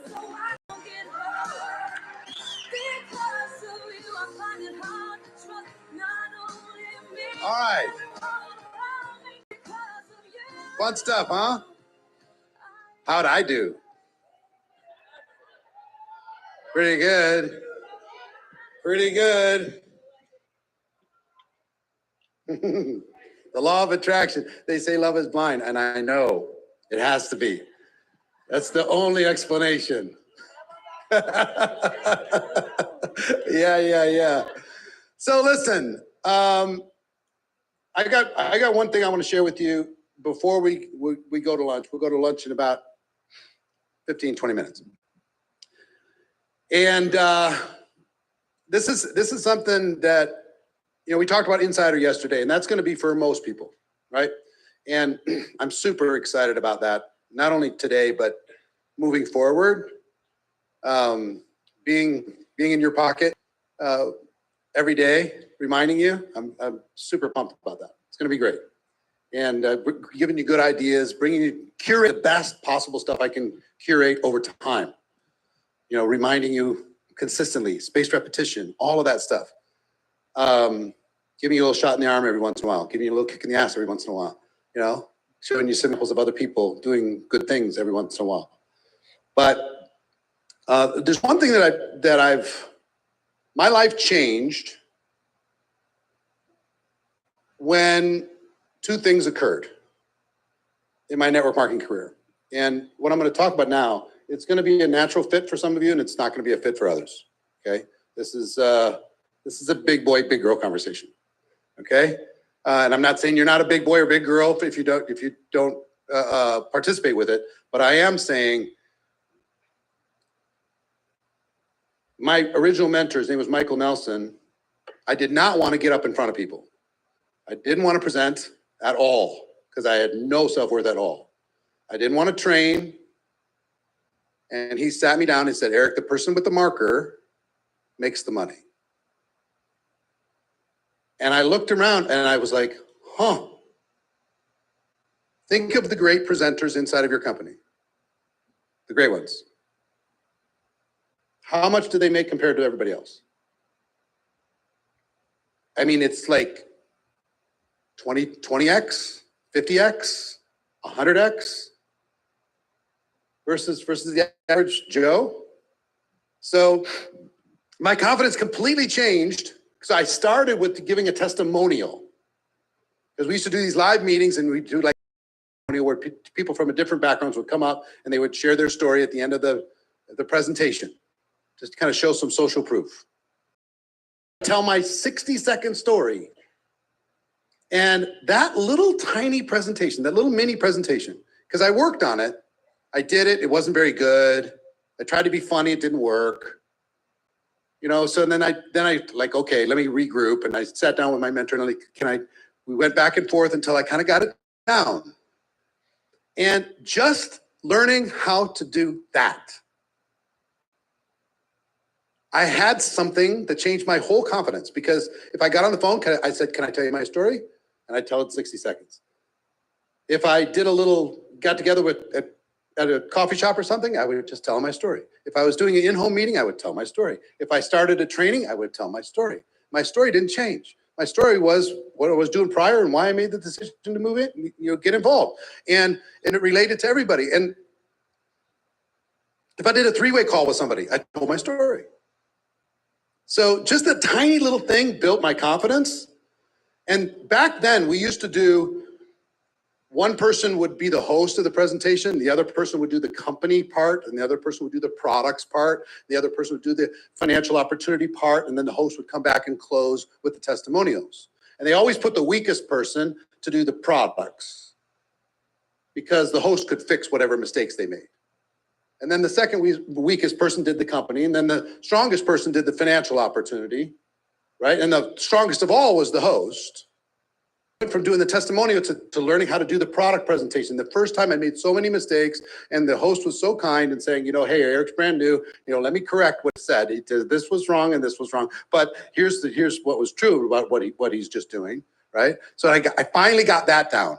And then I upgraded to doing the company presentation. And then I upgraded to finally doing the compensation plan, drawing circles and showing how you make money. And finally, I was able to be the host. Oh my gosh. I was the host of the show. And just all in little Minneapolis doing my thing. And then I graduated from there to learning how to do a getting started training. If I sat down with a person, whether it's one-on-one or a small group, I could go through how to get a person started effectively, a game plan interview. How could I do that with confidence and skill? And then I learned how to train each skill. So there's a combination of two things that changed my life, and they will change yours, I promise you. A combination of what Michael Nelson told me, the person with the marker makes money, and my original mentor, John Joyce, told me, he said, Eric, if you learn how to speak, if you learn how to present, if you learn how to convince people, train people with your words, with your energy, with your enthusiasm, you never have to worry about making money the rest of your life. And you know what? Both of them are right. If you learn how to speak, and if you learn how to train, there's no limits to how much contribution you can bring to your organization and to the world. Okay? No limits. Now, if you don't learn how to speak and you don't learn how to train, there are limits. That's just being real. And I'm traveling the world now, right? And I'm doing the best I can, flying around. We do it in style, I gotta admit. You know, we fly around the world, we put on a lot of miles, but it's on our airplane. That was a self-worth journey. Giving myself permission to go there. Oof. That one took a minute to absorb, you know? Like, remember the first time any of you ever bought a first class ticket? Anybody? Yeah. If you haven't, those of you that did, I'm just telling you, it's like, oh, this feels different. I don't know if I'm worthy of this, right? Then how many of you have flown private before? Anybody flown private? You're like, oh, this is really different. Okay. So I'm traveling around the world. I'm trying to help as many people as I can. And honestly, there's only so many people I can reach when it comes to fundamental skills. When it comes to really up-leveling all of network marketing. So I'm telling you this to say, I need your help. If you want to help me, if you want to learn how to be a great trainer and a great presenter, how many people would like to learn how to be a great trainer and a great presenter? Because so many people feel stuck as a network marketer. How many of you ever feel a little bit stuck? Be honest. I'll tell you a funny story. Like a year and a half ago, I asked a bunch of people, I had 4 different book titles of the book that I was thinking about writing. And one of them was How to Get Unstuck. And everybody said, that one, that's the one. And guess what? I started writing it and I got stuck. So I have a draft. It's not out yet, but true story. Most people feel a little bit inadequate, and you're not going to have a sense of self-worth long-term if you don't become competent.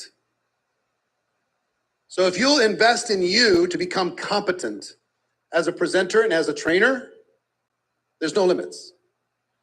So I have never once done a deep dive and taught how to teach. So I'm going to do that, but it's for a select group of people, okay? I want to help you go from competent, right? From incompetent to competent. I want you to go from kind of uneducated to knowing what you're doing, to professional, and ultimately to world-class. That's what I want more than anything else. I want, in order for network marketing to take its proper place in the world, we need more world-class trainers and world-class presenters. There's too few. And even because of the Zoom phenomenon, it's only the superstars that are doing the presentations. It's a few people in every company. It's not enough. There needs to be more. In every city, in every region, in every line, you need to be counting how many great presenters and how many great trainers do you have. Because that's a real metric that will matter. Think about how many people you know right now that you would consider to be a world-class trainer on your team that could train all of the aspects of being a network marketing professional. Not a very big list, I'll bet. So I'm introducing a program. This is the first time, and it might, I don't know if I'll do it again, but this is the first time I've done it in 37 years. Is a train the trainer program. How to become upline. So this, I will push you really, really, really hard, but you'll get the roadmap on exactly how to be a network marketing professional when it comes to presentation. So here's the different aspects that I'm going to teach you how to teach. How to develop $1 million mindset. How do you teach that to somebody? How do you train that? Finding prospects, how do you teach it? Not just talk about it, teach it. How do you invite prospects, presenting, following up, answering questions, overcoming objections? How do you teach overcoming objections? How do you teach closing customers and enrolling distributors? inviting people to take a look, getting people started, promoting events, the game plan for network marketing. How do you, the full menu, right? So here's what I want to do. I want to help you close the gaps in your skills, in your mindset, and in your strategy while learning how to duplicate all of those aspects. And we're going to do it over the course of 4 months. Okay?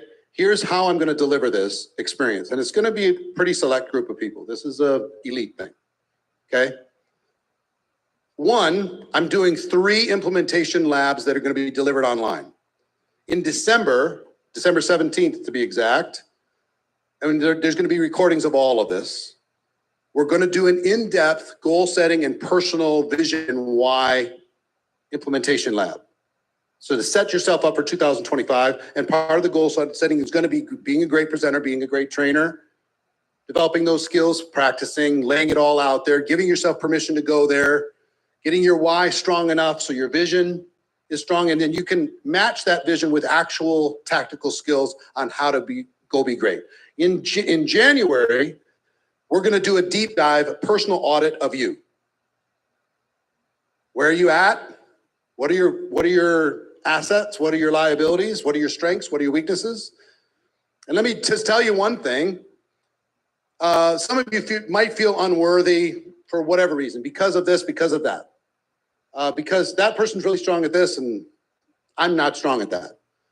You can go to the top no matter what your strengths are, but one is kind of non-negotiable. Presentation, speaking, and training. I'm talking about for the elite, for top. So implementation, we're going to audit you, your limiting beliefs, your resources, skills, everything that you got going for you to find out where you're at. And then we're going to do an audit of your team. So we're going to do a deep dive on your team. What do you have to work with within your team, within your company? What are the assets that you have in order to be able to leverage? How can you more effectively use those in order to be able to assist in your storytelling? And then we're going to have a 4-day super intense. If you've ever been to like a Tony Robbins thing that's like 12 hours a day, super intense, that's what this is going to be. 4 days, March 3rd through the 6th, right here in this room, in this studio. March 4th through the 6th. You can attend virtual if you'd like. If you can't get back here, you can attend virtual. And there will be recordings of all of it. And in that period of time, it's going to be a combination of tell you why this particular topic and some fundamentals. So I'll train it, and then we'll do role plays back and forth with each other. And then you'll be actually presenting that in this workshop, skill by skill, step by step, over the course of 4 days. But it's going to be like 12 hours a day, 4 days. This will be like 48 hours of deep dive, teaching you how to be a better presenter, teaching you how to be a better trainer. If that is something that's interesting for you and you'd like to accelerate your growth inside of this business, to become stronger at that, then we're going to hold those 4 days and then we're going to have a party. The last day won't go 12 hours. The last day will probably go 8-ish, but the other 3 days are going to go 12 or so. And then we're going to go have a party at our home afterwards for those trainers. We have room for 400 people maximum inside of this studio.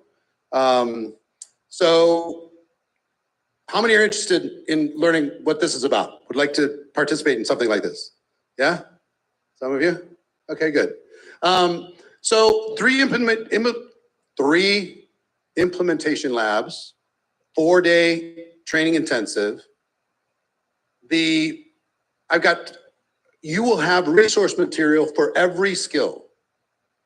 Workbooks, worksheets, training outline, the works, which I've never provided. That's going to be provided. Party at our home is going to be priceless, that's for sure.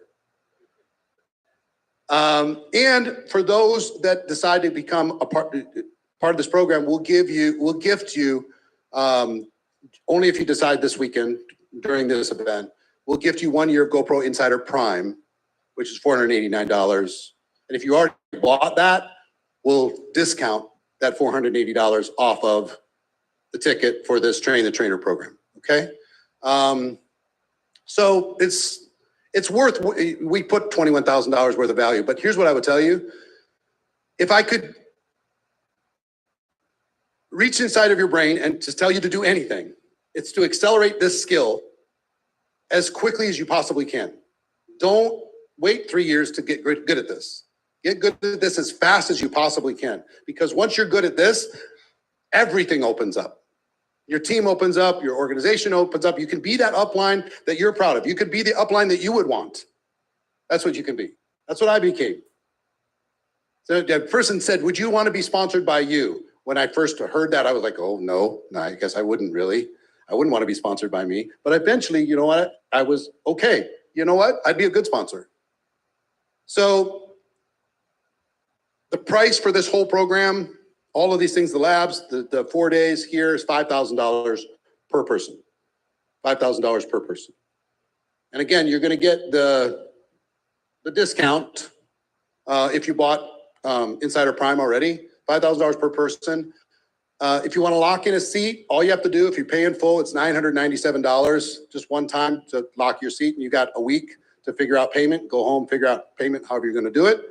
If you want to do a payment plan, it's $997 now, and then 5 payments of $900 every 2 weeks, because that'll get it done by the time we're ready to get things moving. You know what I'm saying? So that's it. And if you want to add a spouse or partner, it has to be the same distributorship. You can't just bring in somebody from your team.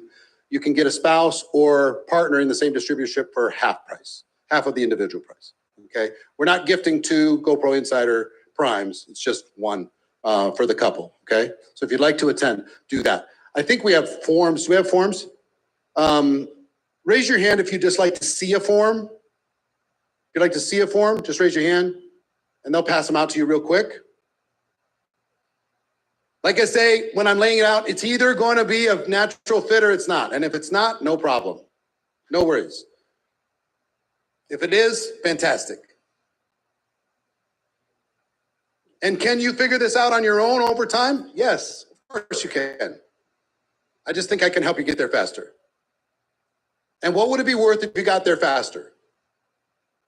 What would it be worth if in 2025, you actually were solid at all of this and your team looked at you different?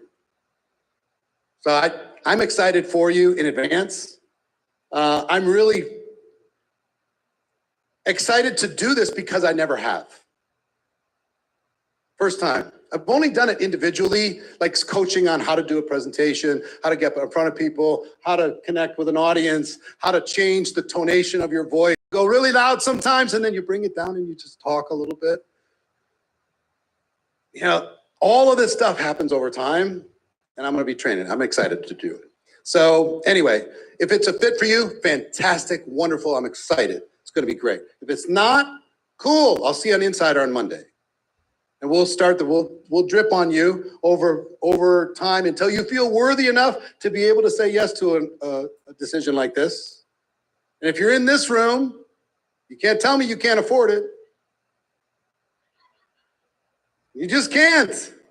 You just can't. I won't buy that story. So, all right. So that's that. They do have information though. They answer questions for you. Those of you online, if you go to the Train the Trainer button, you can click on that and learn that. And there's also program experts, how to become the ultimate upline. It's purple there in the middle. And if you want to talk to a program expert, if you see the questions underneath, have questions, talk to a program expert. If you want to talk about billing, you can go to the right and you can talk to a billing person. They'll take care of you and they'll get creative, figure out whatever you need to do. If you want to pay crypto, all that stuff, you can figure it out. No problem.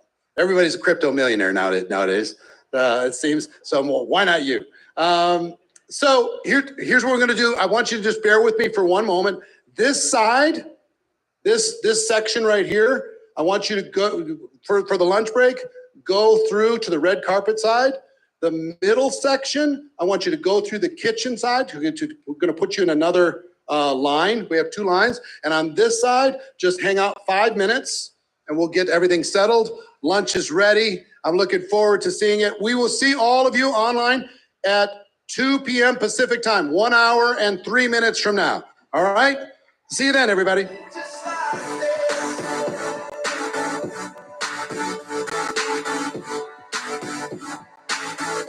I want something just like this.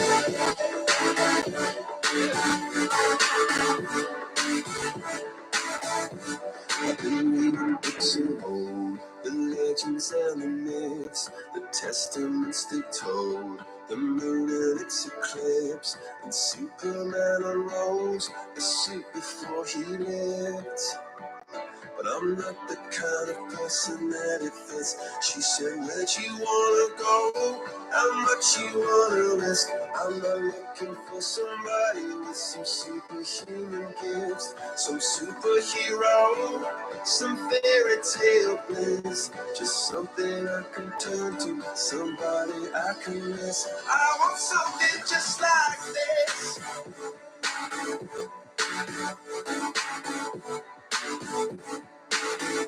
I want something just like this.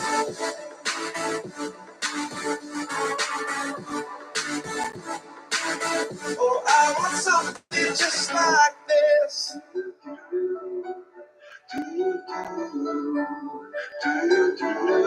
Oh, I want something just like this.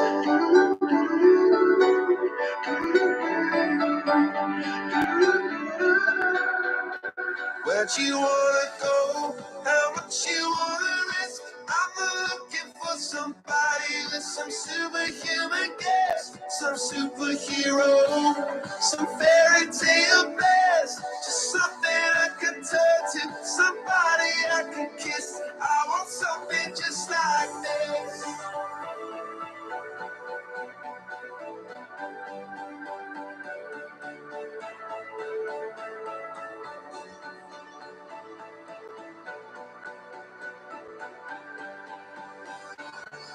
Oh, I want something just like this.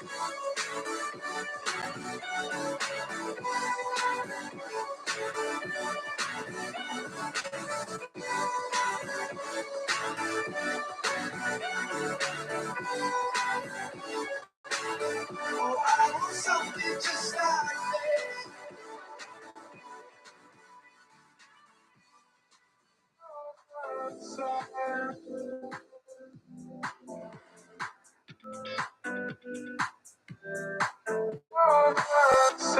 Stressing mornings, 'cause I kept losing time. Baby, please tell me what's on your mind. Listening too easy, will use up all your time. Baby, please tell me what's on your mind.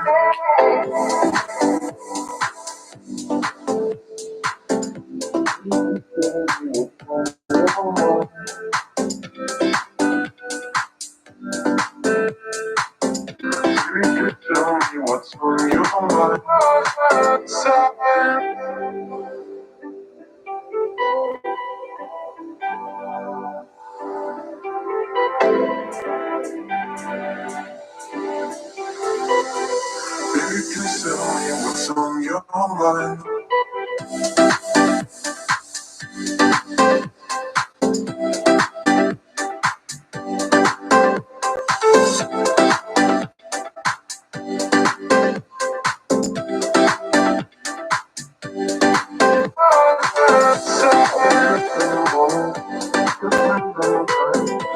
Baby, please tell me what's on your mind.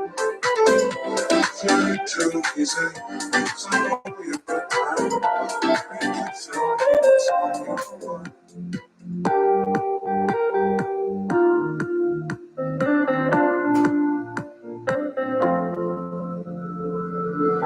In this lovely town, I met you across the zone and above the clouds. The sky is clear. This day will be fun to make you lover more than nothing. Save me for you. A miracle can happen too. So be careful. A miracle in the middle of my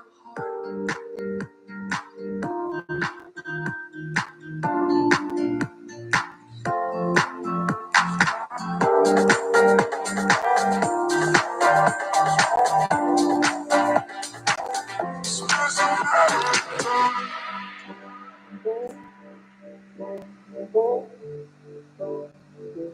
before I lose my eyes, before I lose my mind,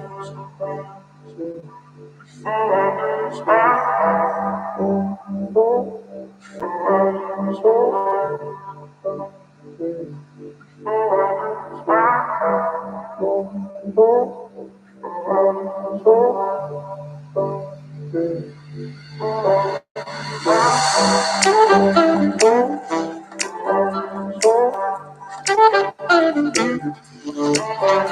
my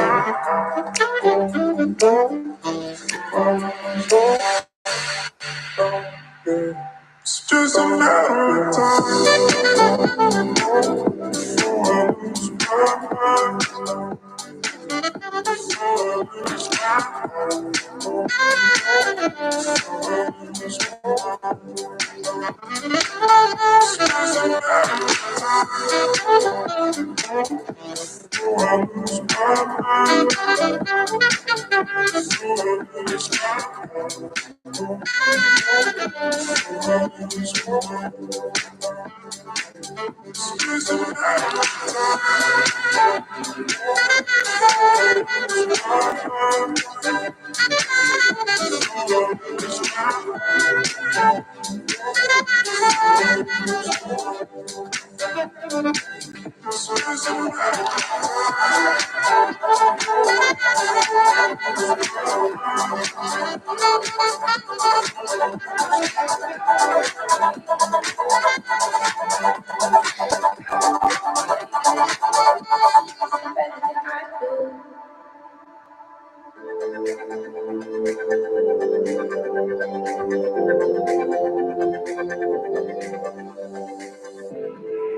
I feel the attraction burning slowly, like a lit cigarette.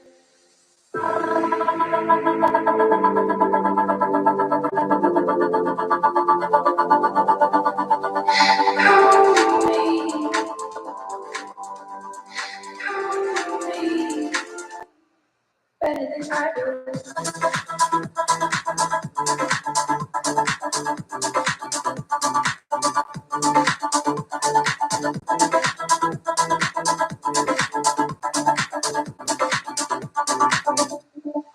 than I do. Better than I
Let me tell you about a little situation. She's been testing my patience, man. She was keeping me up all night. Cause you only get so far reading faces. We were off to the races, and I thought to myself, hold tight. You see, there was just this one complication. She was already taken in what was so wrong and felt so right. She said, no need to be looking over your shoulder. You could just come over and we could work this out just fine. I don't know what you want from me. So careless, so confident. Oh, if all that you say is true, there'll be no getting over you. Slow me down, playing by your rules. If you're a joker, then I'm a fool. Guess there's no originality here. If you don't want perfection, don't lie and tear me up. Cause you've got all my attention. I won't lie and tear me up. I'm trying to tell your intention. You lie and tear me up. If you don't want perfection, won't lie and tear me up.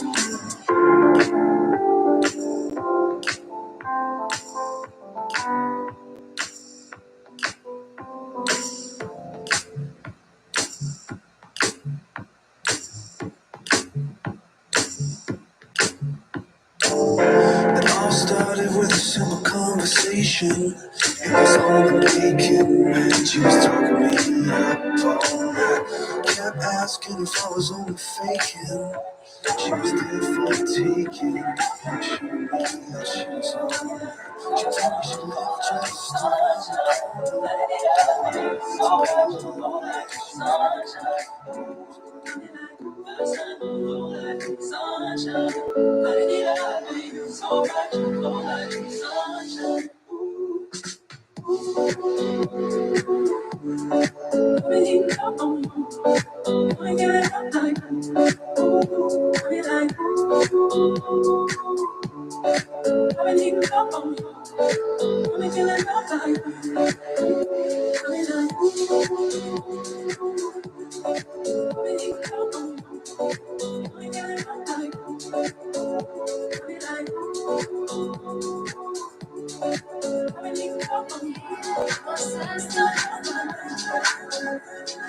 Honestly, I don't mean wrong. If you want me to leave you, I'm gone. But there's something that I need to know. I need to know. Tell me, do you think about me?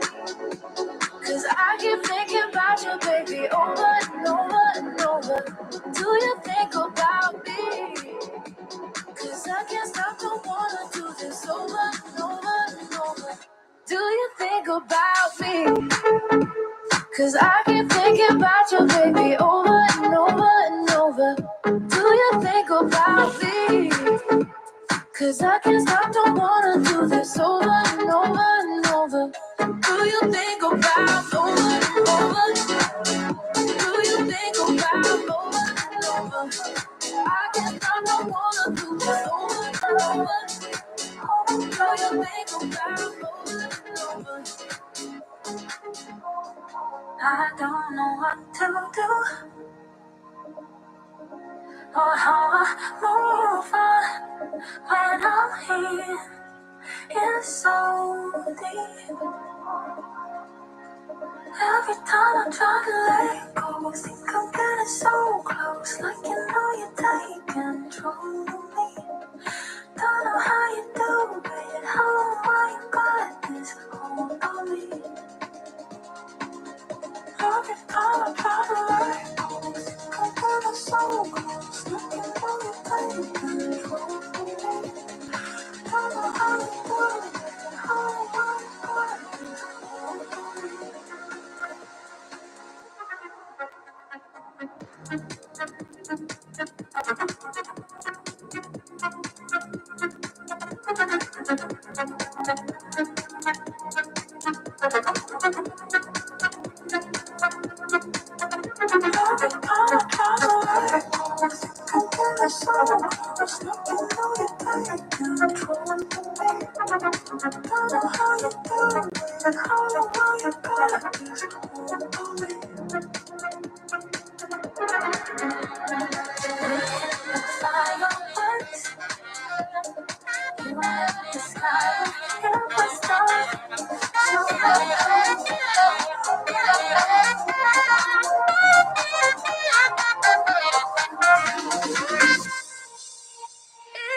Just let me feel the one. We can have it all. We can have it all. Oh. If you just let me feel the one. 'Cause you and I is something. We can have it all. Give it to me. You're trying to push me, baby. I'll go. Just tell me what you want and I will make it so. Then our love can grow. You and I is something. We can have it all. We can have it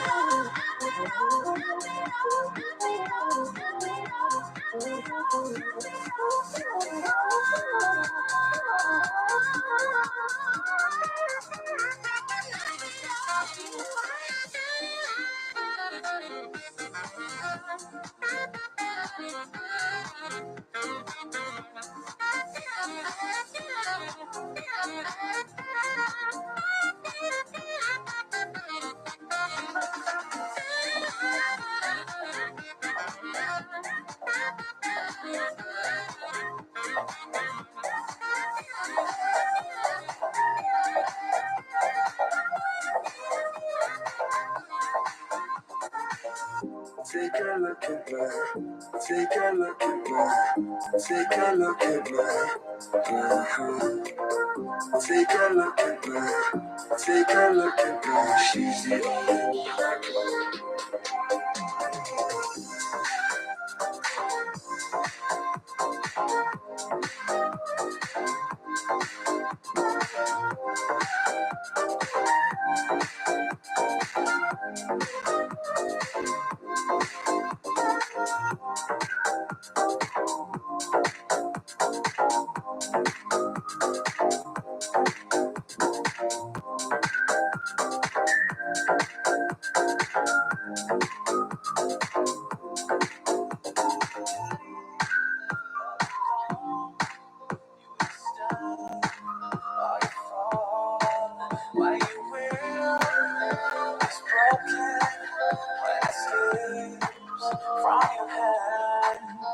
there's no time for joking. There's a hole in a plan. Oh, you don't mean nothing at all to me. No, you don't mean nothing at all to me. But you got what it takes to set me free. Oh, you could mean everything to me. I can say that I'm not lost and I fall. I can say that I don't love life. You're my favorite movie, 1,000 endings. You mean everything to me. I never know what's coming. Forever fascinating. Hope you don't stop running for me, 'cause I'll always be waiting. You are my cinema. I could watch you forever. Action, thriller. I could watch you forever. You are my cinema, a Hollywood treasure. And I love you just the way you are. My cinema, my cinema.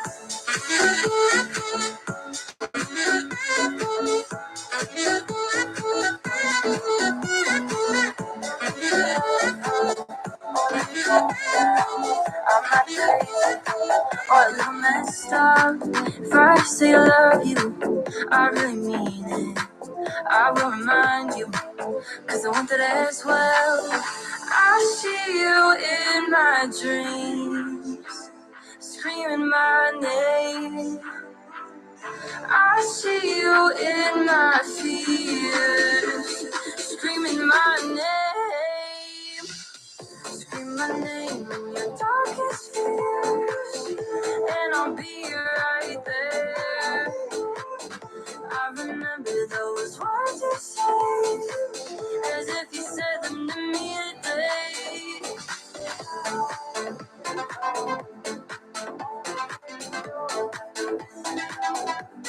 Only know you love her when you let her go.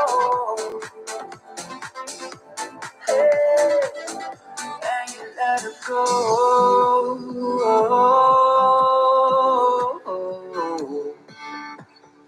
And you let her go.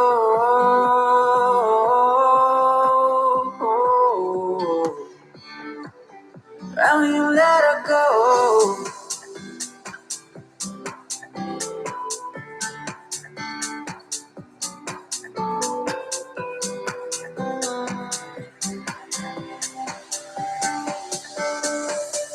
Cause you only need the light when it's burning low. Only miss the sun when it starts to snow.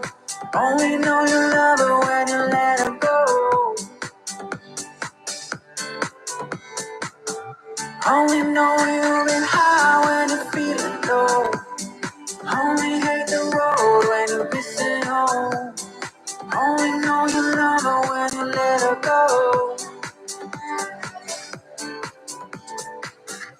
And you let her go. I'm running to you, baby. You're the only one that saves me. I've been missing you lately. You don't make it feel for me. I'm running to you, baby.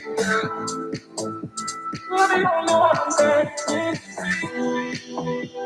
I've been missing you lately.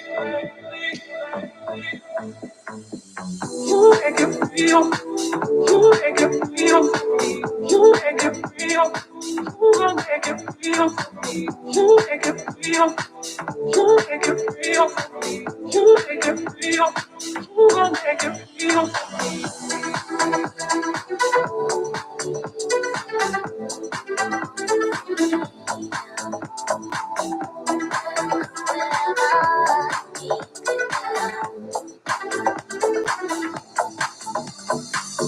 It's only right that you should play the way you feel it. But listen carefully to the sound of your loneliness, like a heartbeat drives you mad. In the stillness of remembering what you had, or what you lost.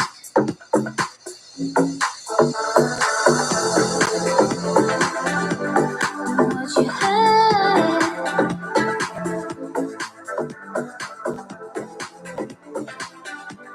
and what you lost. Now here I go again, I see the crystal visions. I keep my visions to myself. Sometimes we all let the darkness lay under our skin. As we try to fight it, we give in to demons. The shadows consume everything. And you just can't hide it no more.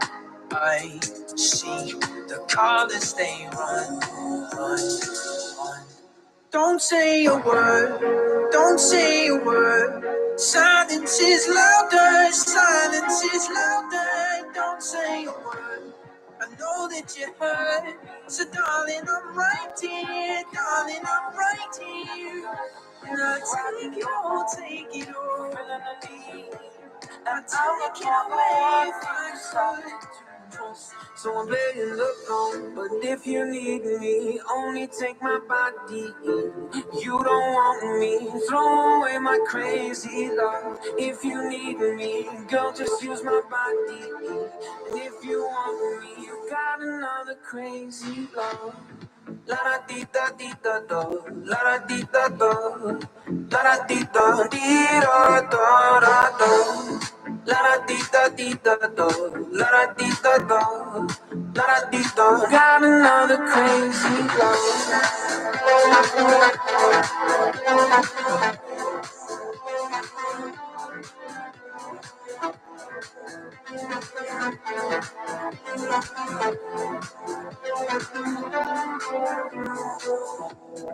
You wanna play, rolling the dice on your memories. No forgive but forget, making them pay. And I was the only one you couldn't get. I guess you're back. Are you gonna tell me where you went? All the messages I sent with no reply. It's like that. You're just gonna walk into my room. I hate how you assume there will always be a place for you by my side, day or night. You know that it's killing me. Why do you always leave? It's not right. We don't fight, but I know what you've been through. I'll take the pleasure and the pain, the sorrows in your brain, 'cause I know you're on the run. I'll take the pleasure and the pain, your secrets to my grave, 'cause you are the only one.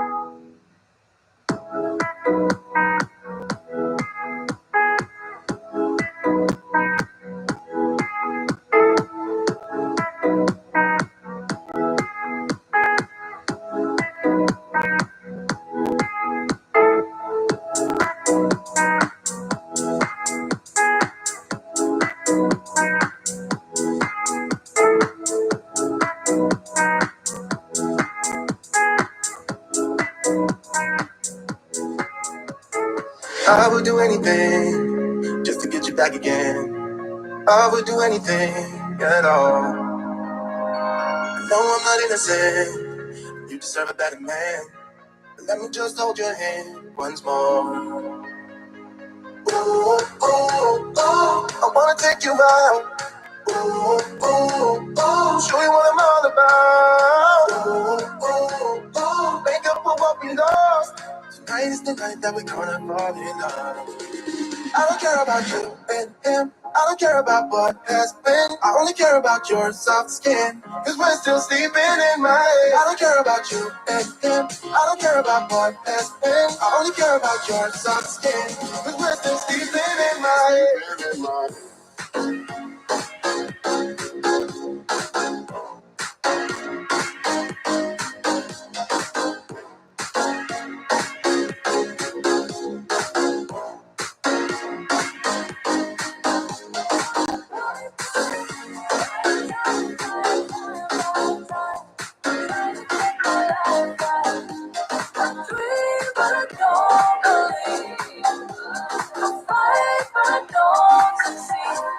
Waiting for the right time, right time, right time, right time. Waiting for a lifetime. I see I'm getting older. Tell me, has my life begun? And what happens if I get a little bolder? What if the best is yet to come? I smile, but I'm on repeat. I cry, but without relief. Why is it so hard to be grown like me? So hard sometimes to be waiting for a lifetime, lifetime, lifetime, lifetime. Waiting for the right time. Been trying to buy time, buy time, buy time, buy time. Trying to get my life right. I dream, but I don't believe. I fight, but I don't succeed. Waiting for the right time, right time, right time. Waiting for the right time. Girl, you got it going on, I'll be there in a heartbeat. Tell me your favorite song, I'll put it on repeat. I could wait for you forever, through the storms or any weather. Yeah. Heading down Cali, driving round with my baby. Top drops and raindrops, motion got me all faded. My heart got me going all crazy, and I won't be walking away, yeah.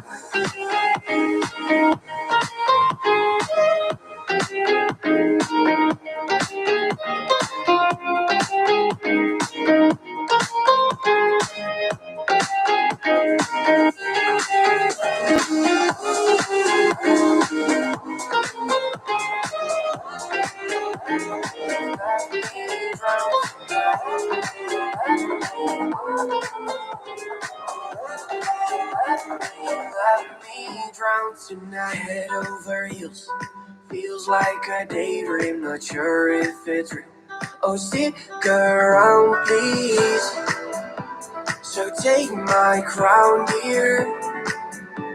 Don't let me down tonight. The stakes are higher. Don't let me drown tonight. Don't let me.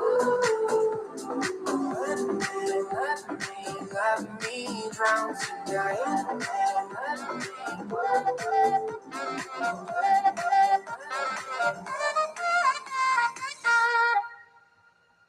Overthink tomorrow when we're alright. That's when we can get just through the night. Make us come together, get it alright. That's when you remember, get it alright.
We can go anywhere, go anywhere.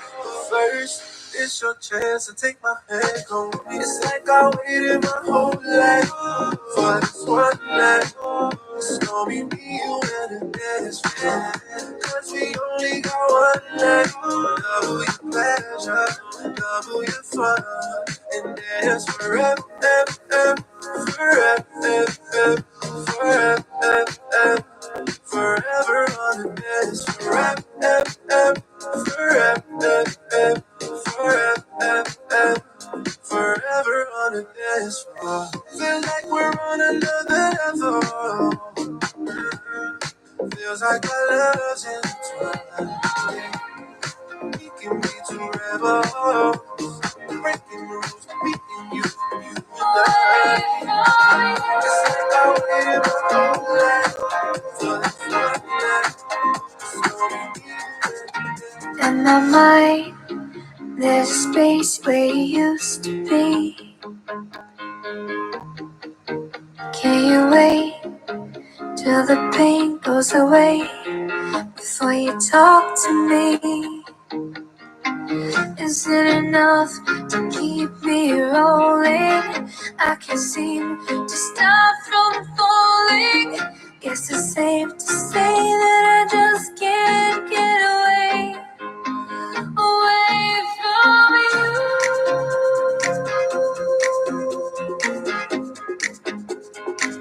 Away from you.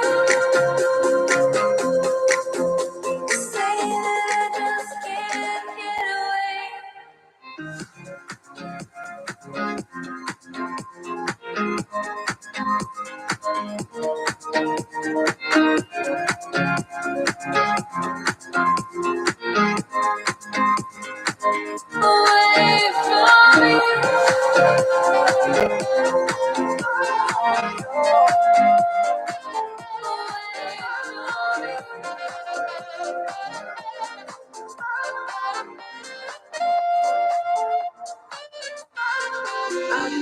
everything. Take it slow, yeah, you know we can take our time, our time. And I love you like you never seen. Got a hold of your heart and I'll give you mine. I can give you mine, oh yeah. So tell me that you feel it too. Feel it like the way I do. And I know your heart's been broken pieces. But say the word and I'll be there. Follow you to anywhere. I will be there for you. I will be there for you. I will be there. I will be there for you.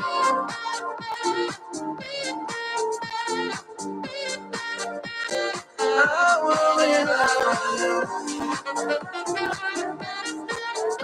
for you.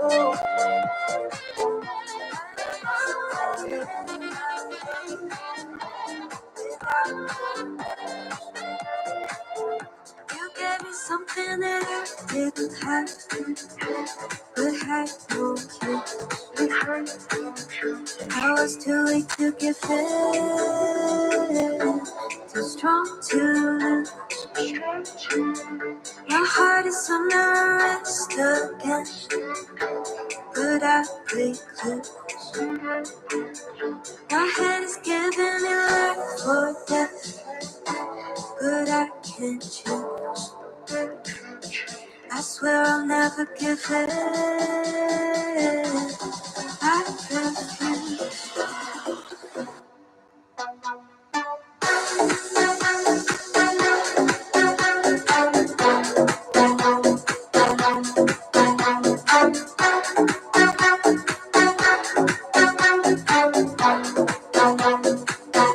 Someone gave the best, the best, the best, the best of you. Someone gave the best, the best, the best, the best of you.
Say my name, say my name. If no one is around you, say baby I love you. You ain't running game. Say my name, say my name. You acting kinda shady. You calling me baby, but it's sudden change. Say my name,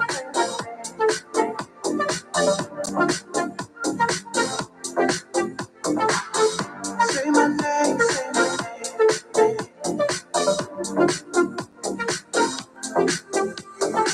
Any other day, I would call, you would say, baby, how's your day? But today, it ain't the same. Every other word is you okay? Could it be that you are at the crib with another lady? If you took it there, first of all, let me say, I am not the one to sit around and be played. Just prove yourself to me. I'm not one that you play. Don't you say things you said to me the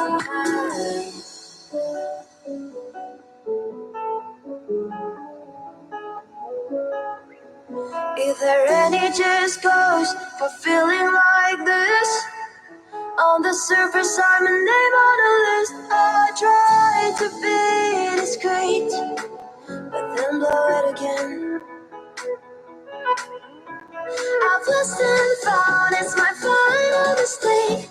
She's loving by proxy, nothing I'll take. 'Cause I've been thrilled with fantasy, one too many times. just died in your arms tonight. It must have been something you said. I just died in your arms tonight. Oh, I just died in your arms tonight. Must have been something you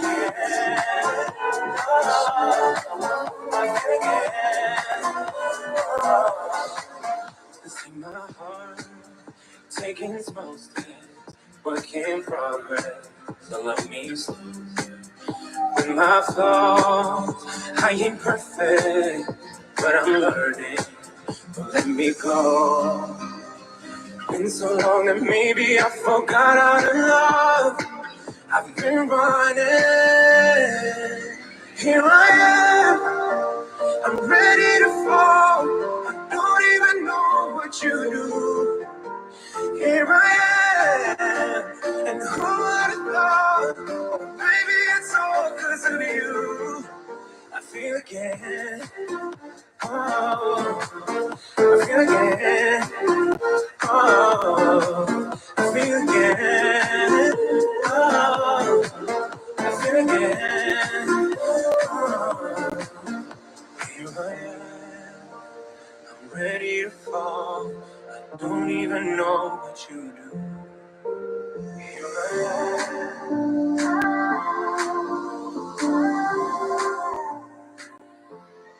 You make me right. I'm ready to fall. I feel like I don't even know what you do. I feel again. Should I follow the smoke or burn my own fire? Burn my own fire, live by my own laws. That's my desire. To burn my own fire, wage my own wars. The soul laid for hire. Go alone, go hand to hold. Go alone, go hand to hold. Am I seeing signals up ahead? Or am I imagining it all up in my mind? Looks like there's something there, yeah, there's something there. Should I follow the smoke or burn my own?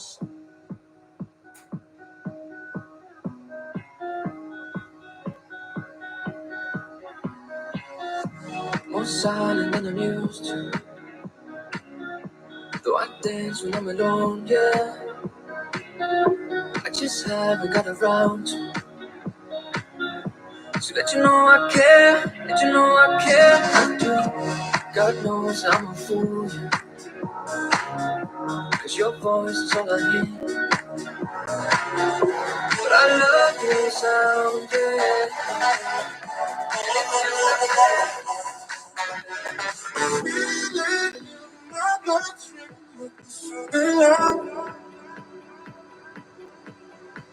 It's rushing through my body, you can't get enough.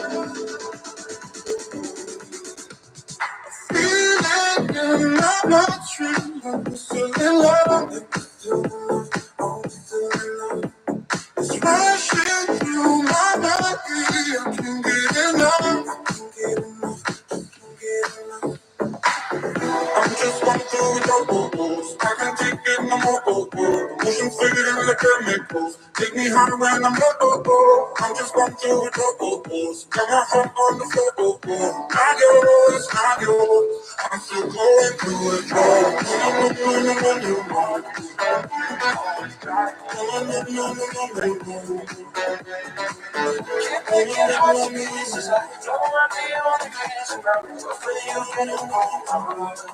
wasted love, don't give up. While you're trying to save us, I'm trying not to get wasted love. Wake me up, oh tell me I'm doing the same. This ain't another wasted love. La la la la, la la la la, la la la la la. Wasted love. La la la la, la la la la, la la la la. My emotions overflow, an ocean takes me to the point I can't control myself. If I knew how to find the words I tell you, I admit that sometimes I can use your help. Keep breaking hearts to pieces. I know I'm the only reason. I'm afraid you're getting over us. To be you, can't hide it. I tried it. Is it you? It could be you. It could be you. Can't hide it.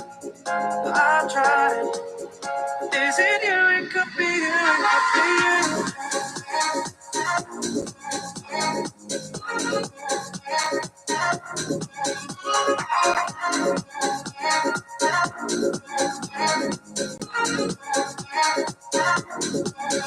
could be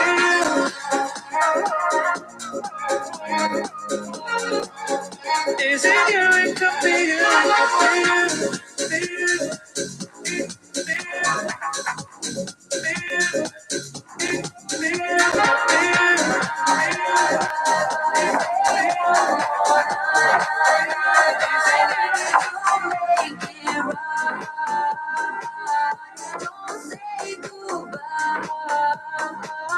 you. The way you play me, I can't control. Just wanna be the one who can take you home. You tell me that you want it too. But keep me waiting.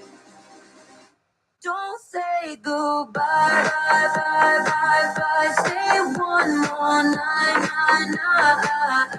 You make it right. Don't say goodbye. Bye, bye, bye, bye.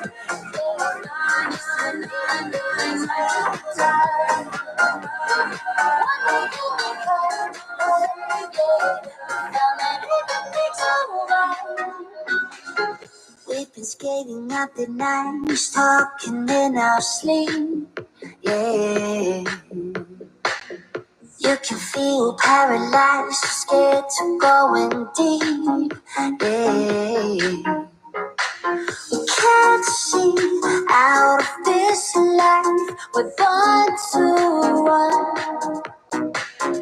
Dancing in the darkness now. We see the sun. With a little bit of faith, yeah. Just a little bit of time. One day you may come, one day, and leave it all behind, yeah. With a little bit of faith, yeah. Just a little bit of time. One day you may come, yeah. Find that everything's alright. Baby, get the floor right. Baby, you can get it for the morning. I believe in you, I you the truth. It's a little inside.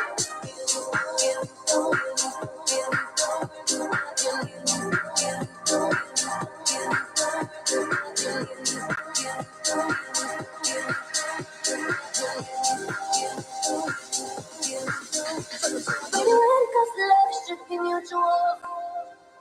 I know you think it's your fire, but you're kinda cold. And I need a little more than just the usual. But you should know, you should know. When you think you gotta know, then you let me harder. Cause you know only that. Put in work and don't give up. Then you let me harder. Cause you know only that. When you think you gotta know, then you let me harder. Cause you know only that. Put in work and don't give up. Then you let me harder. Cause you know only that.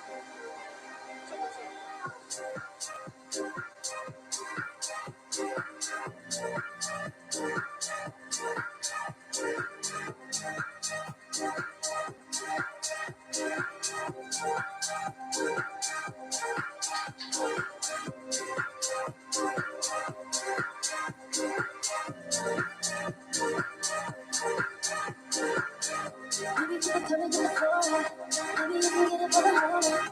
I believe in you, You're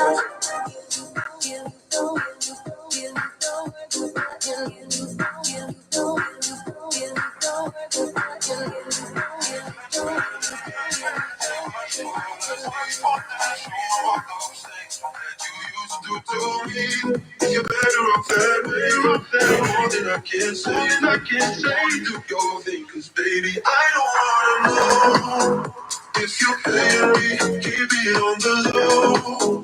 Cause my heart can't take it anymore. And if you're craving, please don't let it show. Oh baby, I don't wanna know.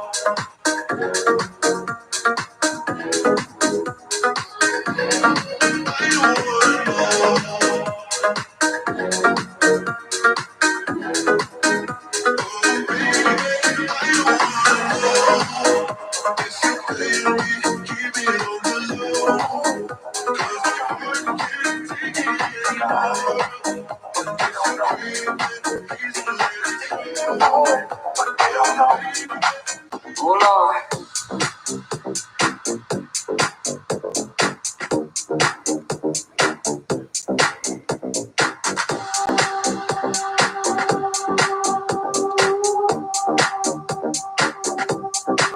They think I want it, but they don't know. They think I'm paying out for it, but they don't know. I never been deep on it. I never been deep down on it. I never been deep on it. I never been deep down on it. Oh Lord.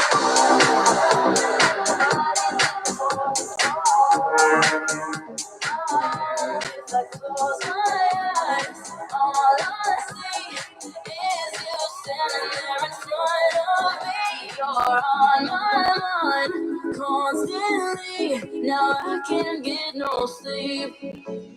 All day and night you keep me up, non-stop. I'm so done. Yeah, I'm giving you more than enough. Oh my love, I'm so done. Yeah. I blame myself, I broke my own heart loving you. You cut me up and now I'm bleeding from the truth. You left me helpless, now I don't know what to do. Whoa, whoa. If I close my eyes, all I see is you standing there in front of me. You're on my mind constantly. Now I can't get no sleep. All day and night you keep me up, non-stop. I'm so done. Yeah, I'm giving you more than enough. Oh my love, I'm so done.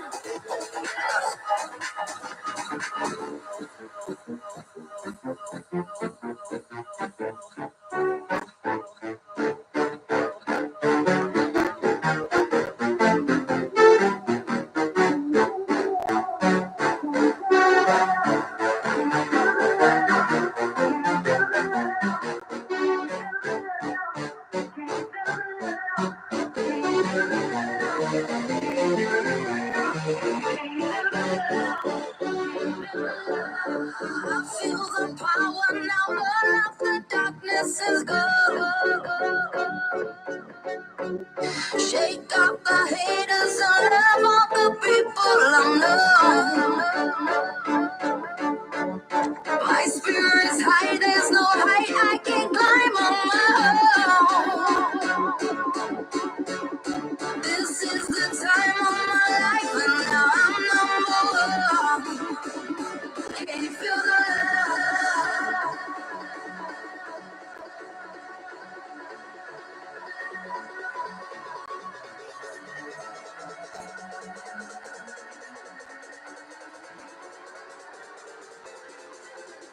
I got faith.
I'm trying to slow it up down, but I can't help it. Yeah, my heart keeps pumping. Yeah, my heart keeps pumping. No, no, I wanna let it all out. Though I'm a sucker, and I need to tell you, I need to tell you that it's you.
Will you stay with me? Will you be my love as the days get longer?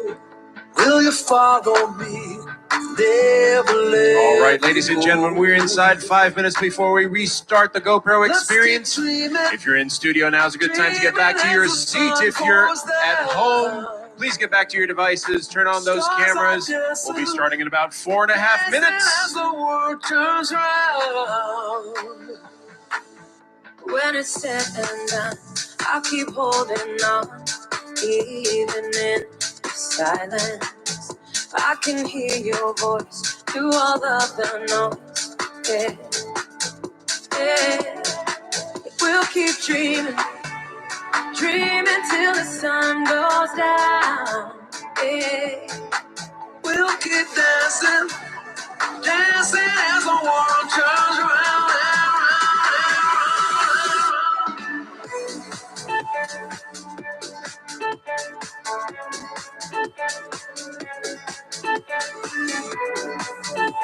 dreaming till the sun goes down. I will stay with you. I will be your love as the nights get longer. I will follow you, never let you go. Yeah, I keep dreaming, dreaming till the sun comes out. Yeah. Stars are dancing, dancing as the world turns round and round and round and All right, ladies and gentlemen, we're about 3 minutes away. Now's a good time to get back to your seats in-house.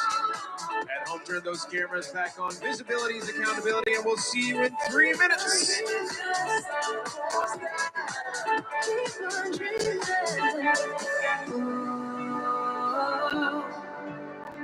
keep on dreaming on, keep on dreaming on. Stars are dancing, dancing as the world turns round and round and round and round.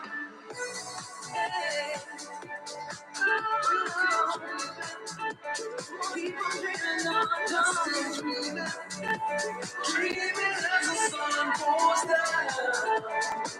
Keep on dreaming.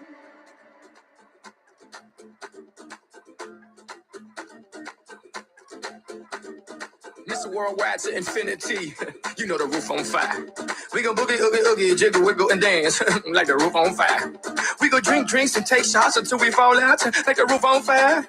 Now, baby, get my booty naked, take off all your clothes and light the roof on fire. Tell her, baby, baby, baby, baby, baby, baby, baby, baby, baby, I'm on fire. I tell her, baby, baby, baby, baby, baby, baby, baby, baby, baby, I'm a fireball.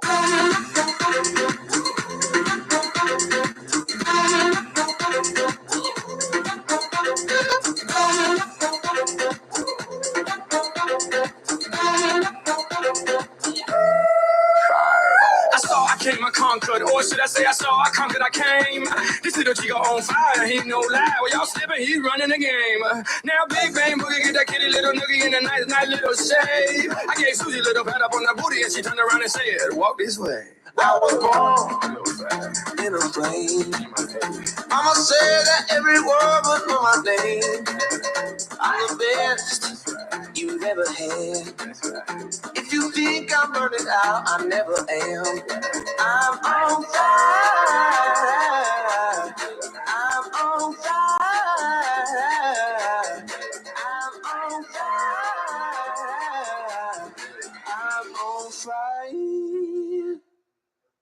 Fireball.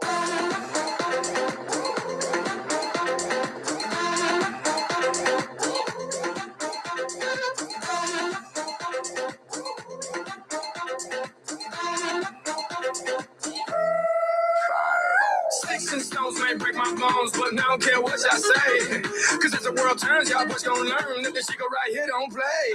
That boy's from the bottom of the map, MIA, USA. I gave Susie a little pat up on the booty and she turned around and said, walk this way. I was born in a plane.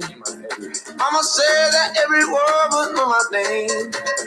I'm the best you've ever had. If you think I'm burning out, I never am. I'm on fire. I'm on fire. All right, all right, all right, all right. Come on back in, everybody. Fireball.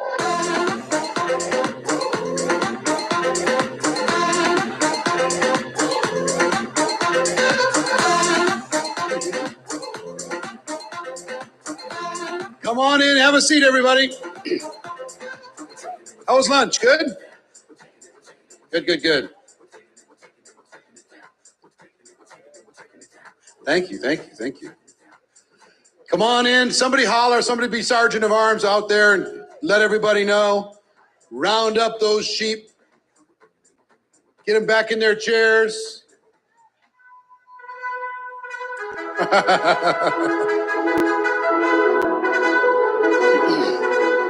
What?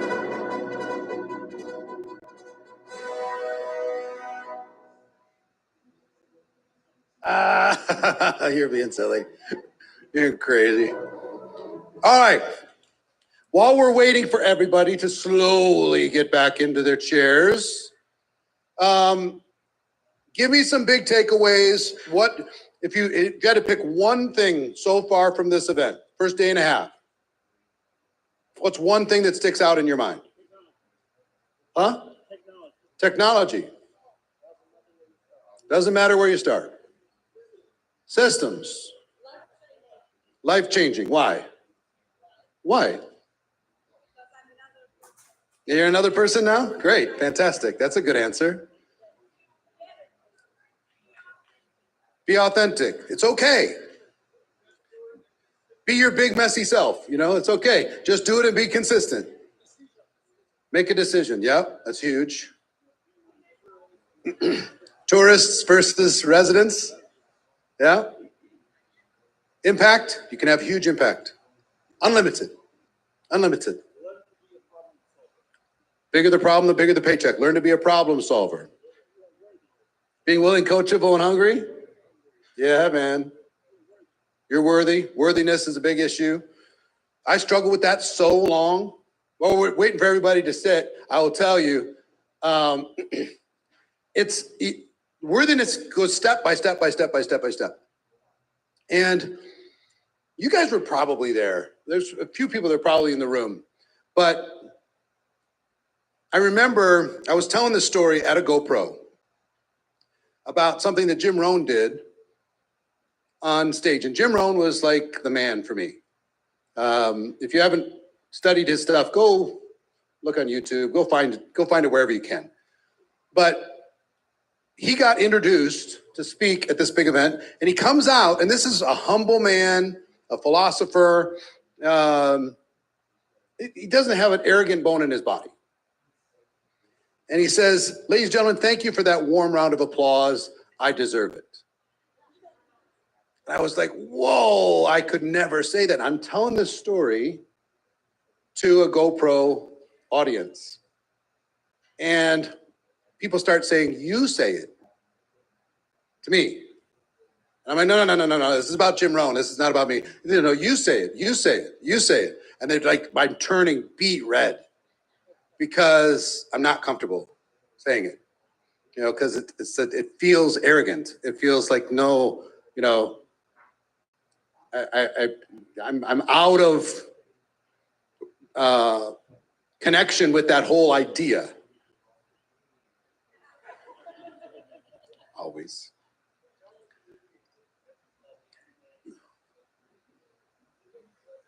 Well, I will in a second, but here's what I would tell you that happened for that. So they're chanting, do it, say it, the whole audience. I'm like, oh man. So finally I just kind of blurt out, I deserve it. I'm purple by now. I walk off, I'm done. But you know, they give me a big round of applause. But I said, what is the matter with me? I'm sitting backstage, literally at a GoPro event, saying, why can I not say I deserve it? You know, I'm there. I'm there now. But it made me think. You know, it made me think a lot. And you should think a lot about what you're allowing to take as the truth for you. Because part of my upbringing is, you know, don't take too much credit. Don't, you know, just deflect it. If somebody gives you a compliment, just kind of move it over to the side. You know what I mean? Yes? What? Oh, I know. You don't have to convince me. I'm there. I said, remember what he said? I tapped him on the shoulder and said, you made a big difference in my life. And you know what he did? See? I will tell you, there's steps to this stuff. So I realized, okay, I've got to work on this. Because what was my time worth? What was my, like airplanes. Talk about airplanes for a second. When I first started flying, it was what is the cheapest possible flight? My time is not valuable.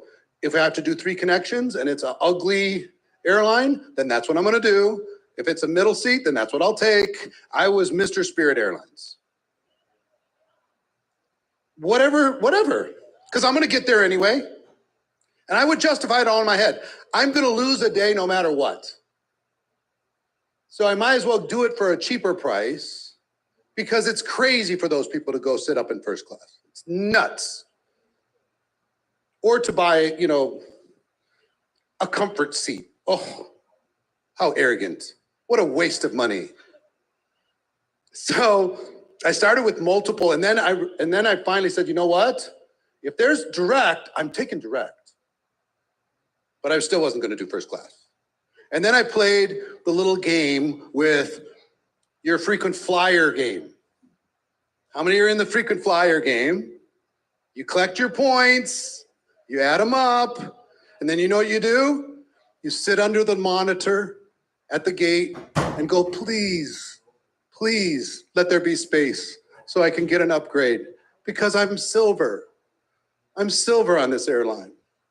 And they're going, silver. It's nothing. So I buy it direct. And I felt so guilty buying a direct flight when I could have had a connecting flight for half the price. So guilty. But I said, you know what? No, I'm doing it. Because I'm going to use that time to be more productive. I'm going to use that time to be kind to my body. I'm going to use my time to rest my mind, whatever. Because it's stressful. Travel. And then we play the frequent flyer game and you get upgraded. And sometimes you can upgrade with points and you can do all these different things. So you upgrade with your points, your miles, all this stuff. And so we started mostly upgrading with our points. And then I remember I'm done with points. I'm just buying the first class, business class. I'm just done with it. So every one of these steps, I felt guilty every time. Every step. Okay? And then friend of ours had a little 6-seat jet and said, you know, hey, let's go, come with us. We're going to go for the weekend. And we got on the jet and went, oh, this is different. So I'm like, how much does it cost? It was like $2,000 an hour. It was pretty cheap. $2,000 per hour you're flying. I said, can I buy like 25 hours at a time? And this was a good friend, it was a neighbor, and he said, sure. So I'd give him $50,000, and I had 25 hours, I'd use those up, we do it again, and me and Marina are like, pinch me, because this is like toast, you know, we're flying. This is amazing, unbelievable. So I've always thought about like, wouldn't it be cool to have your own? Be really cool. And I'd look, and all we did, and Marina started with it, is she said, if you look at her screensaver, it had a jet. On her phone, it had a jet. I'm like, oh, that's too much, right? And she says, no. So because I'm seeing it so many times, I just decided, I end up sitting next to a guy who says, yeah, I work with this charter company in Las Vegas, and when I want to fly, they have people who have their own airplanes, and then they put them with the charter company, and they charter them when they're not using them, and so they offset their costs, and they still have their own jet, and they basically fly for the price of fuel. And I'm like, plus they get all the tax benefits. I'm like, oh, yeah, big tax benefits, yeah. Huge depreciation, massive, yeah. So I'm like, I'm sitting next to this guy and I'm like, who's this company, this charter company in Las Vegas? Can you introduce me to the guy? And I would never even have entertained that. But he introduces me, this guy's named Greg. I go meet Greg for lunch. I said, tell me how this thing works. Because, you know, I'm not in a position, but tell me how it works. So he explained it all to me. I'm like, oh. So my friend wasn't chartering that jet. He was just flying it when he needed it and had other little fractional owners. And I went to him and said, what do you think of maybe putting your jet with this charter operator? We're looking at airplanes. So what we ended up doing is we bought an 8-seat jet, Marina and I, and Mike, my neighbor, had the 6-seat jet. So we became 50% partners in one and 50% partners in another. That was the 8-seater that we put on the side. It's a Hawker 900, and it can fly. I could fly that from Seattle to Miami, direct, without stopping. And I was like, so we had 50% ownership in that and 50% ownership in the other. And we have the charter operations offsetting the costs. And, you know, this is like 5 levels up now of this airplane conversation. And having to rationalize and justify and take the little shots from family members, oh, Mr. Private Jet guy. Like, yeah, just fly your jet over here. Well, come on. Send the jet and pick me up. Okay. So we have this other idea in our head, and we always had, like, what is the ultimate? Do we dare? So the ultimate was a Gulfstream 550. So do you have a picture of the G550? You have it? No, yes? Oh, that's a rendering. Yeah. It's cooler than that. Those are on the actual engines on the top. Guess whose idea that was? It wasn't mine. So anyway, it's all custom done. You see the tail number, 550 EW? So cool. But anyway, so going through all that stuff, that thing flies 13 hours. It sleeps 6 people. It holds 18 passengers. I hope one day you fly with me. We'll go fly somewhere. It'll be amazing. but it allows me to do what I'm meant to do, my highest and best use, which is getting in front of people and inspiring, doing what I'm doing. So I'll give you an example of a trip we just took maybe 60 days ago. We fly from here to Mexico City. We do an event. As soon as we're done with the event, we get directly on the plane, connect in Ireland, and we find ourselves in Jaipur, India. And we do 2 days in Jaipur, see the Taj Mahal. We fly from there to Dubai with this plane. Fly from there to Dubai and spend 2 days in Dubai, from Dubai to where?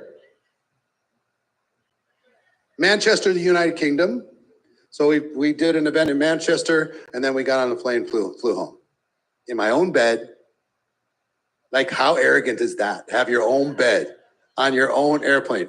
Arrogant. Just so egotistical, crazy. Here's what I will let you know. I'll let you know that there's no limits, only the ones you put on yourself. Yeah, I don't know if they have a picture of the inside, but it's gorgeous. It's decked out. It's unbelievable. And when we're not using it, they're chartering it. I mean, it's been to Hawaii twice since December 1st. I mean, and we got a $20 million deduction off of our taxes.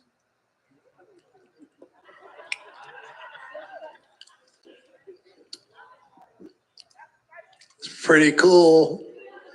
Pretty cool. Yeah, no, I take it. So again, learn to live without apology. Okay?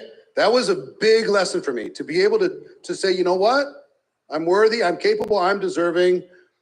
And we're really good at saying, you know, I'm gonna really lean into helping others.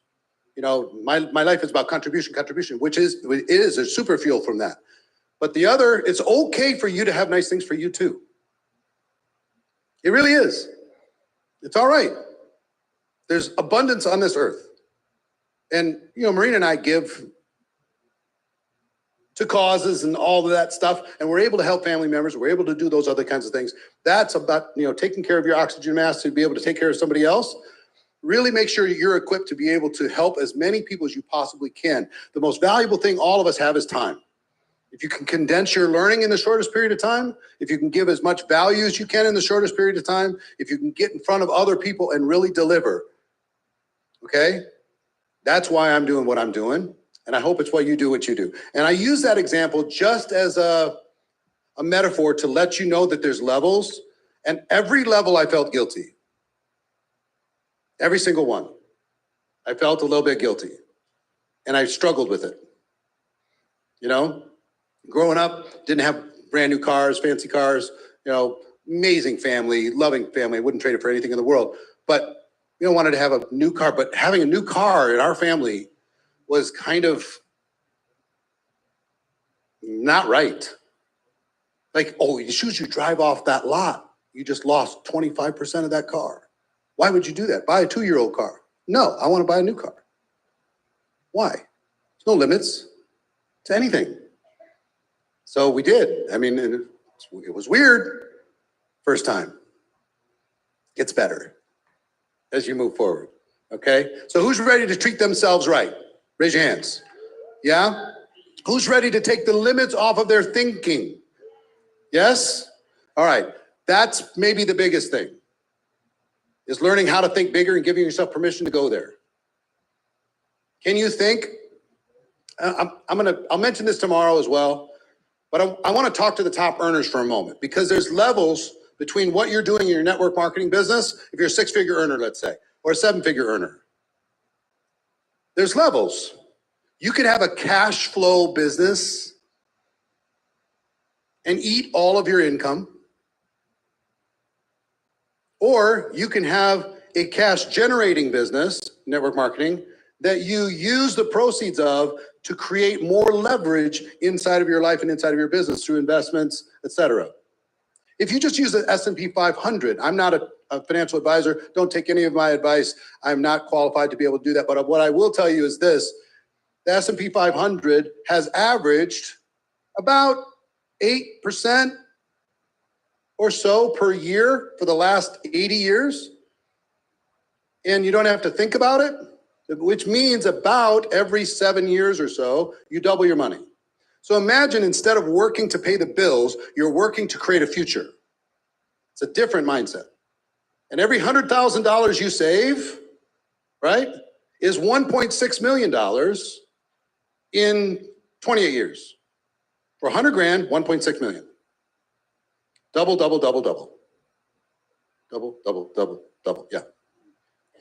Okay, so if you do another 100, another 100, that's 3.2, another 100, 4.8, another 100, just for 100 grand. Or you can eat it all and say, you know what, I'm comfortable. Guess what you're not gonna be at age 70? Comfortable. Because that cash flow might not be there the same exact way that it was, or inflation has eaten all of your earning power and you haven't stayed in front of it. So there's levels, levels, levels, levels, levels. You got to give yourself permission to think there. So here's what I want to do. I'm going to bring out another all-star panel. How many enjoyed the panel from yesterday? It's fun, right? So let's bring them out. Please welcome Nusa Katato, John Melton, Marco Passanante, Teresa Coffey, and Tina Joy Carroll.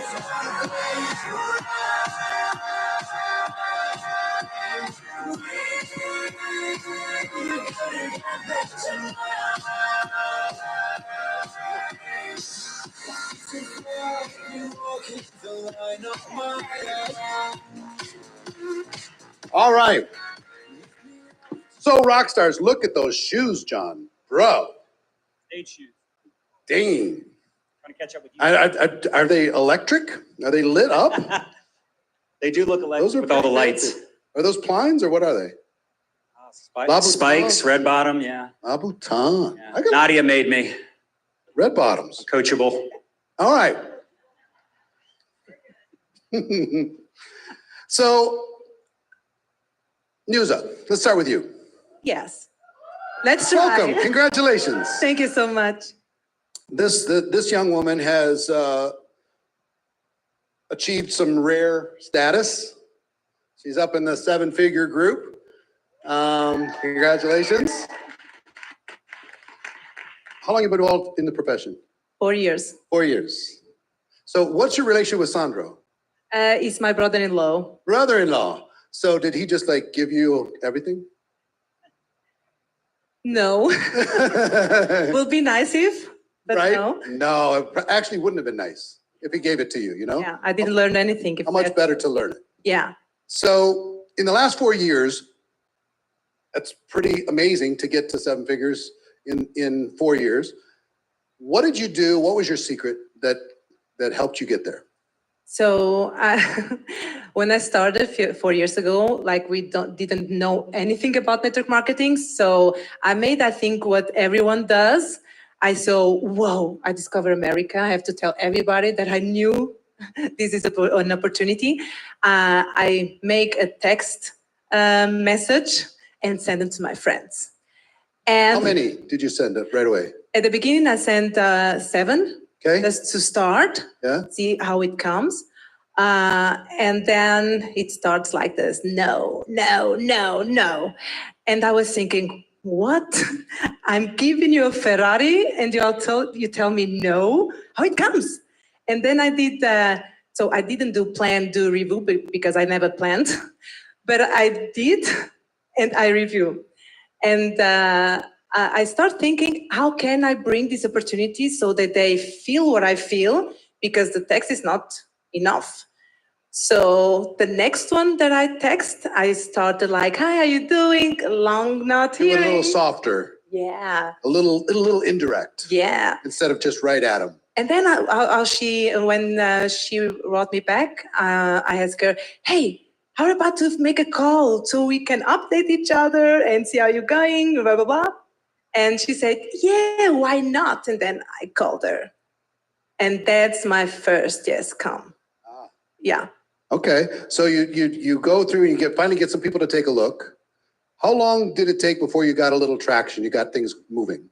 So the first month, I had like 12 partners. Yep. The second one, 23.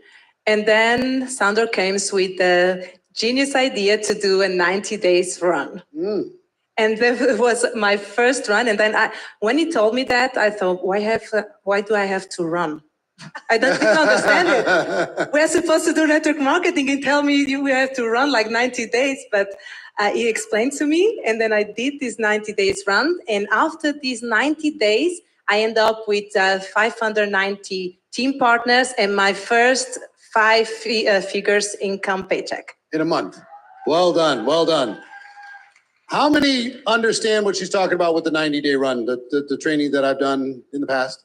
How many have done a real, no joke, God is watching 90-day run? Okay? You know how life-changing it is. And you know how hard it is.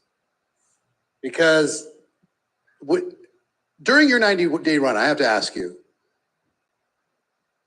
how hard were you working? Oh, very hard. Like I told my friends, if you want to join my business, it's good. My door is open for you. But if you want to meet for a coffee or what else, I'm not able because the next 90 days, I'm just working. Even if with the topic is my business, or you have to wait until I'm done.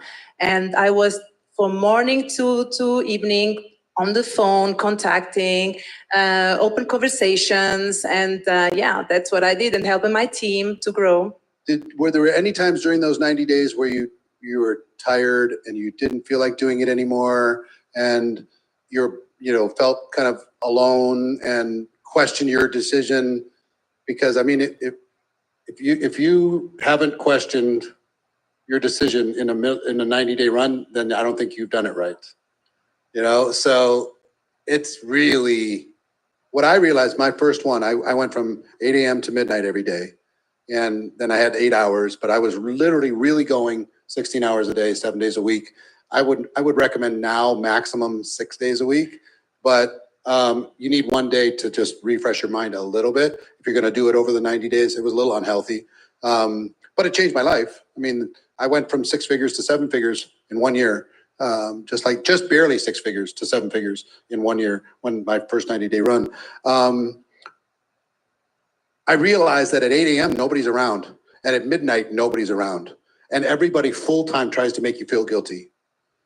Every friend, every family member, everybody gets you to try and question your decision. So what caused you to keep going when I bet others didn't? So I am a mom of 3. When I started, I had a baby with 6 months. I was very, I just have to tell you, my English is not the best. No, stop it. I'm still here. How many languages do you speak? 6. Yes, just stop. Stop. But I'm still doing us it. Americans, we speak 1. So don't apologize to us for your 6 languages. You're doing great. So yeah, and the difficult part of them was my friends laughing at me and thinking that, what are you doing? Now stop. Why are you not coming out with us? And they didn't understand me, but I have to say the most that they laugh at me, the most I wanted to show them, hey, I can do this and I will show you. And that's how I keep going. I love it. I love it. So give her a round of applause. How good is that? So what are the lessons from this? Just start. She got total rejection right away, but she reviewed and made some adjustments, got some things going. And she listened to her brother-in-law who said, let's go. And I'm sure he wasn't telling you to do something he wasn't doing. No, he was an example for me. He was doing it too. And the 90-day run changed your life? Absolutely. Yeah. How many 90-day runs have you done in 4 years? I think 5. Really? 6. That's unusual. That's really is unusual. That's why you're having unusual results. If you did one 90-day run per year and the other 9 months were to support, you are top of the heap when it comes to your discipline. Because it's really, we're so good at justifying and saying, you know what, I'm just going to work with my existing team. I'm just going to dig inside of my existing, I'm not going to, they need my support. I need to go on a tour and, go help all of them. No. Every once in a while, you got to go do it again. Lead by example. The fact you guys have done 6 is remarkable. So Thank you. well done. Well done. John Melton. Yes, sir. This guy's a legend as well as all of these people. So John, you and Nadia have been in the profession for a minute and learned a lot of things. So how long have you been involved in the profession? 2001, 23 years. So 23 years. And what would you say, I'd be curious as to say, what is the biggest thing that's working for you today? If you had to like break down what's the trends that you're seeing, what's the positive reaction that you're seeing, what tactics and strategies you're using right this moment in order to be able to create, because there's ups and downs in every business. It's a roller coaster. Yours hasn't been straight up. It's up and it's levels off, it's down, it's been rebuild, it's up. It's all those kinds of things. Nothing goes straight up forever. It never happens. Even those that are, you've been straight up for 4 years, just know if it levels off, don't freak out. If there's a little another 90-day run to make it happen, don't freak out. But there's been some bumps and turbulence here and there, as there is with any company that's been around for a while. No. Yeah, right? Rainbow and sunshine. So what kept you strong through adversity, and what is working today? First of all, thanks for having me up here. Always excited and an honor. I think the biggest thing is working with new people.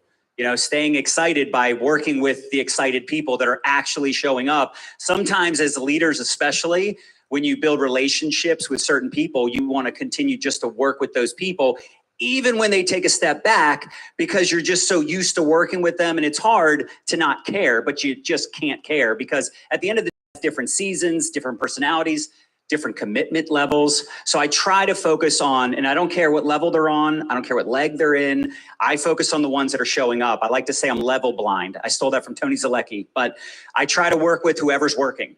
I know it's a crazy concept, but if you don't have anybody in your team working, then you should be outworking your team. You should try to outwork your team anyway. I try to out-recruit my team. It's hard though, because some of them have gotten so good at it, but I try to maintain top 5, top 10. But yeah, at the end of the day, I'm always working with new people. I'm always launching new teams, and I stay excited because I work with the excited people. 2 things. One, for a production team, will you put the timer on the back wall for me, just so I know where we're at? And John, when you say working with people, what do you mean? What does that look like? Well, building relationships with the people. No, I mean, let's say you identify somebody who's excited, somebody on your team who wants to run, or somebody who wants to go. When you say one thing that shocks working with people, them, what are you doing? Sure. One thing that shocks people is how I know like everybody's name on my team, and how I'm very proactive. I'm the first one recognizing someone when an alert comes through. Doesn't matter how much I got going on, how busy I am. I do a very good job of paying attention to the people that are working, that are showing up. And as far as working with them, offering support, offering mentorship, recognizing them, commenting on their stuff, getting in their inbox, like responding to their stories. Like I'm all over my best people because I want to show up for them just like someone used to show up for me back in the early days. So what do you think is the biggest thing that they appreciate about that? Being seen, being heard, recognition. I mean, people don't get recognition at work. They don't get recognition in you don't show up, for dinner, for supper, whatever you guys call it, right? You don't come home and your family's applauding you for a hard day's work. That ain't happening, right? How many of us are like, yeah, when is the last time you recognized me for coming? But in our business, recognition, people get addicted to it for sure. And it feels good to be recognized even for little things, even for someone, they're ATMing their first person, they're putting in their first customer, they're, doing their first video. For some people, that's a big step. So that recognition is a big deal, especially in my newer lines where I don't have any leaders yet. And I'm the fisherman. All of the people in that new team are the fishing poles. Right. Oh, I like that. So inside, I'd have you put 2 words in your notes. 2 words. Write this down because it's one of the biggest trends that I'm seeing in the world. The people who employ these 2 words are outproducing the people who are not by a factor, by a multiplier. So those 2 words are radical recognition. You cannot over-recognize. Recognize tiny little things. Recognize the first time they took the product. Recognize their posts on social. Recognize that they got a ticket for your company convention. Recognize that they showed up on a Zoom. After the Zoom, send them a little message, say, it was good to see you there. Recognize them for tiny little things. And if they're getting a product result, recognize them. You know, they go live, recognize them. Anything you can do, okay? Go crazy, because the company doesn't have the bandwidth to do it at the small levels. They do it at the high levels. So that leaves a gap for the leaders to be able to go do it on the small levels. So fill that gap. You can't overdo it. And I will tell you another thing that I do appreciate about you, John, because one of the things I value the most, it'll sound strange, in people I work with or people I want to work with, is their responsiveness. If they're responsive, I'm in. If they're not, I am out. If I send somebody a message and they don't get back to me for 5 days, I mean, you might think that that's ego talking. No. It's if they respected me or my time, then they would not do that. So our employees know, if they're not responsive, it drives Marina and I crazy. But if they respond, even if they don't have the answer, I'm good. I'm good. So if I ever send him a message, he's responding immediately. He sent me a message yesterday, and guess what I do in return? I responded immediately. So responsiveness, radical recognition. If you could be responsive to your team and you could recognize them like crazy, I think you have a huge edge. Now all these people are going to be messaging you. Yeah, right? Expecting quick responses. But I will tell you this, and I wrote this down because you guys said you got to be prepared. One of the best tips I can give everybody in here is learn to freaking outsource. There is, and actually Natalie talked about it today. That was a game changer for us when we started outsourcing. What does that mean? Hiring people, hiring VAs. That's where we started. What level of income would you start? As soon as possible. I understand, but what level of income? Real life? $1,000 a month would be the minimum, but probably $5,000 a month or more. $5,000 a month. Once you're at $5,000 a month or more, start getting some help with virtual assistants. Like what kind of help do you get, and what do those people cost? What don't they do? They do everything except the things that I can't. Well, actually, maybe eventually with AI, someone else can do my live videos and mentor. I always say you can't outsource relationship building. You can't outsource mentorship. You can't outsource, your videos, your training, your content. To some extent, people will say, oh, B-roll footage. I'm talking about, like, I did a live video before I came here today. I still do lives 3, 4, 5 times a week. I don't understand why people don't use that free resource. But once the video's done, my team is uploading it into my stories. They're repurposing it for a podcast. They are sharing it in all the places it needs to be shared. I mean, they're in all my chats. They do all my recognition. They send out all my gifts. They send out copy or create the copy to send out the emails. They do customer service. I mean, anything your imagination can think of, you can hire someone for $5, $10 an hour in the Philippines to work for you. Even if it's just part-time, a few hours a week to start, it'll cost you more money not to outsource. Yeah. I was mentored by 2 billionaires, and I'm going to go down this talk about what he's talking about. And the first one, this guy was worth about $3 billion. He ran 40 companies, and he always was relaxed and had all the time in the world. And I was so confused by that. Like, wow, how 40 companies? I'm trying to run one. How are you running 40 companies to have all this time? And it's because first he learned to delegate. But the biggest thing is he said, well, I said, will you coach me, please? He said, sure. Let me ask you a question. How much would you like to earn? And I'm like, well, I always wanted to earn $1 million in a year. That would be amazing. He said, well, $1 million is about $500 an hour. If you figure it out, that's about $500 an hour as a regular weekly salary type of a thing. $500 an hour. He said, is there a task that you can do in your network marketing business that will pay you $500 an hour over time. And they might not pay you in that hour, but the work that you'll do in that hour will pay you over time, at least 500.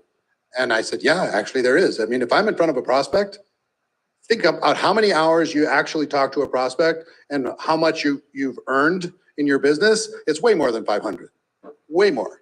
So I said, yeah, there is. He said, all right, now you need to spend you need to spend as many hours as you possibly can doing that.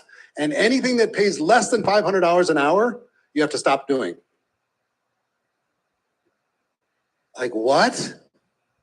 He said, well, let me ask you, do you mow your lawn? Do you cut your grass? I said, yeah. He said, how long does that take you? I said, about 2 hours. How much could you pay somebody to do that? $50. He said, well, you're losing $950 every time you cut the grass. So you have to have somebody else, give that kid a break, have somebody else be able to cut the grass. But then you have to not just sit on the couch and watch them cut the grass. You got to go get in front of prospects for those 2 hours. Okay. So that fundamentally, and I've fundamentally talked to like maybe 3 billionaires. They all did the same thing. I don't put gas in my car, ever. Ever. I don't go to grocery stores, ever. I don't go pick out clothes unless my wife would like me to come along. As a gift, I will go. Other than that, they send the stuff to me. I've got stuff sitting in my closet right now that I'm just going to accept or reject and send back. I don't mess with that stuff. I don't wash the car. I don't change the oil. I don't do anything other than what I'm put on this earth to do. And I let other people do that other stuff. And I'm not talking about somebody raising your kids and somebody, but you don't need to be doing the laundry. If you're doing the laundry, you're wasting time. You're throwing away time. You don't need to go to the grocery store. You don't need to put gas in your car. You don't need to change the oil. You don't need to do any of that stuff. Unless it fills your heart with joy, then go ahead. Knock yourself out. But I would suggest against it, okay? We can get stuck in our identity of doing this busy work instead of doing what we're meant to do. Like, well, I got to do this. It's the same thing. I'll take all the flights and I'll do all the connecting flights. I don't need to take direct. It's the same thing as you doing your laundry. It's also an ego thing. Yeah. Like someone asks you a question, you're like, ooh, I know the answer. I don't want to answer that. I want my VAs to answer those questions. And they're more diligent. They're more patient. And on top of that, and you guys have your AI software that can now do a lot of that stuff too. I mean, even if you could answer the question, you'd rather have the VAs help with basic questions because they can direct people to a link, I mean, it's amazing to me sometimes the answers they give. I'm like, oh, that's way better than what I was going to say. I mean, we have them trained that well at this point. And I mean, if you hate money and you love just being busy and being stuck, then don't hire help. That would be my solution for a lot. I mean, I can't even tell you, like, I would love to just follow around most of you and watch what you do all day, because it drives me crazy when people are like, oh, I'm struggling. It's like, well, how many people did you talk to about your opportunity today? I was too busy. Yeah, too busy. I've got too much stuff going on. You have no idea. You don't understand. You're not in control of your life. Facts. All right. So Marco. So pronounce your last name so I get it proper. Passanante. Passanante. Passanante. Yeah. All right, got it.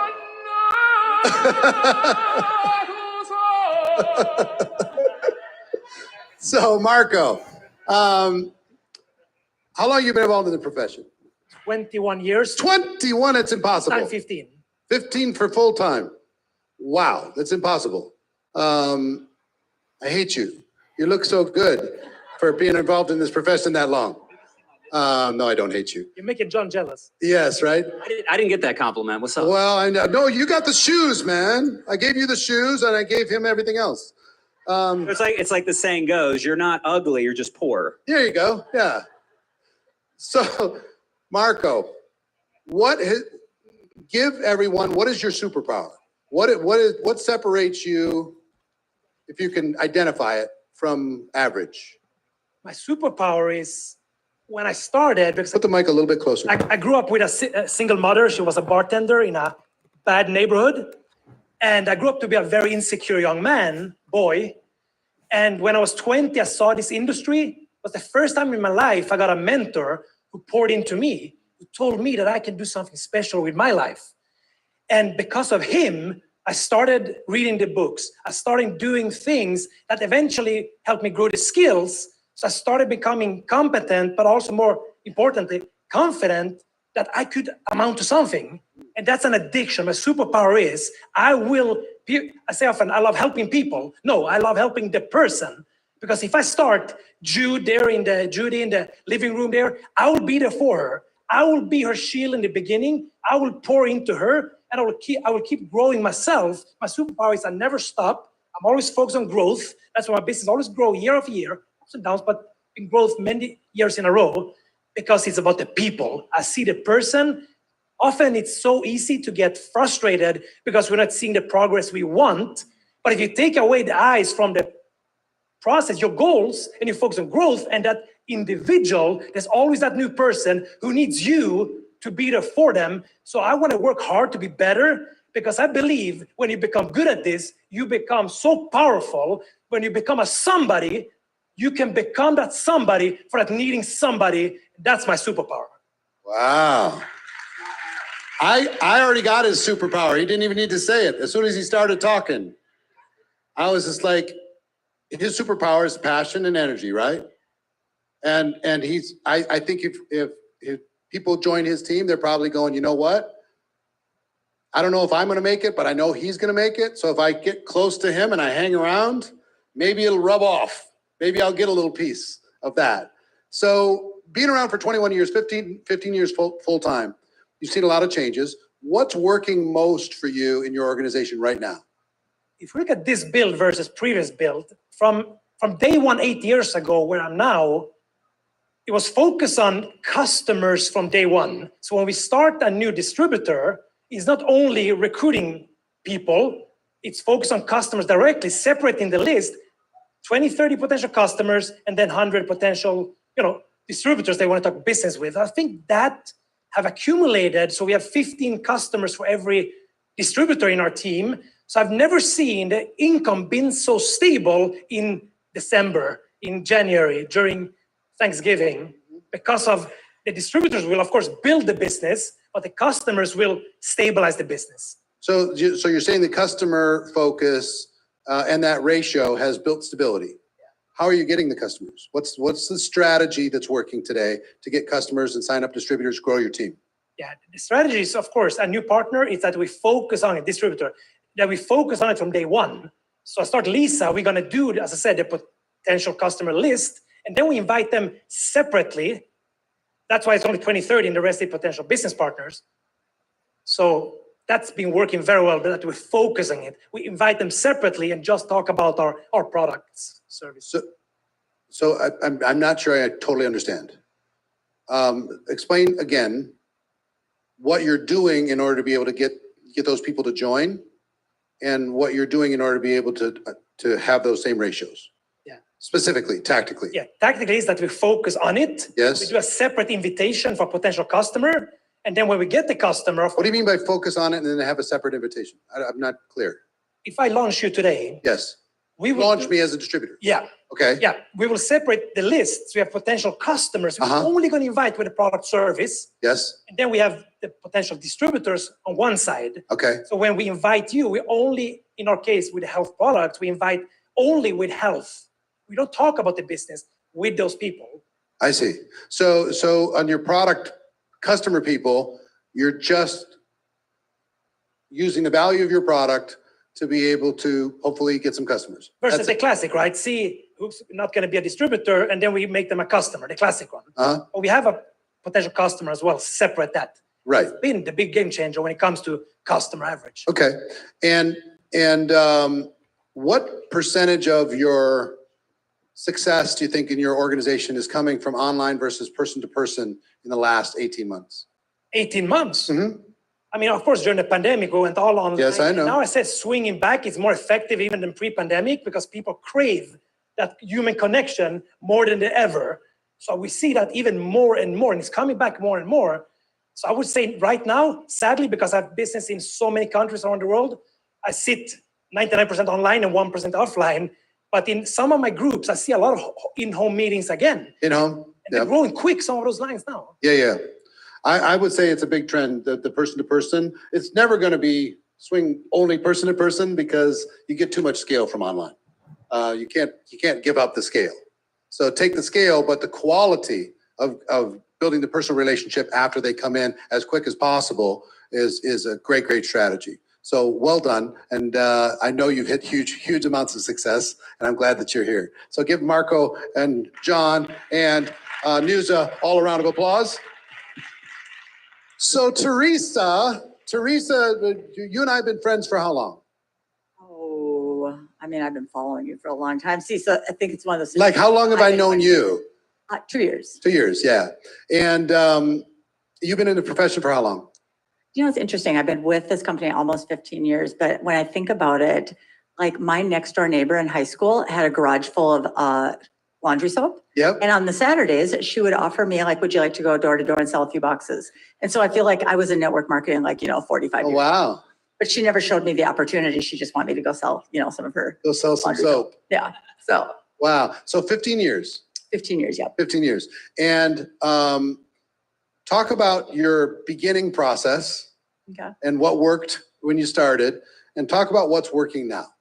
Well, when we started, we were just very much a high touch. Like everybody on our team, we saw all the time. Like, I mean, we literally saw it was them. Local, it was face to face, almost every day for sure. We'd have like a opportunity meeting and everybody came because everybody just wanted to be together. It was just really that community that we built. Where was this? In Fargo, North Dakota. Fargo, North Dakota. So in the tundra, guys. So yeah, and I think everybody just really wanted to be together. And I can tell you that it was great when the team was small because then I could train everybody. And, my daughter and I would do this business together. Her name is Vanessa Princeton. So I always say if anything looks organized, she's the one who's done that. So really? For sure. All right. So anyhow, in the beginning, we just were always there. They had access to us. Like we would do, if somebody had a question, we'd go into a full-blown training right there in the moment because we just could because we were there. Mm-hmm. And as our team got bigger and, grew and grew, one thing that we noticed is like I would tell you and then you would go tell John and then John would go tell Tina. By the time Tina got the information, she's like on a whole different page. So it was really like playing that telephone game a little bit. So that was, I can say, how it was for us for a while. So, and what's changed now, just really changed, so thank you. It's one of those things you hear and then somebody tells you and you really have to do that, is there just has to be a system for something. Mm-hmm. And so that is most definitely what we've done in the last 12 months or so is really put together an actual like step-by-step written out game plan. Like here's the playbook. Like if this is what you want to do, this is the playbook for what you need to do. Every single step. We've gone through it, they're all proven processes that work for us. Because I think the biggest thing is we knew what we were doing, but we didn't really all speak the same language. It's like speaking 6 different languages, but then there's another whole language out here. So like nobody really knew what we were talking about. Right. So definitely what's been happening lately is we're just all on the same page. Just systems. Here's what I would tell you. Systems sound sexy, and they are sexy, but they're very challenging. Mm-hmm. Because every time you try and reduce it down, there's something to try and complicate it. Always. There's some change that happens and it puts a wrinkle in there and then you got to adjust. And the other thing that we really wanted to do is, we've heard about it yesterday too, is I don't want to put something out there that we haven't tried. I want to know, I want some proof of concept. I want to know it actually works. So really having a small group of test people that will, can you do it exactly like this so we know if it works? Because otherwise we need to pivot it. I don't want to put it out there to everybody and then find out, 6 months later that, oh, well, that really wasn't how that should have been done. So, right. So really taking the time and not rushing through it, but really taking the time and finding out. Yeah, it's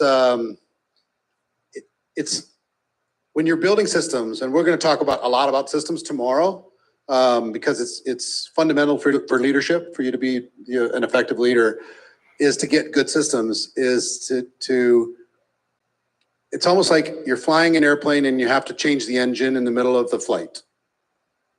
That's kind of how you need to make sure that you do it, but you got to keep the airplane in the air while you're making these adjustments, because some people are like, well, I'm going to take a year off and just focus on my systems. Well, your team's going to fall apart then too. You got to do that. So you got to keep the team going while you devote a little bit of time to leadership and systems and really having the discipline to do that and then protect it. You got to defend your systems. Well, and I think that's why it was so important for us to not just roll them out to everybody, but have like this group that can really do them. So that way, when they come out, this is just the way it's going to be. Yeah. And we've, and again, everybody can do your own thing, but if you're going to do this, we're going to ask you not to change it. We're going to ask you to, this is what the system is. So. Yeah. This is the proven way that we go. Yeah. Right. Take all the decisions and choices out of it. Right. Fear proof, skill proof. Yeah. Solid systems. Yep. Well done. Give her a round of applause, would you? Well done. And Tina slayed it earlier today. Welcome back, Tina. Thank you, thank you, thank you. So we got a little flavor from you, or earlier as far as what you're doing that's working, being loud, showing up, all that. You've had, if you were trying to figure out your superpower other than kind of determination, right? And you got a little fight in you, right? You just tell her she can't have something. And Not losing. Yeah, she's not losing. I will tell you one thing. If you want to look for, people ask me, what do you look for in distributors? What do you look for in a potential leader? One of the things I look for, and you don't have to, but it helps. There's people that don't meet this criteria. They're still very successful. But if you can find somebody who's competitive, oh, does that help? Man, can you use that? You can use that to be able to help them achieve more than they were going to possibly achieve. Just by like, hey, guess what? So-and-so's getting there faster than you are. And they're like, oh yeah? All right, let me go. So if I find somebody competitive, man, can I use that? So talk a little bit about your superpowers and what you've done, anything that you didn't share earlier. You have 3 hours. No.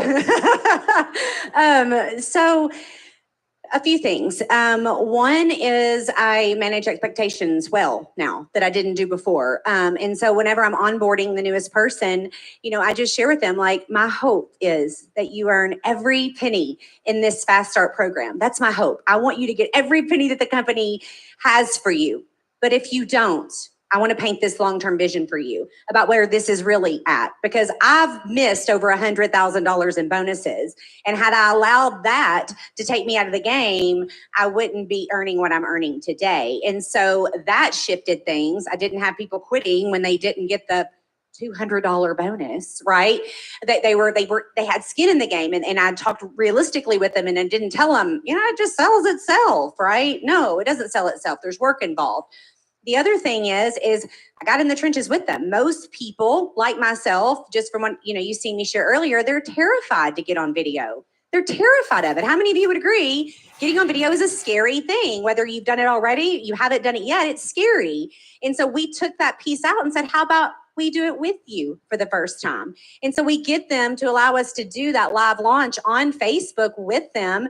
They introduce us, edify us, and then I just mean all the leaders that we train, we do that live launch with them and get us exposed to their audience, where they're just getting their first little taste of going live. And then when those people ask questions, a lot like John was saying, get them in a 3-way chat with me. I'll answer their questions for them, because I always say people are thinking two things whenever you're talking to them. Can I do it, and is it worth it? And so if I'm babbling off all the things and knowledge that I have, they're thinking, there's no way I could ever know everything that girl knows. There's no way I could do this in the cracks of my day. But if they put them in a chat with me, or I even still use my uplines, like if I put them in a chat with my upline, they see the simplicity of the business. It's not easy, but it's simple, right? And then the other thing is I do everything I'm told to do. I'm very coachable, very coachable. Eric says, Tina, and he knows that I'm competitive. You can't take everybody's advice though. Well, you get pulled in 500 directions. No. I'm working with, right? Yeah. And so I invested a lot of money in myself last year because I needed to grow. And I invested that with Eric, and anything he told me to do, I just did. I didn't ask any questions. It didn't matter how uncomfortable it made me. And those things grew the business. One of them was, you got to get out and you got to go meet your team where they're at. And so every month last year and all year this year, and I'll do it again next year, I'm somewhere where I have team locally. I have them and empower them to get them in rooms. I'll come share and love on them and sit down and break bread with them. And that just builds a connection with people that you can't really do online. It changed everything. It really, really did. And then lastly, just teaching people what's working now on social media, which is always changing, right? And then leading from the front and doing it, showing them that it can be done, showing up messy, right? If you were to go back and look 1 year ago, my reels were a train wreck, right? They're much more improved today. But they have to see you doing those things messy to believe that they can go out and do them messy. Love it, love it. Give her a round of applause again. One thing I do have to say, because I neglected to say it earlier, and I'm just gonna, while I'm remembering it, tomorrow morning at 8 a.m., we're having a special advanced leadership breakfast session from 8 to about 8:50 a.m., only for people making $250,000 or more. Okay, so if you're making $250,000 or more currently, come back here, maybe 7:45 or so. So you're in the room, and those of you online that are making $250,000 a year, you can go to the dashboard, and there's a RSVP button that you can click that'll give you access to be able to watch. And we're just kind of a leadership session there. Okay. That's tomorrow morning, 8 a.m. Is there anything else I need to remember? I don't think so. Anyway, to each one of you, I just want you to know one thing. I'm proud of all of it that you've done. I'm more proud of what you're going to do. You've done amazing things and you're leading your companies, but you're still only playing at about 5% of your potential. There's levels, and all of you can go to another level, every single one of you.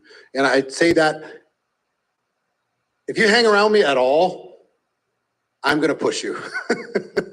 I'm just gonna make you uncomfortable. And I'm recognizing these people, and at the same time, I'm letting them know, I'm giving them permission to mentally go to another space that isn't limited by their compensation plan. It isn't limited by the ranks that are available inside of their company. It isn't limited by the geography that's going on within their organization. It's unlimited, it really is. And I'm learning this myself, and I'm watching some of you go to that next step yourselves. And I want them to be an example, and I want you to see the same thing. That how many agree that you have more potential than you're currently showing the world? Yes? All right. How many are ready to actually do what's necessary to make the change? Say aye. All right. How many are not? You're in the wrong room if you're not, right? You're here to be able to do what is possible. So give them all a big round of applause. Come over here. Let's get a photo.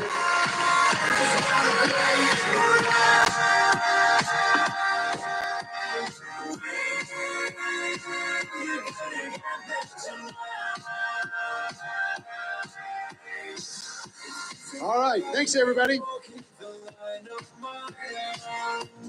Okay. Isn't it fun? Just kind of hear from different people and just go, wow, that's interesting. Oh, okay. And what you can kind of start, it's how many are starting to hear a pattern? You're like, oh, when you break it down, they made a decision. They worked uncommonly hard. They got out of their own way with their egos and were willing to make adjustments in order to be able to get better. They reinvented themselves, and they just decided they weren't going to be beat. How many of you can do that? I mean, there's nothing stopping you. So if you're looking at 6 figures, I'm telling you, great, that's a stepping stone, fantastic. If you're 6 figures looking for 7, great, fantastic, that's a stepping stone. But it's not the limit. Let's start measuring how many lives we're impacting and how we're doing it, okay? So We have another presenter who's going to come out and share some of his insights with you. Great guy. We've known each other for quite some time now, and he's built a really strong organization. He's going to give you some unique kind of strategies and tips and tactics. So do me a favor, put your hands together, big GoPro welcome to Giorgio Tribaldo. Come on out, Giorgio. What's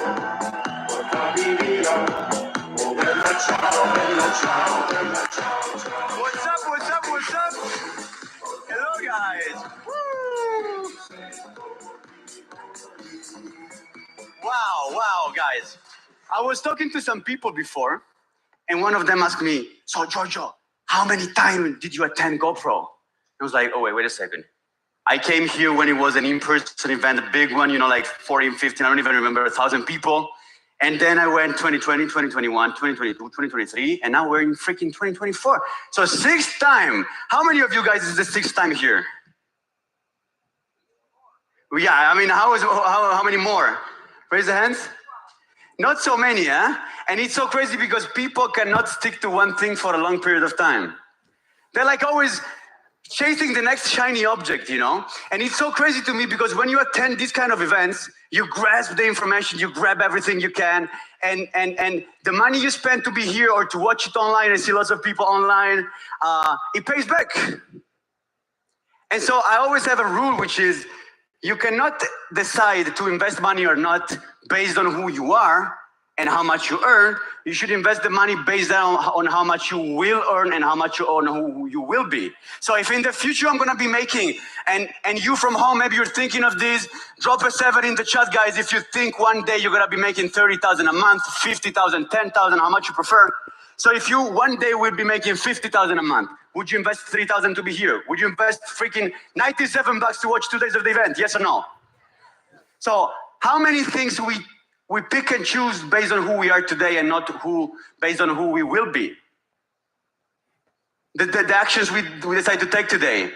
How many times we allow our present self and not our future self to take a decision?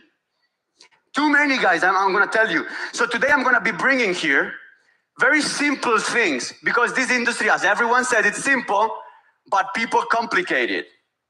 So I'm gonna be very straightforward, and I'm sorry for everyone who's like a newbie in the industry, but I'm gonna be talking to the animals, the beasts here. Is that okay? I have a disease. I cannot see you based on who you are. I need to see you based on who you can become. Is that okay, guys? Okay, so I'm gonna be a little bit hard, but because I cannot help it. Every time I speak to someone, it's like, I wanna see you succeed. I wanna see you win, man, in this industry. Where is the fire? Sometimes I see some people, talking, and they're basically dragging themselves. Oh, I'm gonna make money in this industry. So you spot the leader when they're no one. You don't spot them when they already make money. I always tell my leadership, I'm like, guys, I'm not interested in the pin. I'm interested in who has no rank and is hustling 24/7, because I remember I was one of them. And I'm still grinding my ass off every single day. Why? Because it's the passion of the industry, guys. It's not about the money you make. So many leaders lose the spark in their eyes as soon as they make some bucks. I make 10,000, I look a big fish. 10,000, what is that? So I know some people from home are like, this guy is crazy. What is he even talking about? I see the face of Carrie. Look at Dana, she's not even listening. She's like, it's too much. You think it's too much. I understand, guys, we have a disease, we leaders, we have a disease. We cannot just be normal. I remember one day, one guy told me, you're abnormal. I'm like, yes, thank you. Give me some more, baby. Give me some more. Anyways, guys, as you can see here in the slide, simplifying things, it's hard. And we heard it over and over these days. Making things easy, it's hard. So complicating things is easy. So thinking about belief, belief in the industry. And now we're going to talk about breaking down what belief means. But so many people here in this room, online, watching, they're on the couch, they're listening. But it's so true that you can only get the information based on the level you're at. So, if you're just lying on the couch listening to these and someone is telling you you can make it, you're not even prepared to receive that input. So belief, it's so easy to grasp as a concept. Yeah, I have to believe in this industry. Everyone is telling me, attend GoPro so you can believe more in the industry. But guess what? Some of my top leaders, they still don't believe they can make $1 million a month. They can make 300,000 a month. They can make 50,000 a month. So many of my, certain rank, they make maybe 5,000 a month. If you really look deep in their eyes, they don't believe they're gonna make 30. Maybe they believe they're gonna make 10. I don't know who is in here in this room today and you really believe you're gonna shift your life through this business or not. Because deep down, especially for those leaders, those dinosaurs, I've been attending GoPro 7 times and I'm 12 years in the industry. Yes, but do you believe you're gonna make $1 million a year in this industry?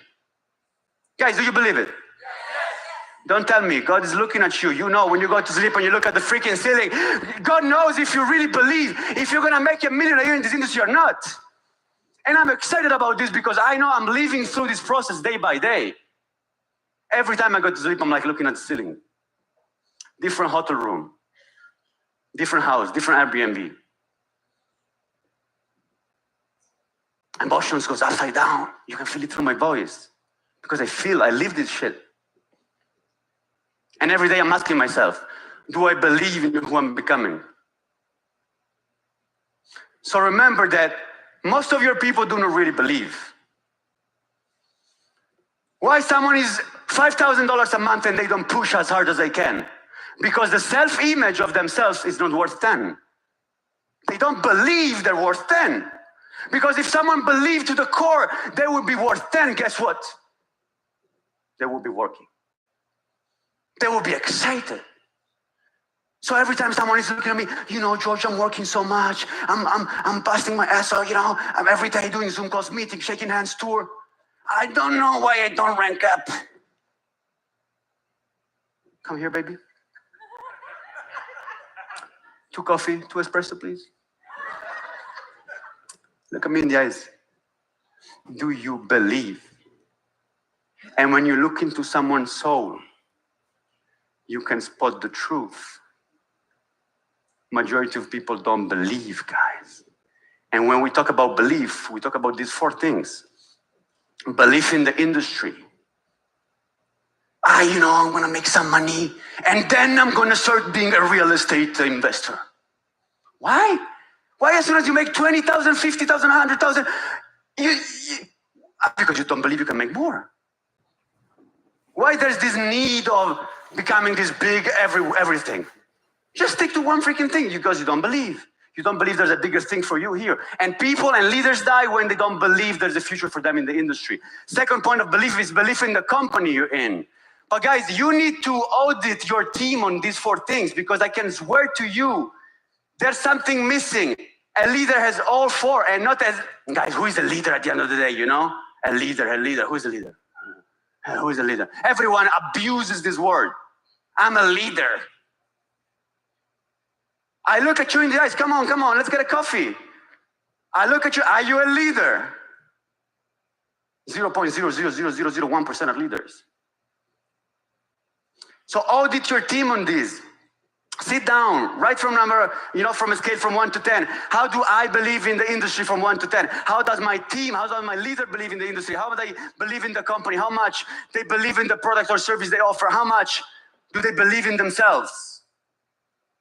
And find ways to increase these numbers because belief is the core of everything. When someone believes, someone trains. When someone believes they want to have a better body, they go to the gym. When someone believes that having a better body is going to improve and increase their life forever and their health. And at the end of the day, you have to ask yourself, can I throw a Zoom call with me and myself and talk for 1 hour in a row, explaining why I believe in these 4 pillars?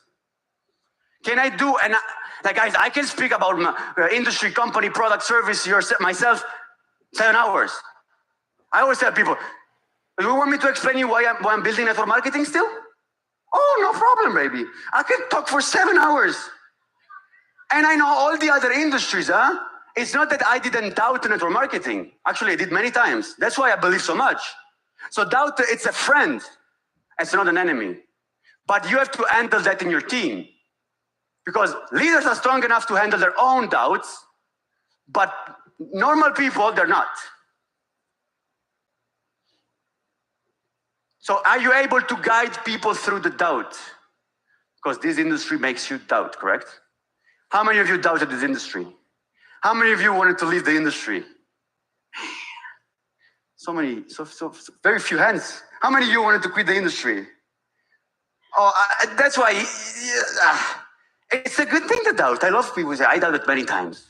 I mean, you're a leader, that's why you're a leader. Because you went through the process, correct? It's like with a wife or with a husband or with a man or with a girl. You're like, I always think of, when I look at my girlfriend, I'm like, nah, you're not gonna be the one. I try to sell myself today, she's not. So at least I'm very sure that she is. So try to sell you out of the industry, guys. Now you go home and you do your homework. So let me see all the things I don't like about my husband. Damn, why I'm with him? Okay? And remember that everyone has a different level of belief. Every level has a different degree of belief. Some people here make a lot of money, you know, and they need to sit down with themselves again and go back to day one, as Eric said yesterday. Because we need to somehow increase the belief again. But why, guys? Why do we need? Where's this need, Giorgio? Chill. Guys, you have to understand, it's not about the money. It's not about the rank. It's not about even network marketing, I can tell you. It's about life. I always tell people, if you're someone with life inside your veins, you love this industry and you make so much money because you impact, you contaminate everyone with your energy. Can you feel my energy? Guys, I'm like this 20, even though you see me silent, my head is like, I want to leave. I want to make everything out of this life. I want to squeeze everything I can. That's why I hate losing time. I cannot. I would feel so bad about wasting this amazing thing called life. So life is the driver for me. So if someone is not growing and expanding this business, it's because they lack belief. And belief in what? In life. So it's a different level of game I'm talking about. When you have this degree of love for life and believe you're worth more and believe you can impact people and believe this and believe that, believe, then you're going to talk to people. Then you know that this is the best vehicle to impact other people's lives. Did you know? I think you know, but why don't you push as much as you could? Let me ask you a question. Is there another level for you out there? Waiting for you out of the door, is there? Why don't you go get it?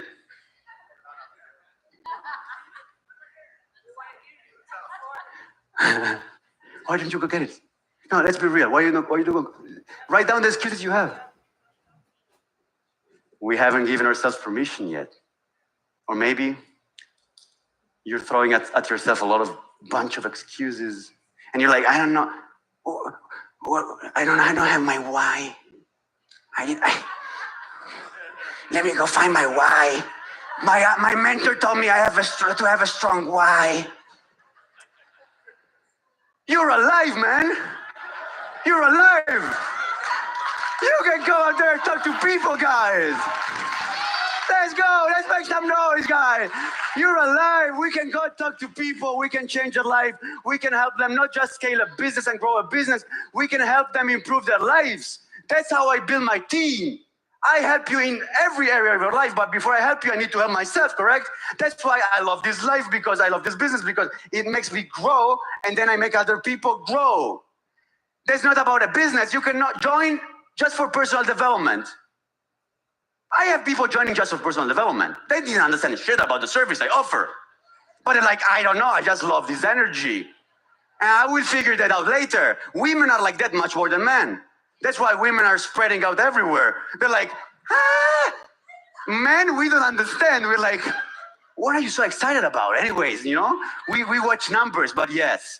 So stay ahead of the curve, guys, okay? In this industry, you have to learn to simplify, but innovating at the same time, and staying inspired and getting inspired and staying inspired over and over and over. Okay, it's not easy, but you can get there. Okay, now write this sentence down. New people solve old problems. Okay. So we have to get in the phase of talking to more people, guys. You can see the points, you know, shake more hands, expect many more meetings, and have the opposite problem. I'm gonna get to the third point soon, but let me talk about the first two. So everyone here should be talking to more people. We have a wrong mindset. We don't expect the correct quantity of issues in life, not in network marketing, only in life. If we switch it to network marketing, we definitely need to expand our problem view, perspective, expectancy. So if you're planning on, in 30 days, making a certain rank, and you have to talk, you made the calculation, you have to talk to approximately 100 people, it's wrong, it's probably 170.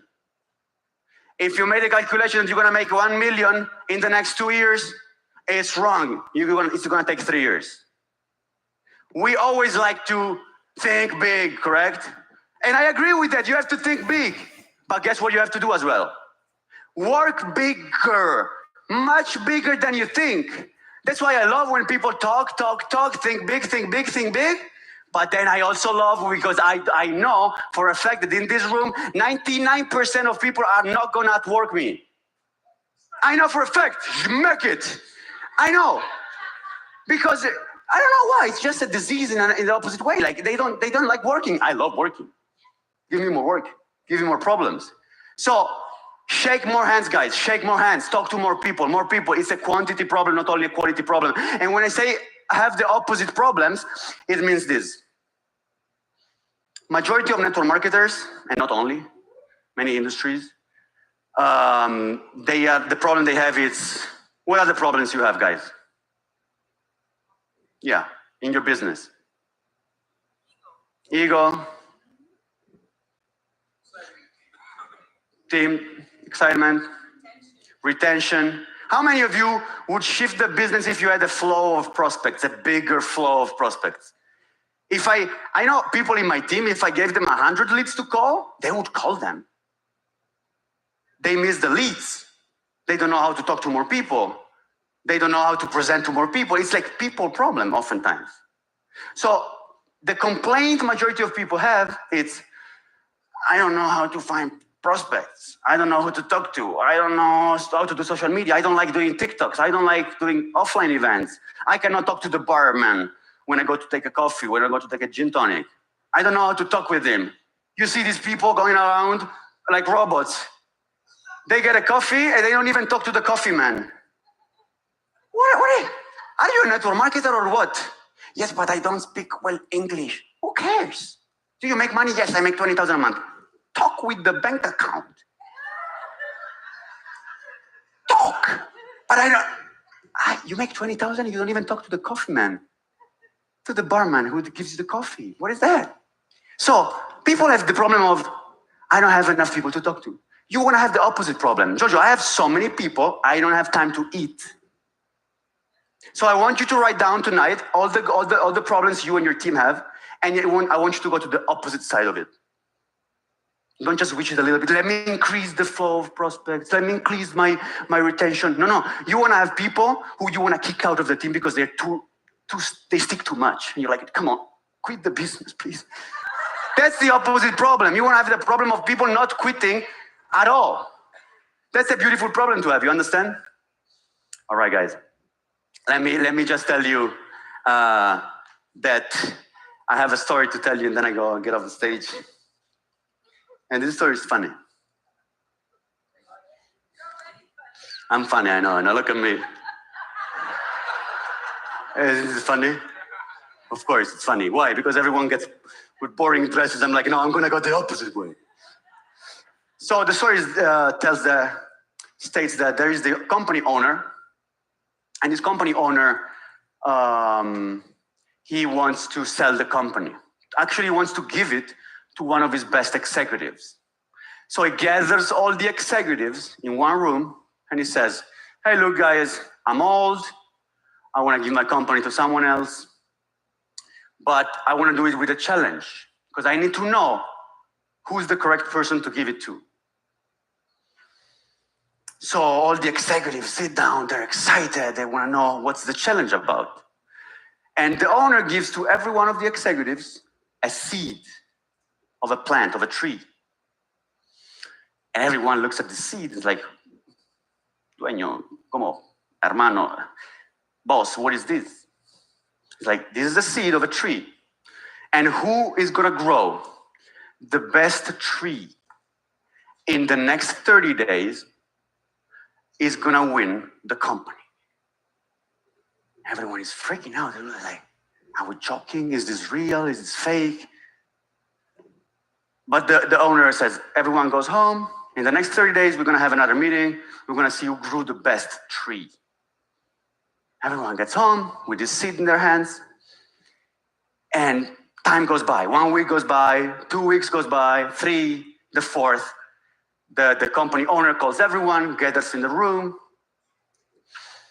And everyone is entering the room with this beautiful tree. You know, imagine a bonsai or whatever, you know? And someone has decorated it with Christmas balls. Someone else decorated it with like Halloween. Someone else chopped it like in the villas, you know, the beautiful trees in the villas, perfectly cut, everything. Someone else, I don't know, they colored the leaves. Everyone is entering with this amazing tree. And then there's one guy who enters and he has no tree.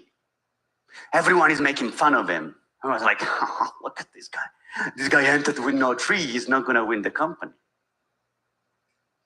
So everyone sits down. The owner comes and he's like, guys, thank you so much for being here. I see a lot of amazing trees. And I see a guy doesn't have it. Everyone expectancy is like, okay, I'm gonna win. The guy's sad, you know. It's normal, the guy with no tree. And he starts talking and says, guys, you know what? As I told you, I'm gonna sell my company. I'm gonna give it for free to the guy who has gotten the best tree. But the guy who is actually winning my company, it's the guy with no tree. Everyone is like, you can see the face of, it's unjust. It's not correct. My tree, how can someone with no tree win the race? And the owner says, you know why, guys? This guy's gonna win? Because the seeds were all boiled. They could not grow. So the only person who stick to the truth was this guy. Everyone else bought other seeds and lied to me. So this guy stick to the truth, and he's someone I can trust because he's gonna listen to what I tell him. So guys, the message I have for you is this: stick to the truth in this business. Stick to the events, stick to the Zoom calls, stick to presenting. Don't have shortcuts, don't try to cut corners. Stick to the truth because the truth, it's enough. God bless you guys.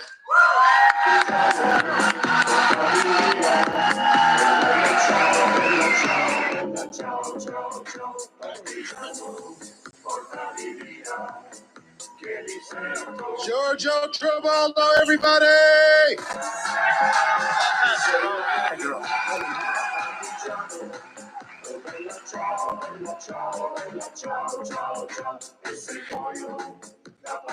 All right. So we're gonna have one. You okay? Take one more session. We'll take it into the end of the day. You and me. You good? All right. First of all, I do have some giveaways. We have some winners. So 3 $500 gift cards. Layla Bajari Aspir, John Forston, and Kasaba Lendve. All three of you. Congratulations.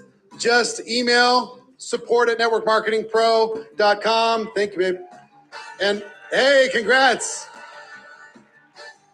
John, you don't need the money. What the heck? You better give that away to somebody for Christmas. What in the world? Anyway, congratulations to all three of you. Well done. And just email support@networkmarketingpro.com if they haven't already gotten a hold of you. And put winner in the subject line and they'll send you your gift card. Okay. So I get to have a little time with you. I'm going to do a little exercise first.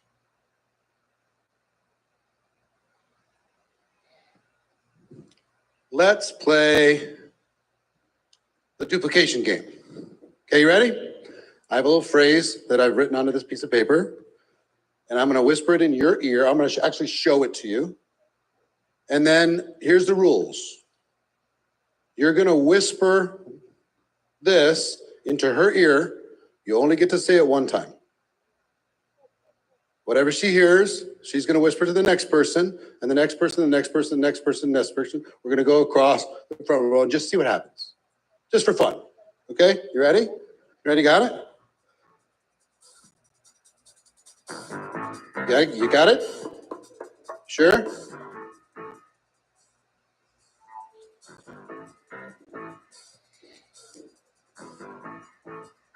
I'll put it over here. Just we'll see what ends up, what monstrosity comes out the end of this row. And why do I share this with you? What did I do? Did I tell her something or did I show her something? I showed her something. It's a big difference if you show somebody versus if you tell somebody. If I told her and I only said it once, it might have been messed up in step one. Now, you don't have a system if it's not written down. And this is one sentence. Can't say it once. You only get to say it once. And then, oh, you don't speak. He doesn't speak English. No problem. He can repeat. Sure. Or repeat to him. Well, that's fair. Well, we do have some international situations. So, I mean, you have some different languages, right? You show how things can fall apart in translation. We are 1, 2, 3, 4, 5, 6 people in. 6 people. We're going to go to 7. Okay, hold on.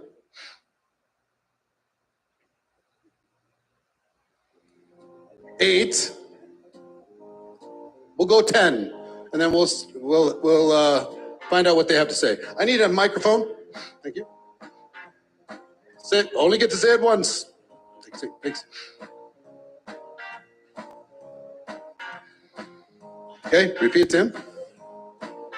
Okay.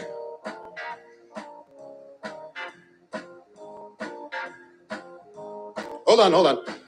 So, can I? Yes. So, tell me what they whispered in your ear. I will write it down. Okay. The key to success in network marketing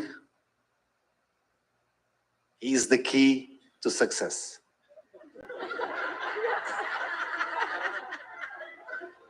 That's what I heard. I stick to the truth.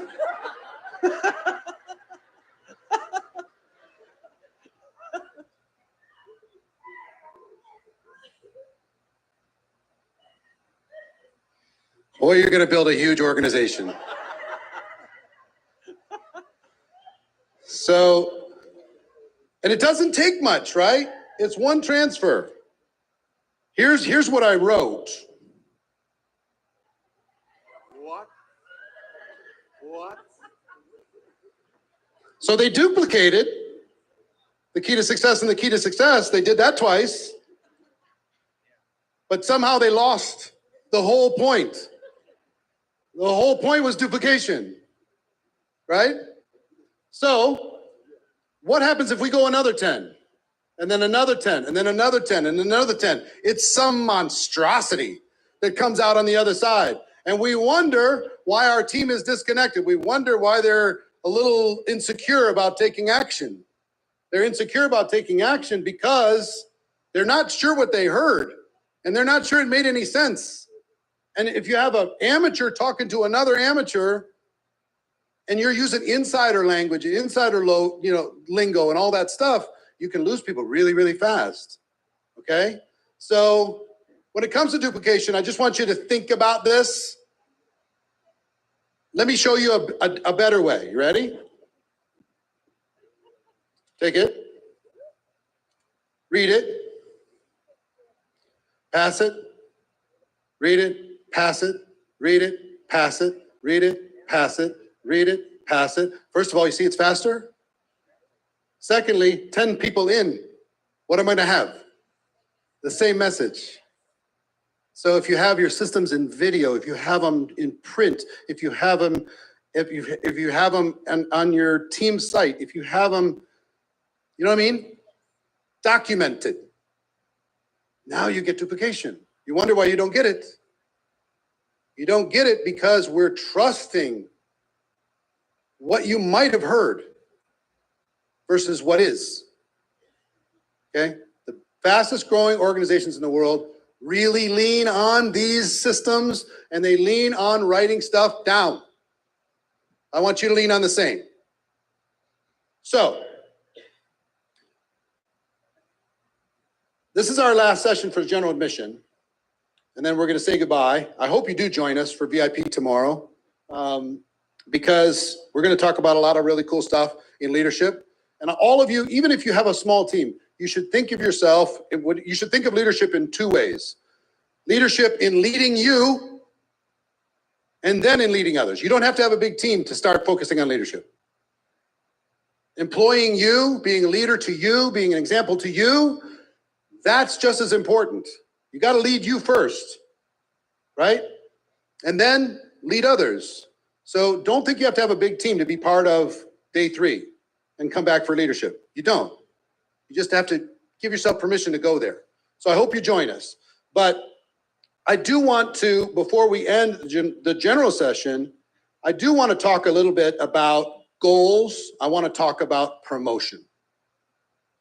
Let's talk about goals first. I want you to, will you do an exercise with me? Will you write it down? I'm not going to do it unless you write it down. You've been writing everything? All right, good. And you can take a picture here of this, but I'm going to go, I don't know if we can go through these. Is there a build on this, Sandy, or no? It's just one?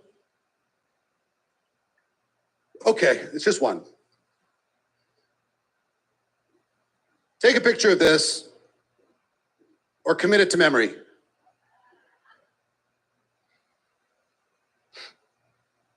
If you're home, take a screenshot. Here, take a picture. And I'm going to go through this with you, and I want you to commit to doing this yourself, number 1, and going through this exercise with your team, number 2. Even if you only have one person on your team, go through this with them. If you have 5 people on your team, go through this with them. If you have 10, have a Zoom, go through this with them. If you can get together in person between now and the end of the year, go through this with them. But let me tell you how I would do it with you, okay? If I'm sitting down with you, I'm going to say, let's talk about your goals for 2025. And first of all, do you have a desire to make this business successful in 2025? How many want 2025 to be a breakout year for them? All right, fantastic. What needs to change in order for you to go where you want to go in 2025? Let's talk first about focus. How focused are you willing to be? How focused? And what does that focus look like? How focused were you in 2024? And what needs to change for you to go to another level of focus? Because if you look at billionaires, you look at all the super high net worth people, what they will tell you is they're absolutely focused on their mission. They're absolutely focused on their purpose. They're absolutely focused on contribution. So your focus needs to change, and we can sometimes get distracted by life. And every time I get distracted, you know why I created Insider, GoPro Insider? So I could focus. I want to focus every day on that community. I want to just absolutely just smash that. Do something that's never been done for the biggest possible audience. And if I have 15 things going on, I can't focus. But if I can just do one thing and deliver to a community, I'm going to do it. So I've got 365, I've got 5 challenges, I have 1 GoPro. Simple. Simple. And this can be a support system for every single person in the world, and we'll do it in all the languages. Done. So what needs to change when it comes to your focus? That's question number 1. Number 2, where are your skills right now, and where do they need to be strengthened? How are you a decent presenter? Do you want to become a presenter in 2025? Do you want to become a good trainer? Do you need to get better at recruiting? Do you need to get better at adding customers? Do you need to get better at retention? Do you need to get better at promoting events? Where do you need to get better? Where's the biggest return? And I'm going to talk about promotion in a moment, but promotion's kind of baked in here.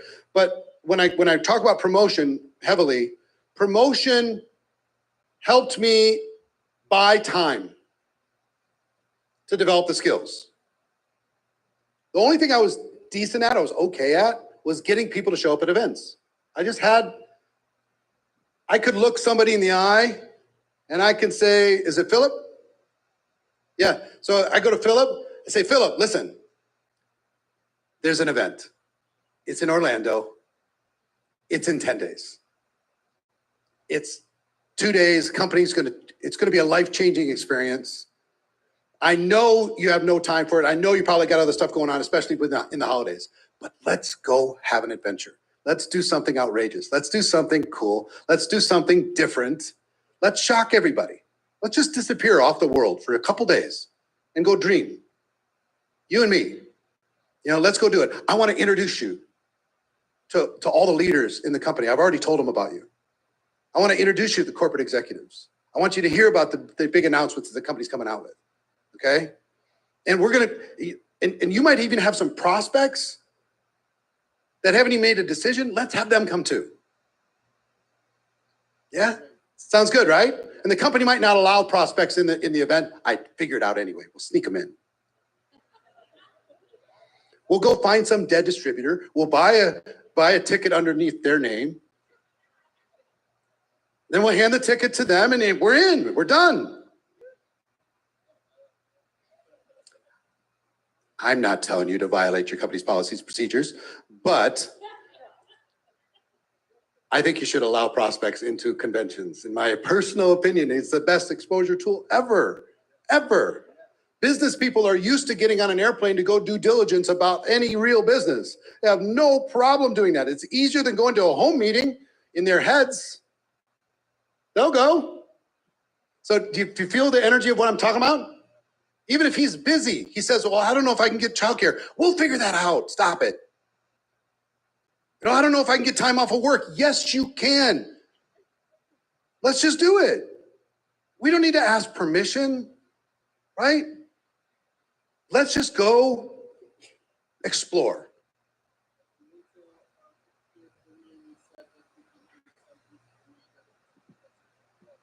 Yeah, I also cared about him and saw the possibility for him, right? So I'm pouring belief into somebody. Let's do it together. Let's do all that stuff. So getting people to attend events was huge for me because guess what? Events did all the work. They built the belief. I didn't have to do it. They provided social proof. I didn't have to provide it. They were able to meet other people that are more powerful than me that could inspire them like I couldn't. I have this little vision. That's all they could see is me. Now I get them to the event. I go home. I don't even have to push. It's like they're going downhill, not like me. I'm pushing a rock uphill. If you have somebody that doesn't go to an event, you're pushing that rock uphill. They go to a company convention, they're going downhill. And they got gravity working for them. The wind's at their back, right? So that's an example of skill development and skill strength. And we're going to talk about promotion in a minute before we close today. How to promote. Because I'm a world-class promoter, how to promote, you need to become a good promoter. You need to learn how to promote your products. You learn how to promote your opportunity. Learn how to promote your team events. Learn how to promote a Zoom. Don't just announce a Zoom, promote a Zoom. See what I'm saying? Promote, man. Change everything. Don't announce, don't invite, promote. That'll change your life. So what skills need to happen for you? Go ahead. I'll repeat it. And if the team say, oh, there are too many promotion in events in WhatsApp, You're not giving them a big enough vision. That's all. I mean, I'm not trying to offend you. But whoever has the biggest belief wins. So I would have people tell me, hey, who's coming? I would go to them and say, who's coming to the convention from your team? Oh, everybody's busy. Nobody can afford it. Nobody has any money. They couldn't get childcare. They couldn't get time off of work, and they have something else scheduled. Put them on the phone with me. And I talked to them in 5 minutes. They've changed everything. They've changed their schedule. They got a babysitter. They figured it out. All they did, they didn't hear the vision from the other person. They heard it from me. And my people, my team said, what did you just do? What happened? Because they changed, all the objections went away. They say, you're so loud. Listen, there's no such thing as being so loud. You need to be louder. If you don't have people quitting your team because you're so dang loud, then you're not loud enough. Okay? Get louder. So I'm just talking about promotion, right? And passion and belief. And my passion and belief was enough because events changed my life, and I knew events would change their life. But I have to do the thing that's hard. I can't go to the event and sit there and go, gosh, I wish they were there. Because I had so many people say, thank you for pushing me, because I couldn't possibly have seen it without being at that event. I had enough of that evidence, because it happened for me and it happened for others, that I was willing to push through, even if it made them feel uncomfortable. I was willing to push them so much that they quit the business. I'm not kidding. Because here's what I will tell you. Show me somebody on your organization that doesn't go to your company conventions. I will show you somebody that has no future. Show me somebody that's at the top in your company without going to your conventions. Do they exist? No. Maybe they retired after the fact, but not in building. So, what's your time commitment? So Paulo, what's your time commitment? How much time can you commit to your dreams, your goals, your skills, your focus in 2025 per week? See, 24 hours, she's saying, for him. The answer doesn't matter. It's whatever the answer is for you.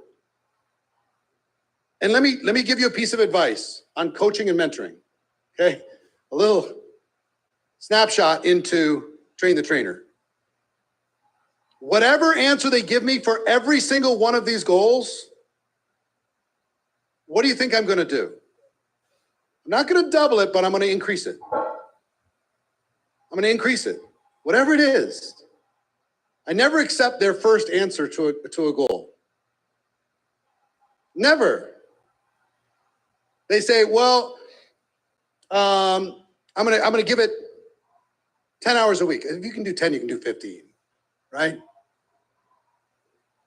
It's just 5 more in a whole week. Could we mastermind together and find those 5 hours that are probably not serving you right now and could serve you if you were building your business? Could we take 1 year and have this be the year that changes your life?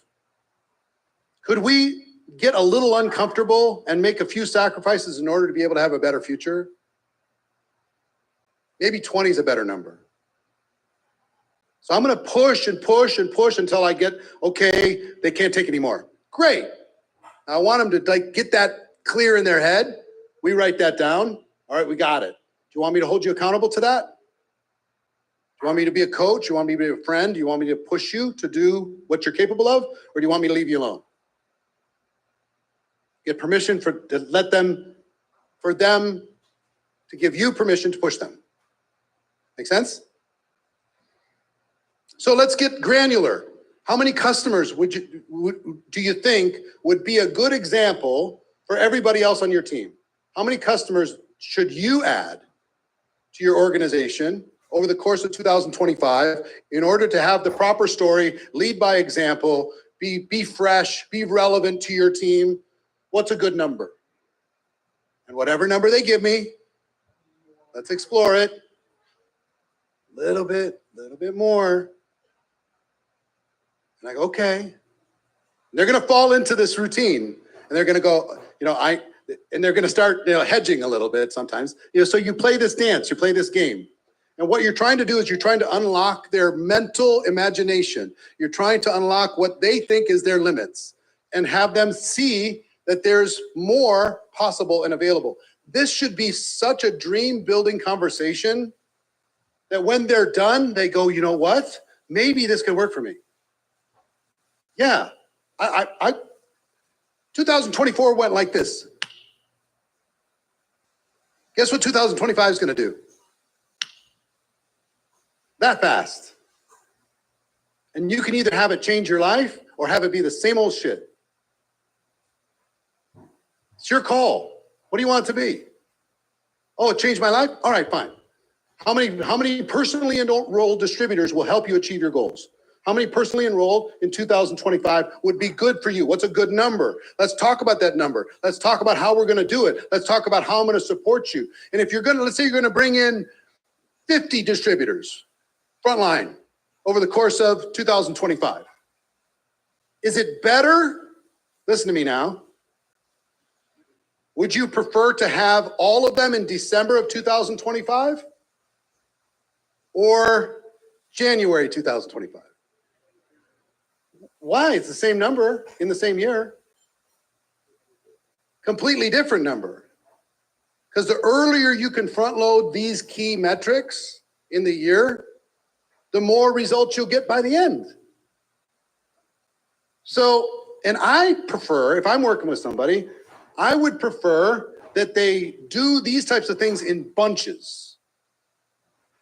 Bring in 10 or 20 people and then support for a while, and then bring in 10 or 20 people. I'm not a fan, personally, of slow and steady wins the race. I'm gonna recruit one person a week for 52 weeks. I personally, that sounds like torture to me. And every single one of those 52 people feels kind of left out and kind of like an orphan. They're not part of a group that comes in at the same time. You bring in 20 people in 30 days, now they're all part of this class of 2025. They're working with each other. They get to know each other. They have relationship, friendship. When it's one here and one there and one here and one there, they're always disconnected. So I'm a fan of bringing people in bunches because the results are it's way more efficient. If you're going to do it anyway, just do it. Rip the Band-Aid off. Get it done. So personally enrolled distributors, destination event attendance. How many people from your group are going to show up? Now, this is a big vision conversation because somebody's like, well, I have 8 people on my team right now, so I'm going to say 6. No. I'm talking about how many people you're going to bring to the next convention. It's in 6 months. That can include people you haven't met yet. That can include people that haven't joined your team yet. Include people that have no clue about your company's existence. So you can set a goal. I mean, I remember in 2005, I was launching. I was going on a big 90-day run, super aggressive, right? So I was starting in May and June, July, August, September. So my game plan was September was the company convention. I was going to have 1,000 people in that convention. Okay? This is May, starting from 0, going to 1,000 in 4 months. So how can you have 1,000 people when you don't have anybody on your team? You start in May. And you tell that story over and over and over until everybody goes 1,000 people, 1,000 people, 1,000 people, 1,000 people, until everybody's part of it. How many of the 1,000 are you going to get? I'm bringing 50. How many are you going to get? I'm bringing 20. How many are you bringing? I'm bringing 3. Okay, fine. How many are you bringing? I'm bringing 17. And pretty soon, and guess what we had? We had 1,000 people at that convention. 1,000. We had 300 in the month of June. But getting somebody signed up for your team is different than getting somebody to actually buy a ticket and travel and go to a convention, go to the hotel, take care of all the stuff. Completely different conversation. So event attendance, whatever they give me, I'm going to stretch their vision and say, this is beyond what you can see right now. It's beyond what your team even exists right now. If you're by yourself, you just signed up today. How many people do you want to have at the company convention in 6 months? 10, 20, 30? Want me to help you? We'll do it together. Okay? So core rank growth, just pick any rank in your company, whatever you want to do. And you can set goals around how many new people achieving that rank in 2025. And then you can reverse engineer and map that out exactly how you're going to get there. The 10 recruits or more, the super recruiter group, what percentage are you going to have on your team? You're going to have 2%, 1%, 3%, 4%, 5%? What's something to shoot for? Because if it's 5%, you're just, out of the next 100 people, you're trying to find 5 that are willing to go to work. And then help those people. If you have the goal ahead of time to get 5 out of 100, will that help you focus if you have the goal? It'll help you focus, help you get more results. So lines of significance, how many different lines of significance, however you want to measure that, do you want to have by the end of the year? And whatever number they give me, what am I going to say? How about a little bit more? You want to have 3? How about 4? Let's stretch. Let's give yourself permission to go. True leaders on your team. Developing the leadership. And tomorrow we're going to talk about leadership and how we define that. But let's talk about this. International business expansion. How many of you are, your company's involved in more than one country? Okay. If you're sitting down with somebody and they only have people in one country, it's the biggest waste ever for them not to set a goal to have people in all countries. And they can network their way there if they have the focus and if they have the drive and if they have the purpose in order to be able to make that happen. Do you see the difference between saying, oh, I want to make, I'd like to make some money next year, and then having this conversation? See, if I sit down with you and I go through all these things and we take an hour together and we do a Zoom together and we have a conversation, we dream build, and I'm pushing you and we're mapping it out, we're laying it all out, we're creating a game plan. When we're done, you're a different person. Then I'm gonna make a copy or take a picture of whatever it is that we just ended up doing, the roadmap that we did. They're gonna have a copy, I'm gonna have a copy. Let's sign it, let's date it, let's memorialize this, let's do it together. Now they've got a plan. And it's imperfect, it's not gonna be exact. We're going to make adjustments over the course of the year, plan, do, review, but I'll give them permission for that too. Personal rank, what's your personal rank that you'd like to get to? Personal income, what's the income you'd like to get to? Let's talk about your relationships. Let's talk about your contribution to family or to organizations, charity, whatever it is that we want to do. Let's talk about health. Let's talk about fun and entertainment. You know what Maureen and I do? Usually every December, we've been a little busy to get it done. So far, it's not done yet. But we map out our next 18 months. And we always start with the calendar. And I'd suggest you do the same thing. Always start with the calendar. And start with your family. What are all the family functions and things that need to happen? Your faith, if you want to, put it in the calendar. If that's applicable to you. Map that in. Fun. What kind of fun do you want to have? Health, relationships, all those types of things. Let's put it in the calendar. Let's figure it all out. Because until you can see it, you won't be able to go there. You've got to be able to see it in your mind. And for me, having it on paper, and I'm not to my dream life yet. I'm close. When it comes to the calendar, let me give you my total calendar. I'll give you my calendar just for fun. Home base here in Las Vegas. I want to spend about 2 months in the summer, July and August, on a yacht, south of France, Amalfi Coast, Greek islands, Ibiza, up and down that coast. And have friends and business people and family come in and out. In and out, in and out, in and out, in and out. And we'll wake up a different place every day. We have internet, all that stuff. Oh yeah, that's the one we chartered last time. It's an amazing. Like, oh my God. I mean, it's sexier than an airplane sometimes. I mean, it's so sexy. When you're on the coast looking out, it's one thing. When you're out there looking in, oh, it's another thing. So Dream, 2 months, still productive, still working, doing all that stuff. They have internet. They've got everything else. We can work from anywhere. I'm going to do that. 2 months there. 1 month, I want to be in the mountains, skiing, cold. I like cold, whether it's in Switzerland or in Colorado. 1 month, working there, but active, doing that stuff, being in altitude, enjoying that.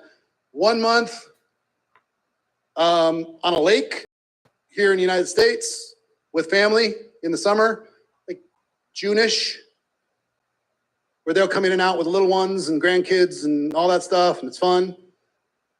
And just 1 more month. In winter, another month, either in like St. John, St. Bart's, or Cabo. One of the two.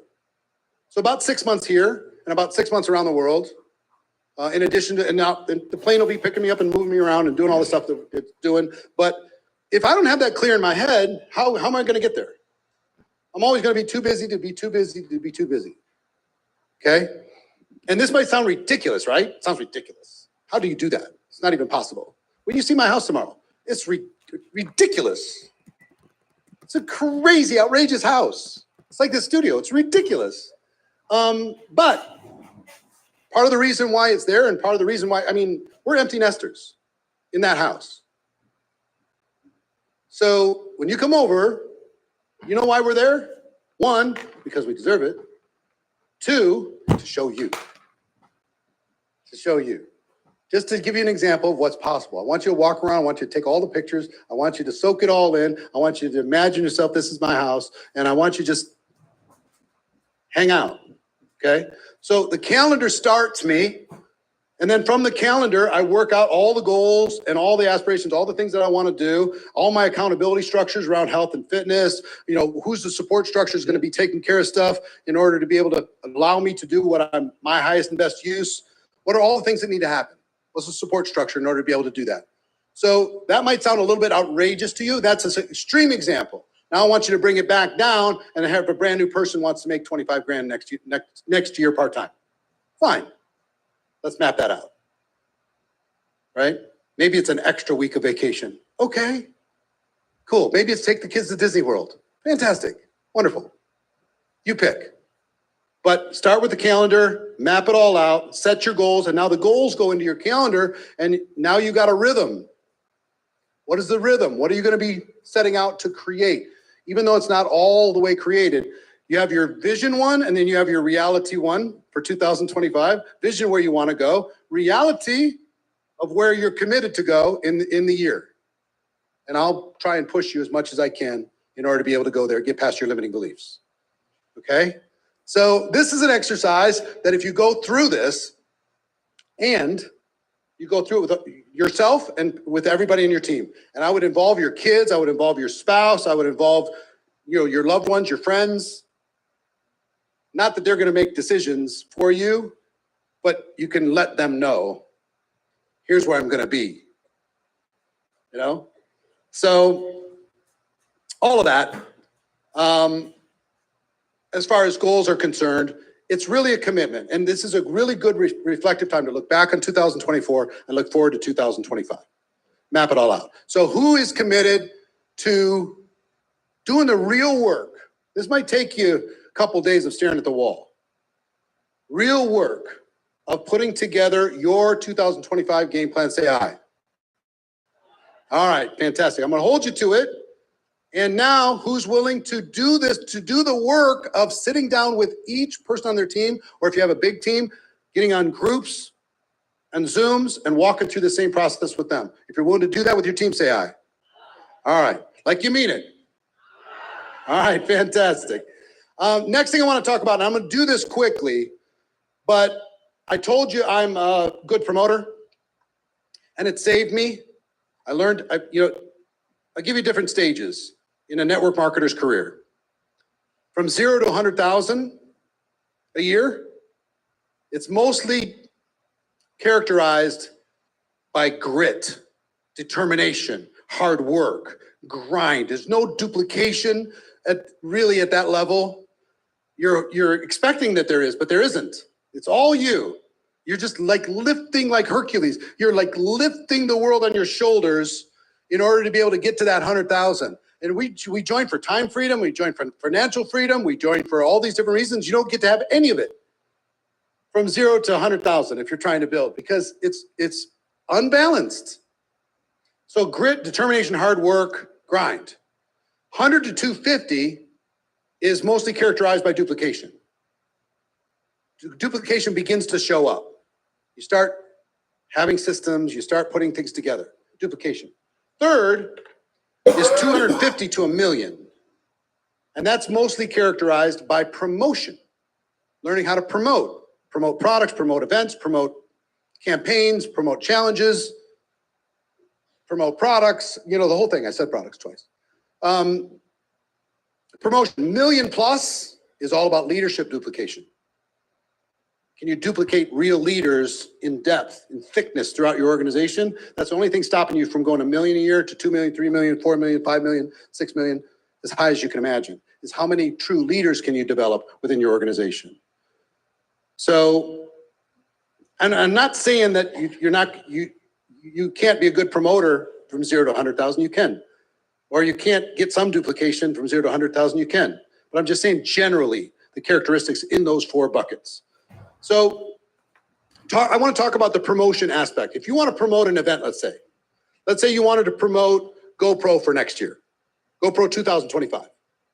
Okay, just for your calendar, it's going to be December 5th through the 7th, 2025, the 5th through the 7th. Okay. Here's the event promotion toolbox. Take a picture of this.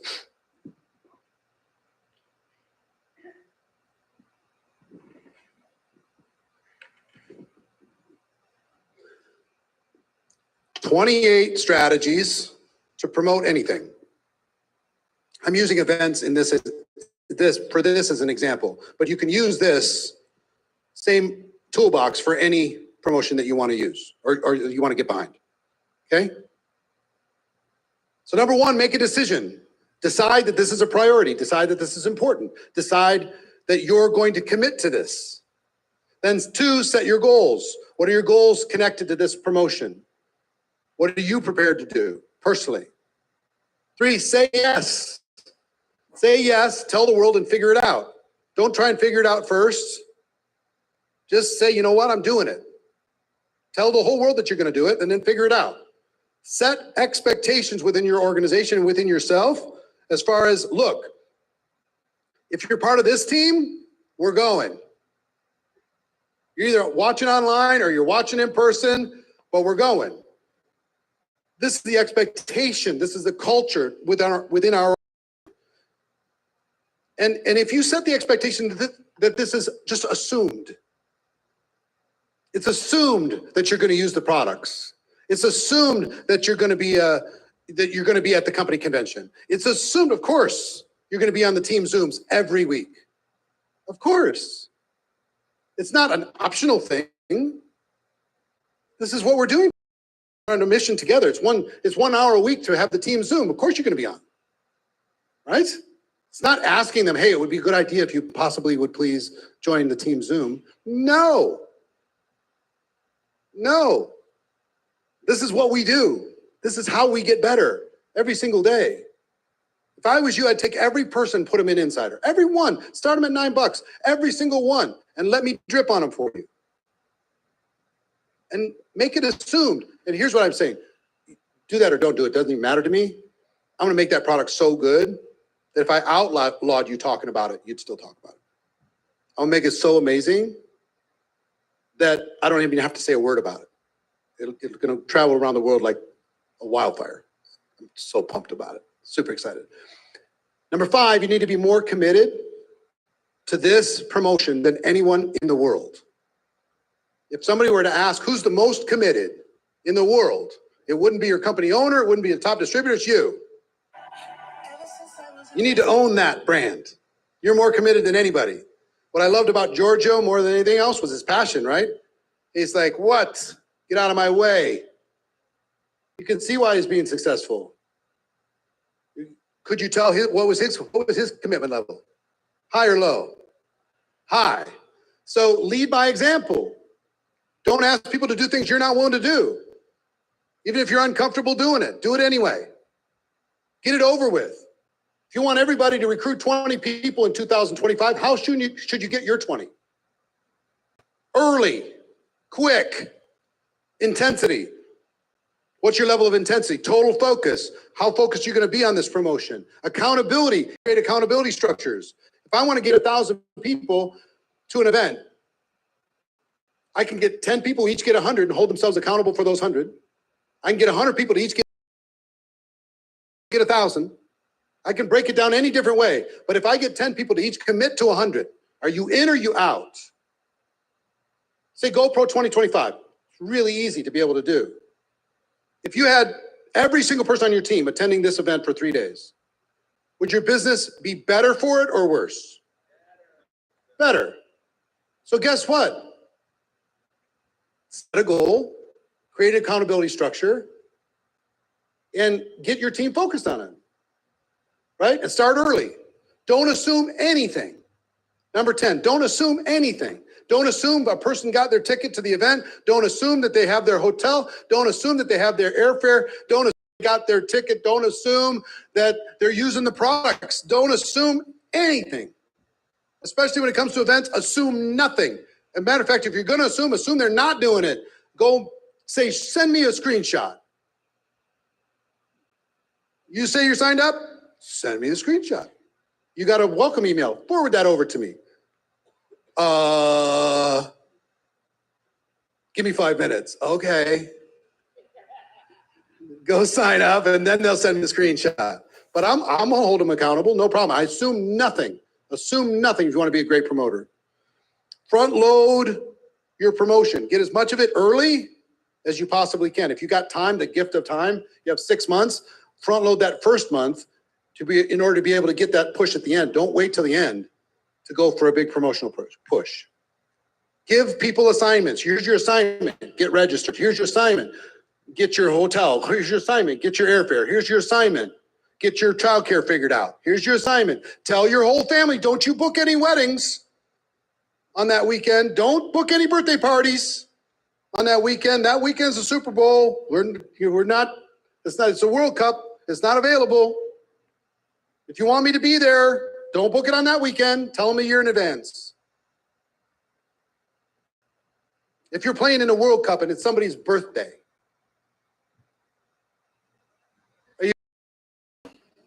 no. You're playing in the World Cup. The family needs to understand. And they will. They'll be proud of you.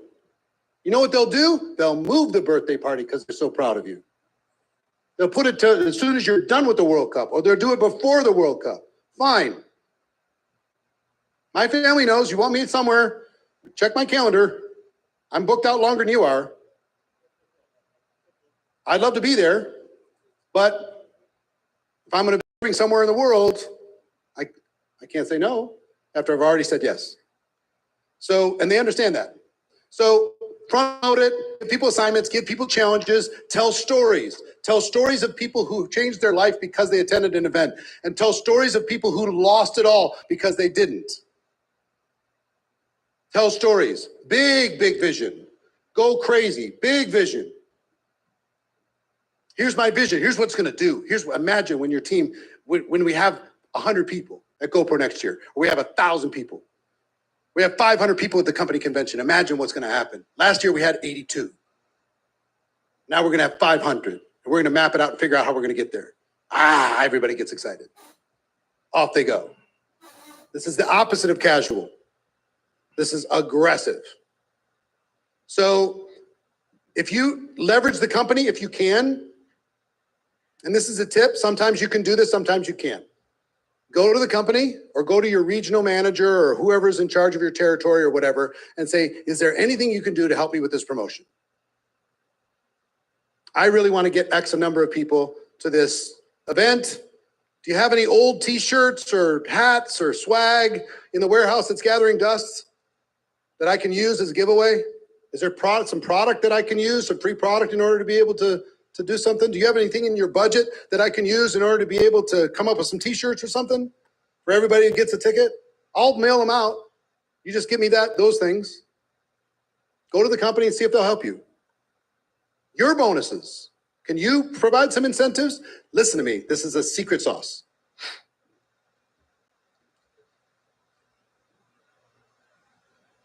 You can create bonuses to reward the behavior you want to happen inside of your team. Yourself. And it doesn't have to cost you anything. $0.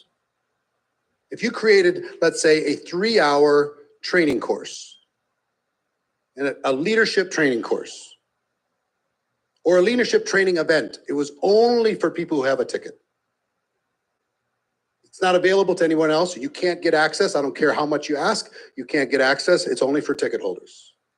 And you build it up and build it up and build it up and build it up. And you get the company owners, you get the top leaders to come in, and you have all this prestige inside of there. And you're saying you cannot come in unless you have a ticket. And you build up everybody who's got a ticket. They start going on a list and you start publishing that list. Here's all the people who have registered, who have qualified for the special training that's coming up in 30 days. Why? Your name's not on there. Did they miss it? What's happening? So you're going to use peer pressure. So you can create your own bonuses in training and proximity. You can do drawings out of people who have registered. You can do lots of different things. Competition, create competition between people in order to get them to perform faster. A verbal commercial, why should you attend the event? If you can't tell people 10 reasons why they should attend your company's event, you're not a good promoter. And it can't just be because it's the company's event. Sorry, you got to come up with a better reason than that. Repetition, repetition, repetition, repetition. You need to be talking about it so much they get annoyed. Will you shut up about the company convention? No, I won't. If I hated you, I would shut up. If I wanted you to fail, I would shut up. Because then you wouldn't go. And then you'd fail. But I care about you, so I'm going to be loud. Sorry. You have to get used to me. Because I'm going to be loud. I'm going to keep being loud. So repetition, repetition, repetition, repetition. Radical recognition. Every time they get a ticket, recognize them. Every single person who gets a ticket for GoPro, every person that joins your Insider, every person that gets your company convention ticket, recognize them the moment they get it, on social, everywhere. I want to congratulate this person that just got their ticket. They're committing to their future in 2025. Recognize their decision to do the behavior that you would like them to do that's going to help them most in their business. You understand? Solve problems. Any problem that shows up, nuke those problems. Don't let them sink in. Solve them quick. Destroy distractions, including people grumbling, mumbling, grumbling, mumbling. Listen, you get around a real visionary, okay? Giorgio, again, all passion, right? He's up here all passion. You think somebody's going to come up and say, excuse me, not everybody has all the money in the world in order to be able to go to a convention. Do you think they'd even say it to him? Probably not. Because he didn't give any opening. There's no opening for somebody to bring in their negativity or their seed of doubt. There's no opening at all because pure passion won't allow that opening. This is the difference between super successful and average. All of these little things. So you got to kill distractions, solve problems. This might sound harsh, culture in the world uses in order to be able to get the behavior that they feel is right for their community. Peer pressure, inclusion, and what's the opposite, other side of inclusion? Exclusion. That sounds harsh, right? It means if you don't have your ticket, I don't see you. I can't see you. I care for you. And if you want to do this, here's my belief. My belief is to attend a company convention, all they really must do is decide. I'm going to do it. And if they do that, then I will work with them. Because guess what? Money's not the objection. It's not. Because we can earn our way to the convention. We can figure out a game plan to sell enough product to get a ticket, to build a big enough team in order to pay for your airfare, in order to be able to take care of your hotel. And if you can't take care of it by yourself, then you can roommate with 4 people. One of the first events, I had no money. It's like 6 of us in a hotel room, 1 bed.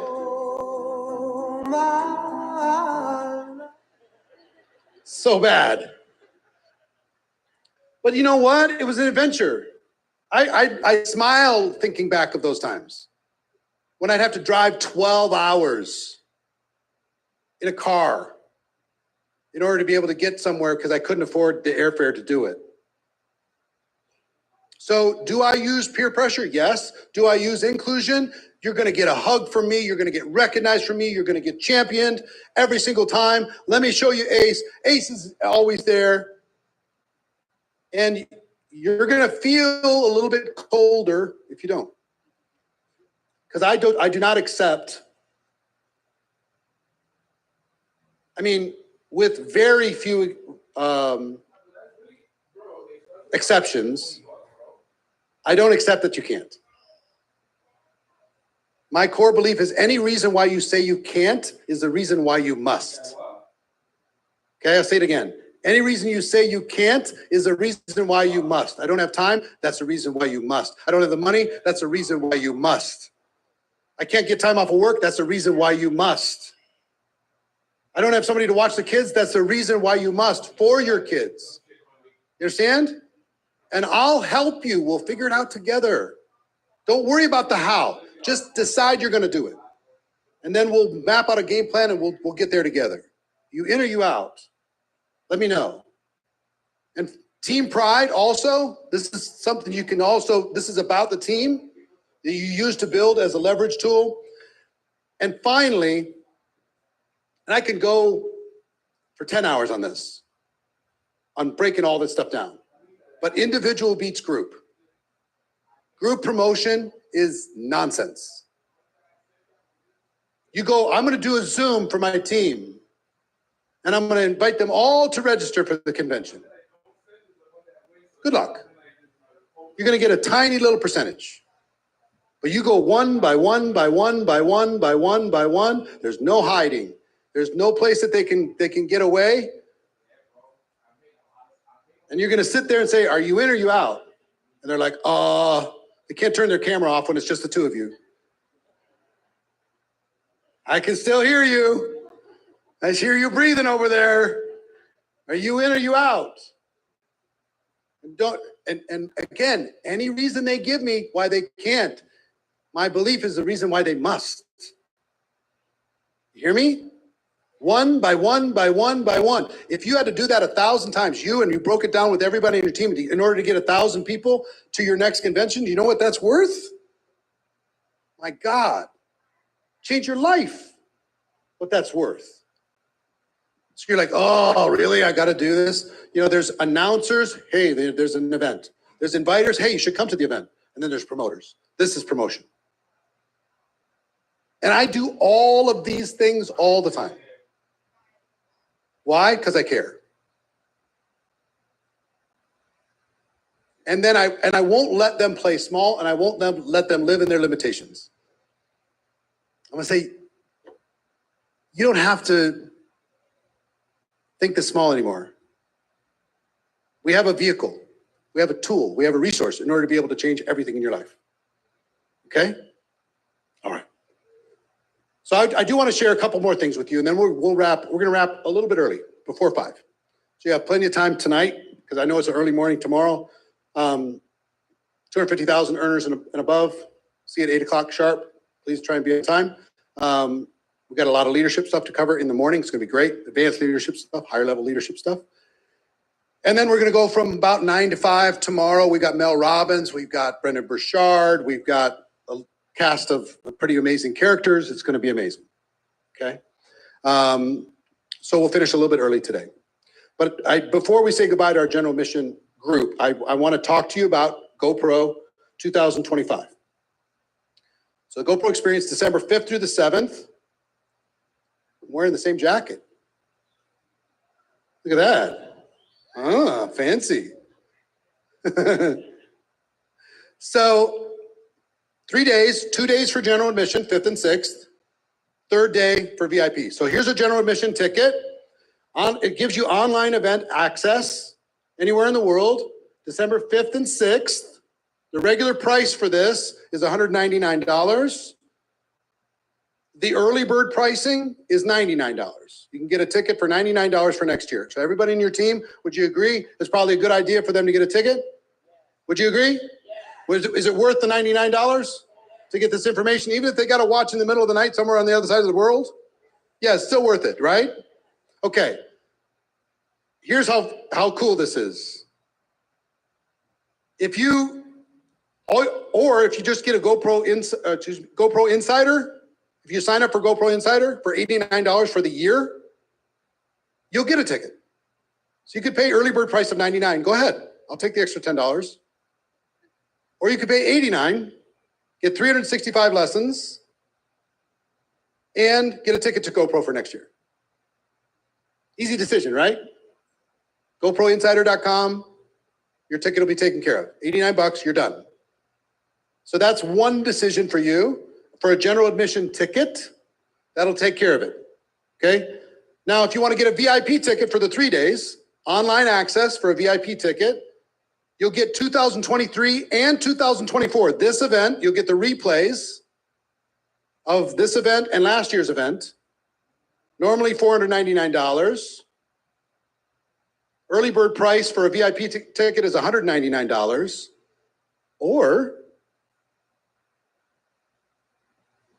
get a free VIP ticket when you get either the annual GoPro Insider for $189, the GoPro Insider Plus, sorry, the green one, or the annual GoPro Insider Prime for $489. Okay, so you'll get a free VIP ticket included in there. So at least at the minimum package, you get the annual and you get a VIP ticket. It's cheaper than what you get anyway. Okay, I want this to be a no-brainer, super easy decision. Now for leaders, let me give you something that I would do, how I would use GoPro. One thing, it's for people to get educated. It's another thing to use the GoPro ticket as a tool all year long, as an incentive all year long, to get people to do the behavior in week 1, week 2, week 3 of 2025. So if you got a bundle of tickets, we used to sell, remember when you sell like 100 tickets at a time? For our in-person events, they get a super VIP ticket and all this stuff. So we have 2 ticket bundles. They're very simple. You can get tickets in blocks of 10 for leaders. A general admission 10 pack is $499 for 10 tickets. So it's $49 a ticket for a general admission ticket, $49 a ticket. So I want you to think about what could you do with those 10 tickets that would cause your organization to earn more than $500. What could you do? Contests, incentives, giveaways, all different types of things in order for people to do something that they weren't going to do. Remember, we're trying to get people to do a little bit more than they were going to do. If you got 10 tickets, $50 a piece, boom. Say, hey, whoever does this, I'm going to give away a ticket today. Bang. First one that does it gets a ticket. Or you can get a 10 pack of VIP tickets, which is instead of $199, it's just $99. So it's $999 for a 10 pack of VIP, $99 for 10 VIP tickets. So if you would like to get that, that's great. It's 50% discount per ticket. So that's general admission and VIP, okay? Let's talk about this room for a moment. Now, I got to tell you what happened with this room. In just the last 6 weeks, 2 companies, 2 organizations had their company hold like mandatory events on this weekend. And 2 groups that had about 140 tickets or so for this year postponed it to next year. So they just moved their ticket forward for their platinum ticket for next year. So that's why we have a little bit extra space here today. But so 140 tickets are already gone. They're already committed for those 2 organizations that couldn't come this year. They pushed to next year. So here's what you get with Platinum in person, December 5th through the 7th, the replays, daily lunches, refreshments, the swag bag, early registration, welcome reception, and a Platinum party at our home. Normal price for that's $5,000. We have about 260 tickets total available anywhere in the world. If you're watching from around the world, I would invite you to Las Vegas and come here and be part of this. If you're here and want to come back, I hope you do. It's going to be worth it. It's going to be a lot of fun. But we're doing early bird pricing this weekend only, $2,000 per ticket. When they're gone, they're gone. $2,000 per ticket. So if you go to join us for GoPro Experience 2025 and click on that button, or if you go to that QR code, or you go to GoPro2025.com, you can get any one of those 3 things. The GA or Insider will take care of it. The VIP or Insider will take care of it. Or the bundles or a platinum ticket. And those are going to go very quickly. So I would recommend, if you're planning on coming next year, make a commitment. Put a stake in the ground 12 months from now and say, you know what, I'm going to be back. I'm going to report back a great report. Maybe I'll even be on the stage because I'm going to change something. I'm going to go change everything, right? So that's what's available for tickets. Use what I just shared with you to promote them. Whoever gets the most people here, this is a unique thing. Isn't this a little bit more training and information and content rich than your typical convention? There's a lot of recognition, there's a lot of promotion, there's a lot of product stuff, there's a lot of, and all that stuff's important. This is just kind of third party to go, oh, maybe I've been playing small, right? That's what I hope it is for you. And next year's gonna be the biggest one we've ever done, by far. I'm absolutely 100% committed. It's gonna be the biggest one we've ever done. And if you've been to some of the ones we've been at before, wait till you see what we're gonna do this next year. It's gonna be pretty nuts. So the other thing I will tell you before we wrap up, GoPro Insider again. You can go to become a GoPro Insider on the dashboard. I hope you do. Start at $9 if you're confused. It's pretty simple. If you get any of the annuals, you're gonna start getting GoPro tickets. If you go to GoProInsider.com, that'll take care of you. Okay? And what else? And then train the trainer. That's the other thing that I will give you. And I will tell you one other thing on Train the Trainer. We actually have a financing company here.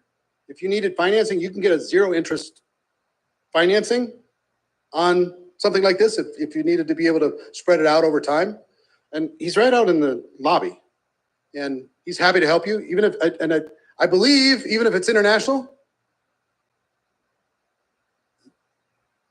Australia, Canada, and UK.